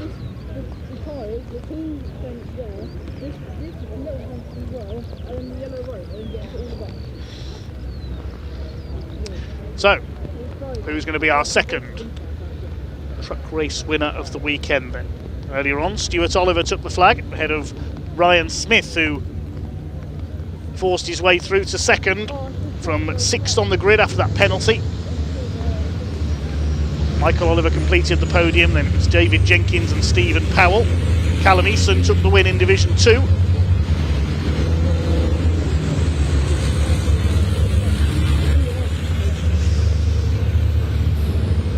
A 15-minute race coming your way.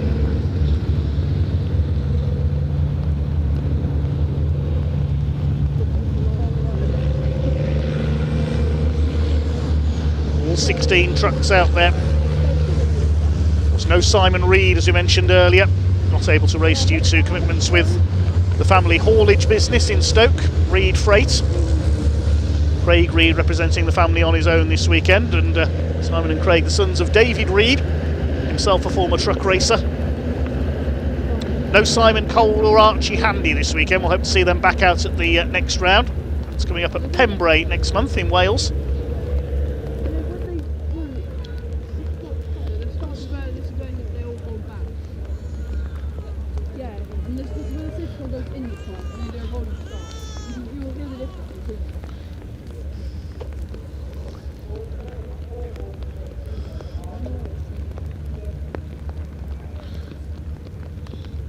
Sky going a bit dark again down at Church Corner. We're not in for more rain. It's coming down steadily at the moment, not too heavily. Sammy Oyenham missing his front bumper after hitting that tyre stack in race 1.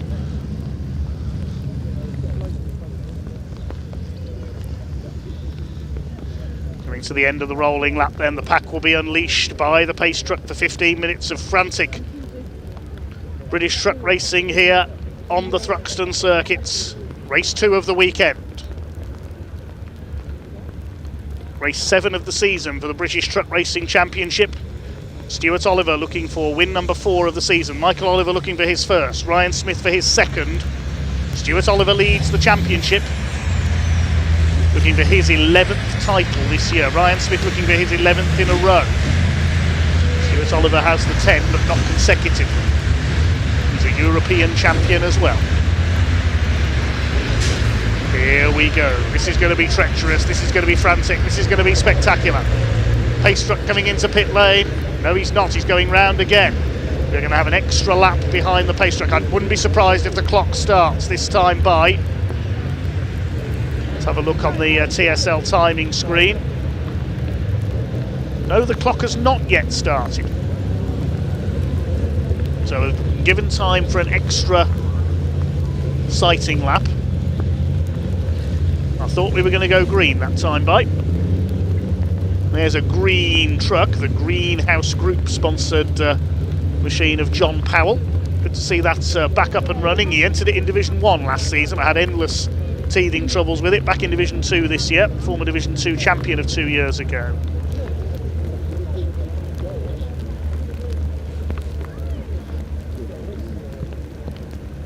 We've got some feline spectators here today. Emily in Canada telling us her cat named Link is watching.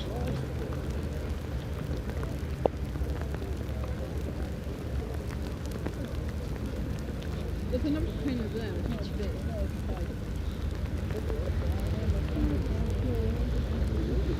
Let's hope for not too many catastrophes in this race then.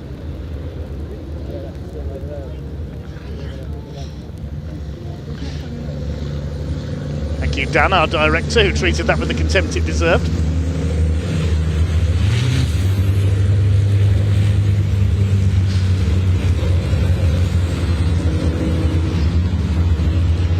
Out onto the back of the circuit. So just a bit of rain coming down fairly steadily at the moment. Let's hope it doesn't get any heavier. While we have this extra green flag lap, I'm going to take a quick peek at the weather forecast for Thruxton tomorrow.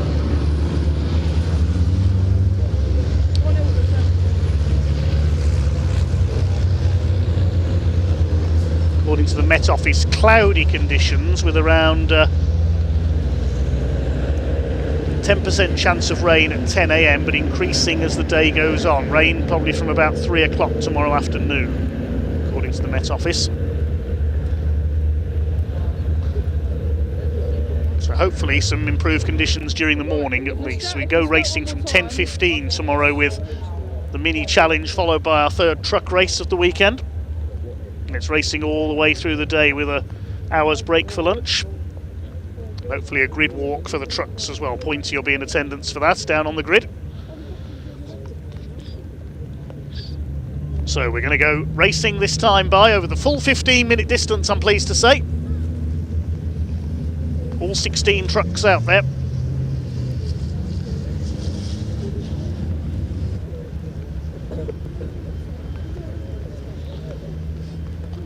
So if you get into weather it's cold where you might breathe smoke. That's how you know it's weird. The Olivers on the front of the grid, father alongside son.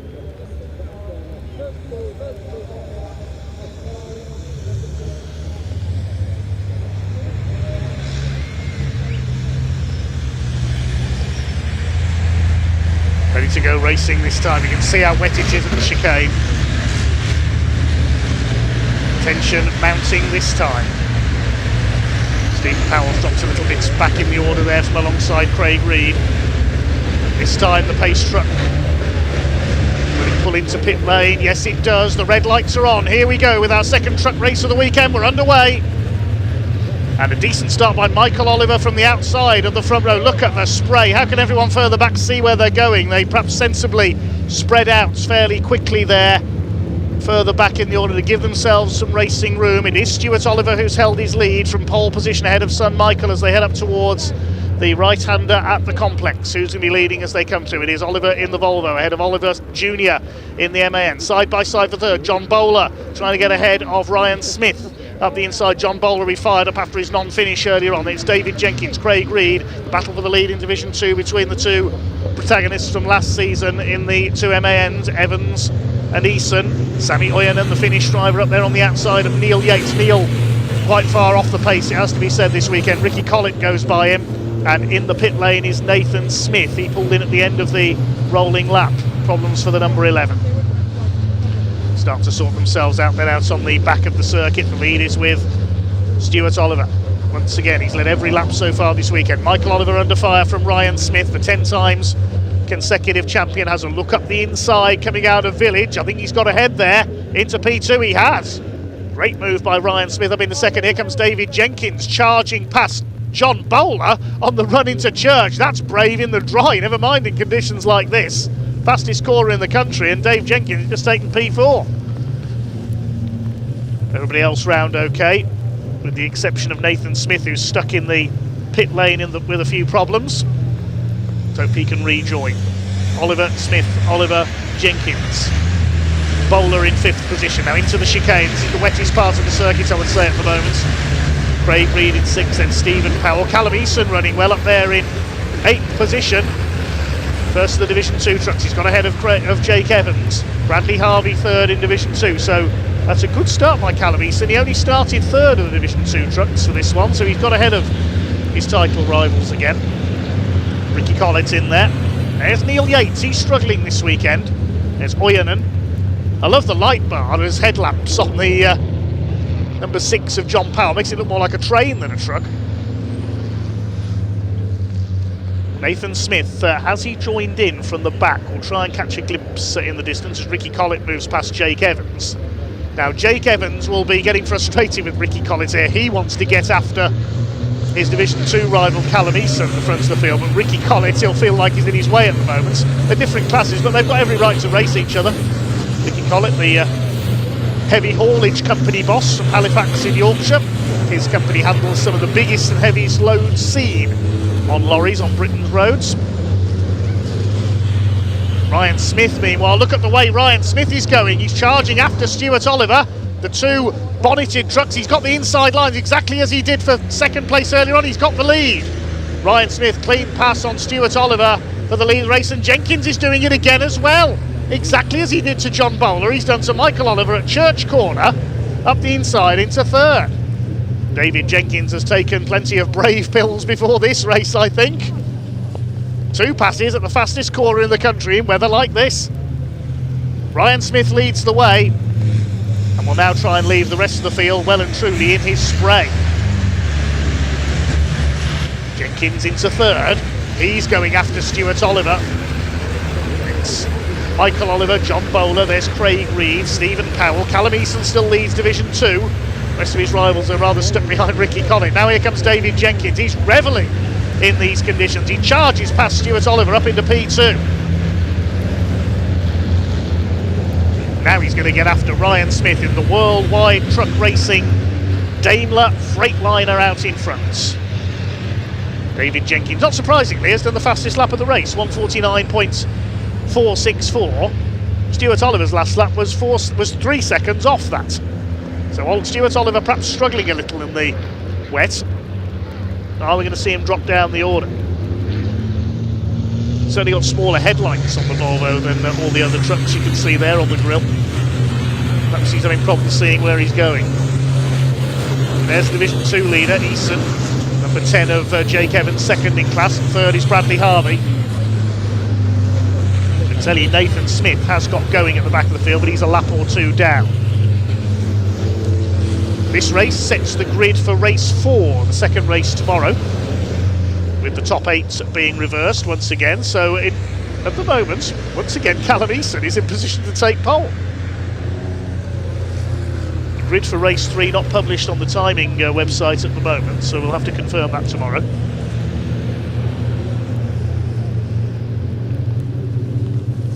They splash their way through Church Corner. Ricky Collett up to 9th. There's Evans, Bradley Harvey, Neil Yates.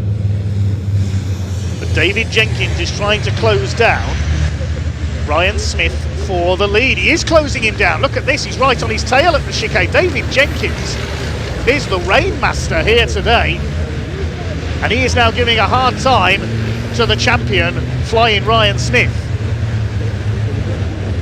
Over the line, up through Allard. Jenkins to the inside. No, moves back in to take the line for Green Corner, the left-hander. Then up to the complex, Campbell, Cobb and Seagrave. Named after Sir Malcolm and Donald Campbell, John Cobb and Sir Henry Seagrave. Great Britain's heroes of speed.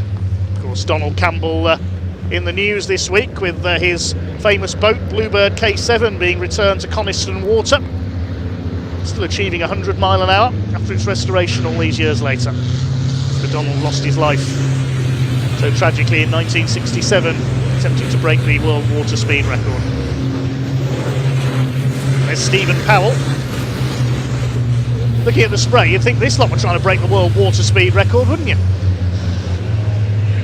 Michael Oliver trying to catch his father Stuart for 3rd place. Stuart is the championship leader. Are there any Oliver team orders in? Jenkins has done another fastest lap, 1:48.888. They're getting more acclimatised to the conditions now.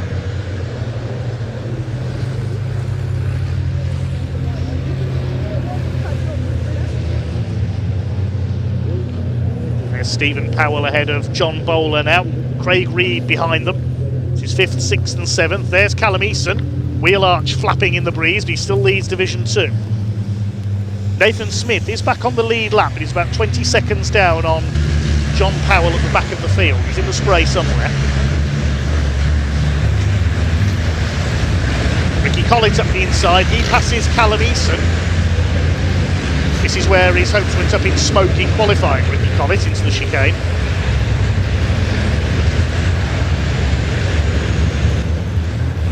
See what Callum Eason's lead is in Division 2 as well.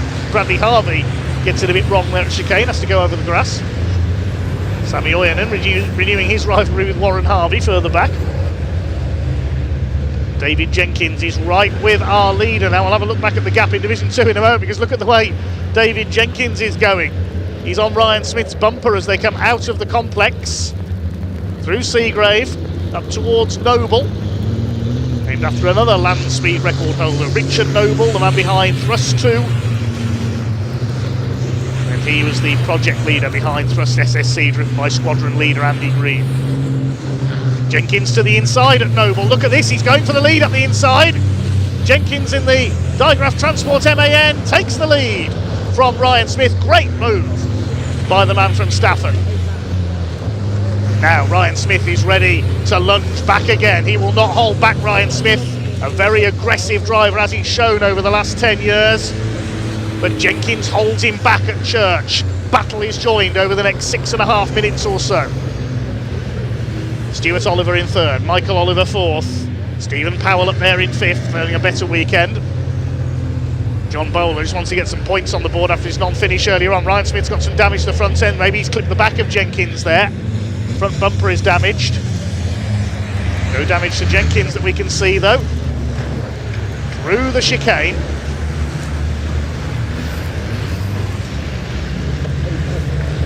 Through to complete lap number 5 this time. Across the line they go. Another fastest lap for Jenkins, 1:48.037.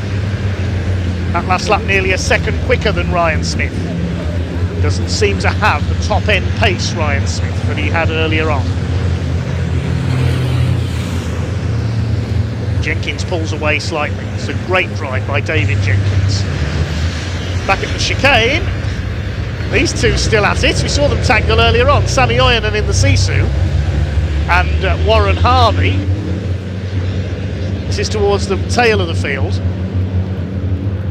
Warren Harvey at the inside takes the place. Now look at Sammy Oyanen's windscreen. It looks very misted up there, and his headlights aren't working either. He can't see where he's going. These two can though, I think. Saying that though, Ryan Smith's windscreen looks a bit misted up there.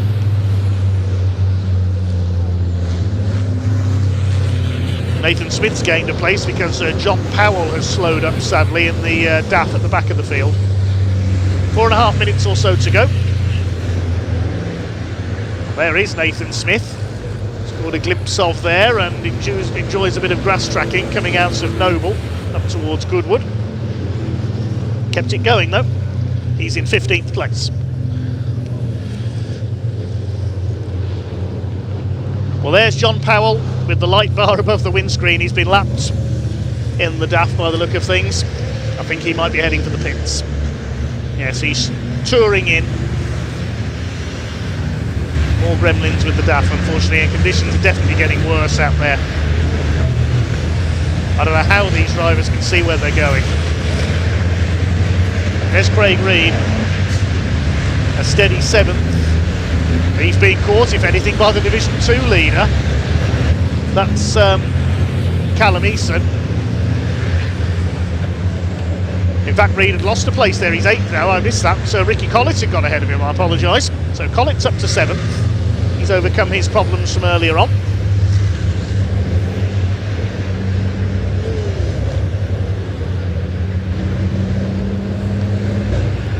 Oh, and a tangle at the chicane. That's Bradley Harvey that's gone off. He's hit one of the tyre stacks. He's hit the tyre wall, in fact. He's got part of the tyre wall stuck to him there. He's trying to do a 3-point turn to get going again. Let's see what happened there. Just went straight on. He got a wheel onto the grass. No saving that, and wallop straight in. Shreds the barrier. I think that's Recticel barrier, in fact, rather than tyres he hit there, but it's cushioned the impact. Bradley Harvey will rejoin at the back of the field. There's his father, Warren Harvey. The struggling John Powell, as he's trying to keep going to get some points. And Sammy Oyen and Sisu. Look at the windscreen. You can see how steamed up it is. No headlights either. No wonder Sammy can see where he's going. We have a full course yellow according to the timing screen. A full course yellow, so the leaders slow down. That'll be to remove that debris at the chicane from Bradley Harvey's off. So the trucks will slow down. There's the reason. You can see the tyres and bits of barrier on the track at the chicane. So the field slows. The equivalent of a safety car. No safety truck, of course.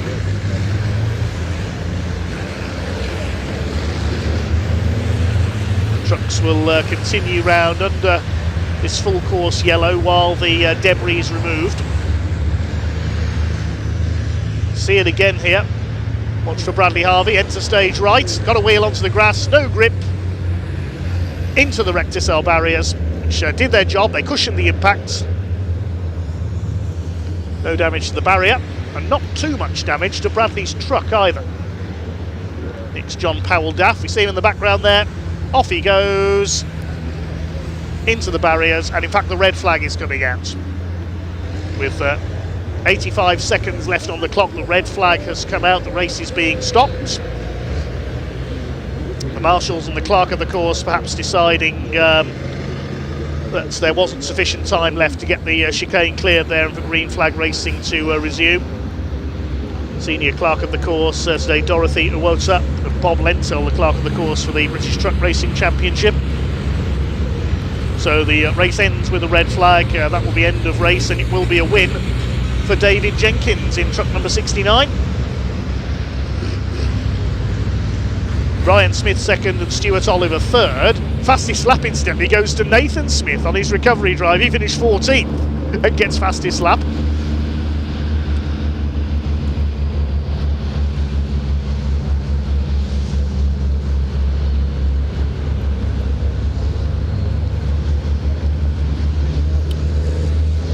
So we'll wait for the trucks to make their way in. Yes, confirmation it is checkered and red flag. The race ends early, with David Jenkins taking his first win of the season.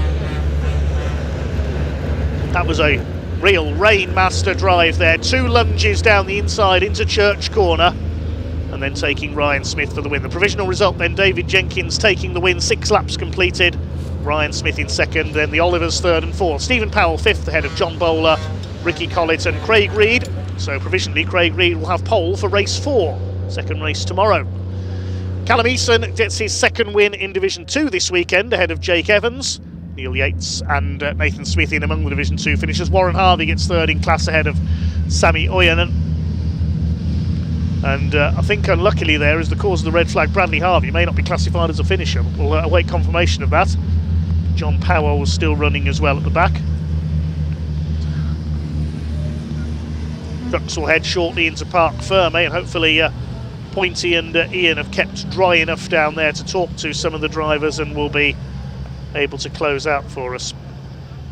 But full credit, I have to say, to all the truck racers there. That was a brilliant display put on by our truck racers, in particular David Jenkins, who will take the title of the Rainmaster for 2026 after that drive.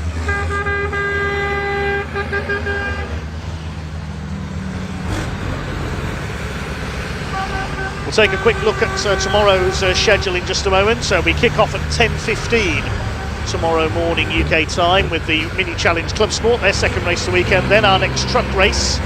Then it's the Coupe Cup, the Hyundai's back out, followed by the Hondas in the Civic Cup. Then more from the Pickup Truck Racing Championship.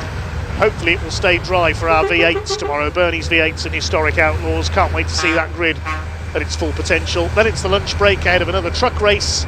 Second race for the Audi Cup. Then the Pickup Truck Racing Championship. The Minis have their third race, then it's the Civics, the Audis again, and a final truck race to close out the programme, due off at 5:20 PM local time in our second day here at Convoy Thruxton 2026. Sadly, we won't see our convoy of show trucks to end today. That's been called off due to the weather, unfortunately. As the trucks sound their air horns as they head into the paddock. That's about all from me then for day 1 here at Convoy Thruxton. A big thank you, I must say, to all the marshals, the medical staff, recovery crews, race control staff, everybody else here at Thruxton today, all the teams and drivers. Special thanks to our camera crews as well, braving the conditions as well. We'll all be back tomorrow from 10:15. That's about all from myself, Dave Goddard. I'll hand you over to Ian and Pointy down in Parc Ferme to catch up with some of the drivers and to close out day 1 here at Convoy Thruxton.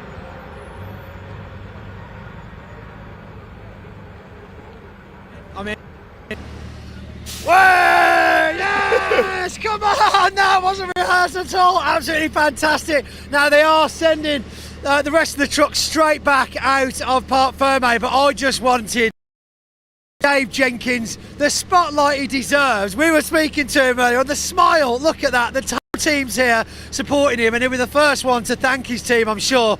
But Dave, what a result. Well deserved. I feel like you've been this for a little while now.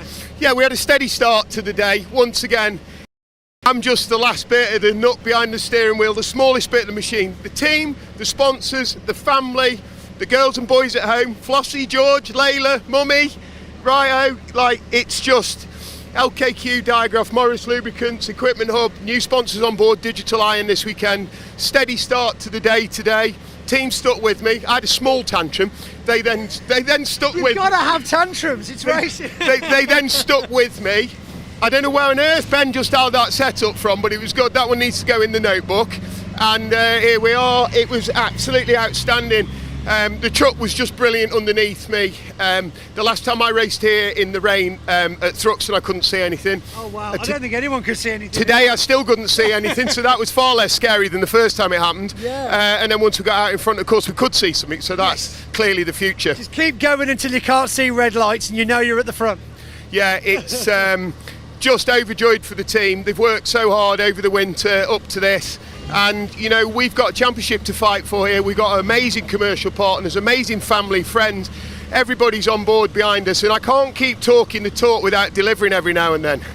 Well, this is definitely a delivery. Dave Jenkins, number 69, fantastic first place win. Another round of applause. I think the circuit commentary wants to have a word with you as well. Now, this is the last event of the day here at Thruxton. So hopefully when the Division 2s make their way through, we also want number 97, Warren Harvey, because again, difficult start for him today, but it has ended up being a great result in these conditions as well. Ian, what a day. It's been superb, isn't it? We're still waiting. I really want to see him come down in a minute. Just a quick reminder before he does, a reminder that unfortunately the truck parade at the end of today has been cancelled. We did mention it before, but if anybody missed it, we were due to have a truck parade, but due to the weather and the safety of getting people off the bank, it has had to be cancelled, unfortunately. But it's one of those things. But we're back tomorrow. We are. That's good. That's and you great. and me. Oh, grid walk, baby. Not just that. No, what? We're wrestling in the morning. Oh my goodness, we are. We're doing wrestling, aren't we? So that's something that's probably not worth watching, but do it anyway. Oh no, you've got to be there for the opening. You know, you can always rewind everything from YouTube, but at the same time, there he is. That's the one we want. Yeah, right. Let's go back to this one. We spoke to Callum Easton earlier on, but I particularly want to speak. Here we go. Here we go. Look at this. Get it open. Come and have a chat. Oh, go on. Yes, one. Number three. Wow. I'll tell you what. Third place in the wet. Conditions absolutely not ideal. Couldn't see a thing. How was it? How did it feel? You couldn't see from the start, but just keep it, not put so much pressure down, keep the power nice and test it. Wow. Get in. No, one can obviously only assume that you've probably not done practicing in these kind of conditions. We did a bit at Penry, didn't we, when it was wet? Yeah. But not this wet. That was biblical, I think, to be fair. Yeah. Come round this first corner, the water was shut and you just feel your stomach lift as it goes over it. But keep it cool, just play, ease off maybe 10k, but mega. Still did 160 through church. Mate, well, we call this aquaplane on the plane rather than convoy on the plane. I'm glad it's over. I wouldn't have wanted many more laps because of the nerves wouldn't take it. Absolutely. Well, I think you did a fantastic job holding your nerve. What a result for the team. Yeah. And I don't know whether you know yet. Together between the last two races. Well, I think you'll be putting Bradley's back together. Have you seen? He's had a bit of a whoopsie. I tell you what, though, he was trying to drive away from it, so I don't think it's too bad. Right. Okay. Well, listen. That's good. We'll get it back. The guys will soon put it back together. So I mean, listen. I'll tell you what. Watch out, father and son. Guys up for tomorrow, so that'll be fantastic. Well, no, you do great in the wet now. You can tell everyone. Can I just do one big shout out for I forgot my two other grandkids last time, so it's Ali and Lottie. Grandad did that one for you. Mega. Thanks, buddy. Well done. Well done. Well, Ian, come on back in. As we were saying, I believe that's all we've got time for down here at Thruxton in the Paddock. He's so happy. He's so happy. Yeah, just you film him. We can just talk. It's fine. It's been a great first day. A mixture of weather. It started cold. We were hot. We were in shorts and t-shirts at one point, and now it's cold and rainy again. But again, it's the first time we've been to Thruxton this time of year. It is. It's Great Britain. It's unpredictable weather. Look, we're back tomorrow, and guess what? 13 races tomorrow as well. Look, what a day we've had for the BARC as well. We've had a full day up at Alton Park. What a great job the team have done there. Big thank you to all the marshals and the live team up there too. Wonderful job. Big shout out to Leah as well. She's done a superb job today. Pointy, you as ever has been fantastic. I was going to say you've been fantastic, but yeah. You've been fantastic. Stop it. Okay. Big thank you to the marshals here as well. An amazing job as ever. Yeah. Thank you to you for watching as always. If you haven't already, hit that subscribe button. If you're watching on the BARC YouTube channel or the Truck Racing YouTube channel, also live on the TCR channel as well. So loads and loads of places. Loads of channels. Just hit that subscribe button. We want as many of these drivers like Warren to get the attention they deserve, and of course Dave Jenkins and everybody. So thank you so much. That is it. That's a wrap from us. We'll be back tomorrow. We're going to be wrestling in the morning. It's going to be a cracker live around about 9:45. Do the head-to-head thing. Do the head-to-head thing. Like dun, dun, dun, dun. Duff you up. I'm going to hug you in a non-romantic way. That's it. We'll be back tomorrow. Thanks guys. Thanks for watching. Oh, come on, we'll have a hug before we fall out tomorrow. Oh, someone's leaking. Oh, no.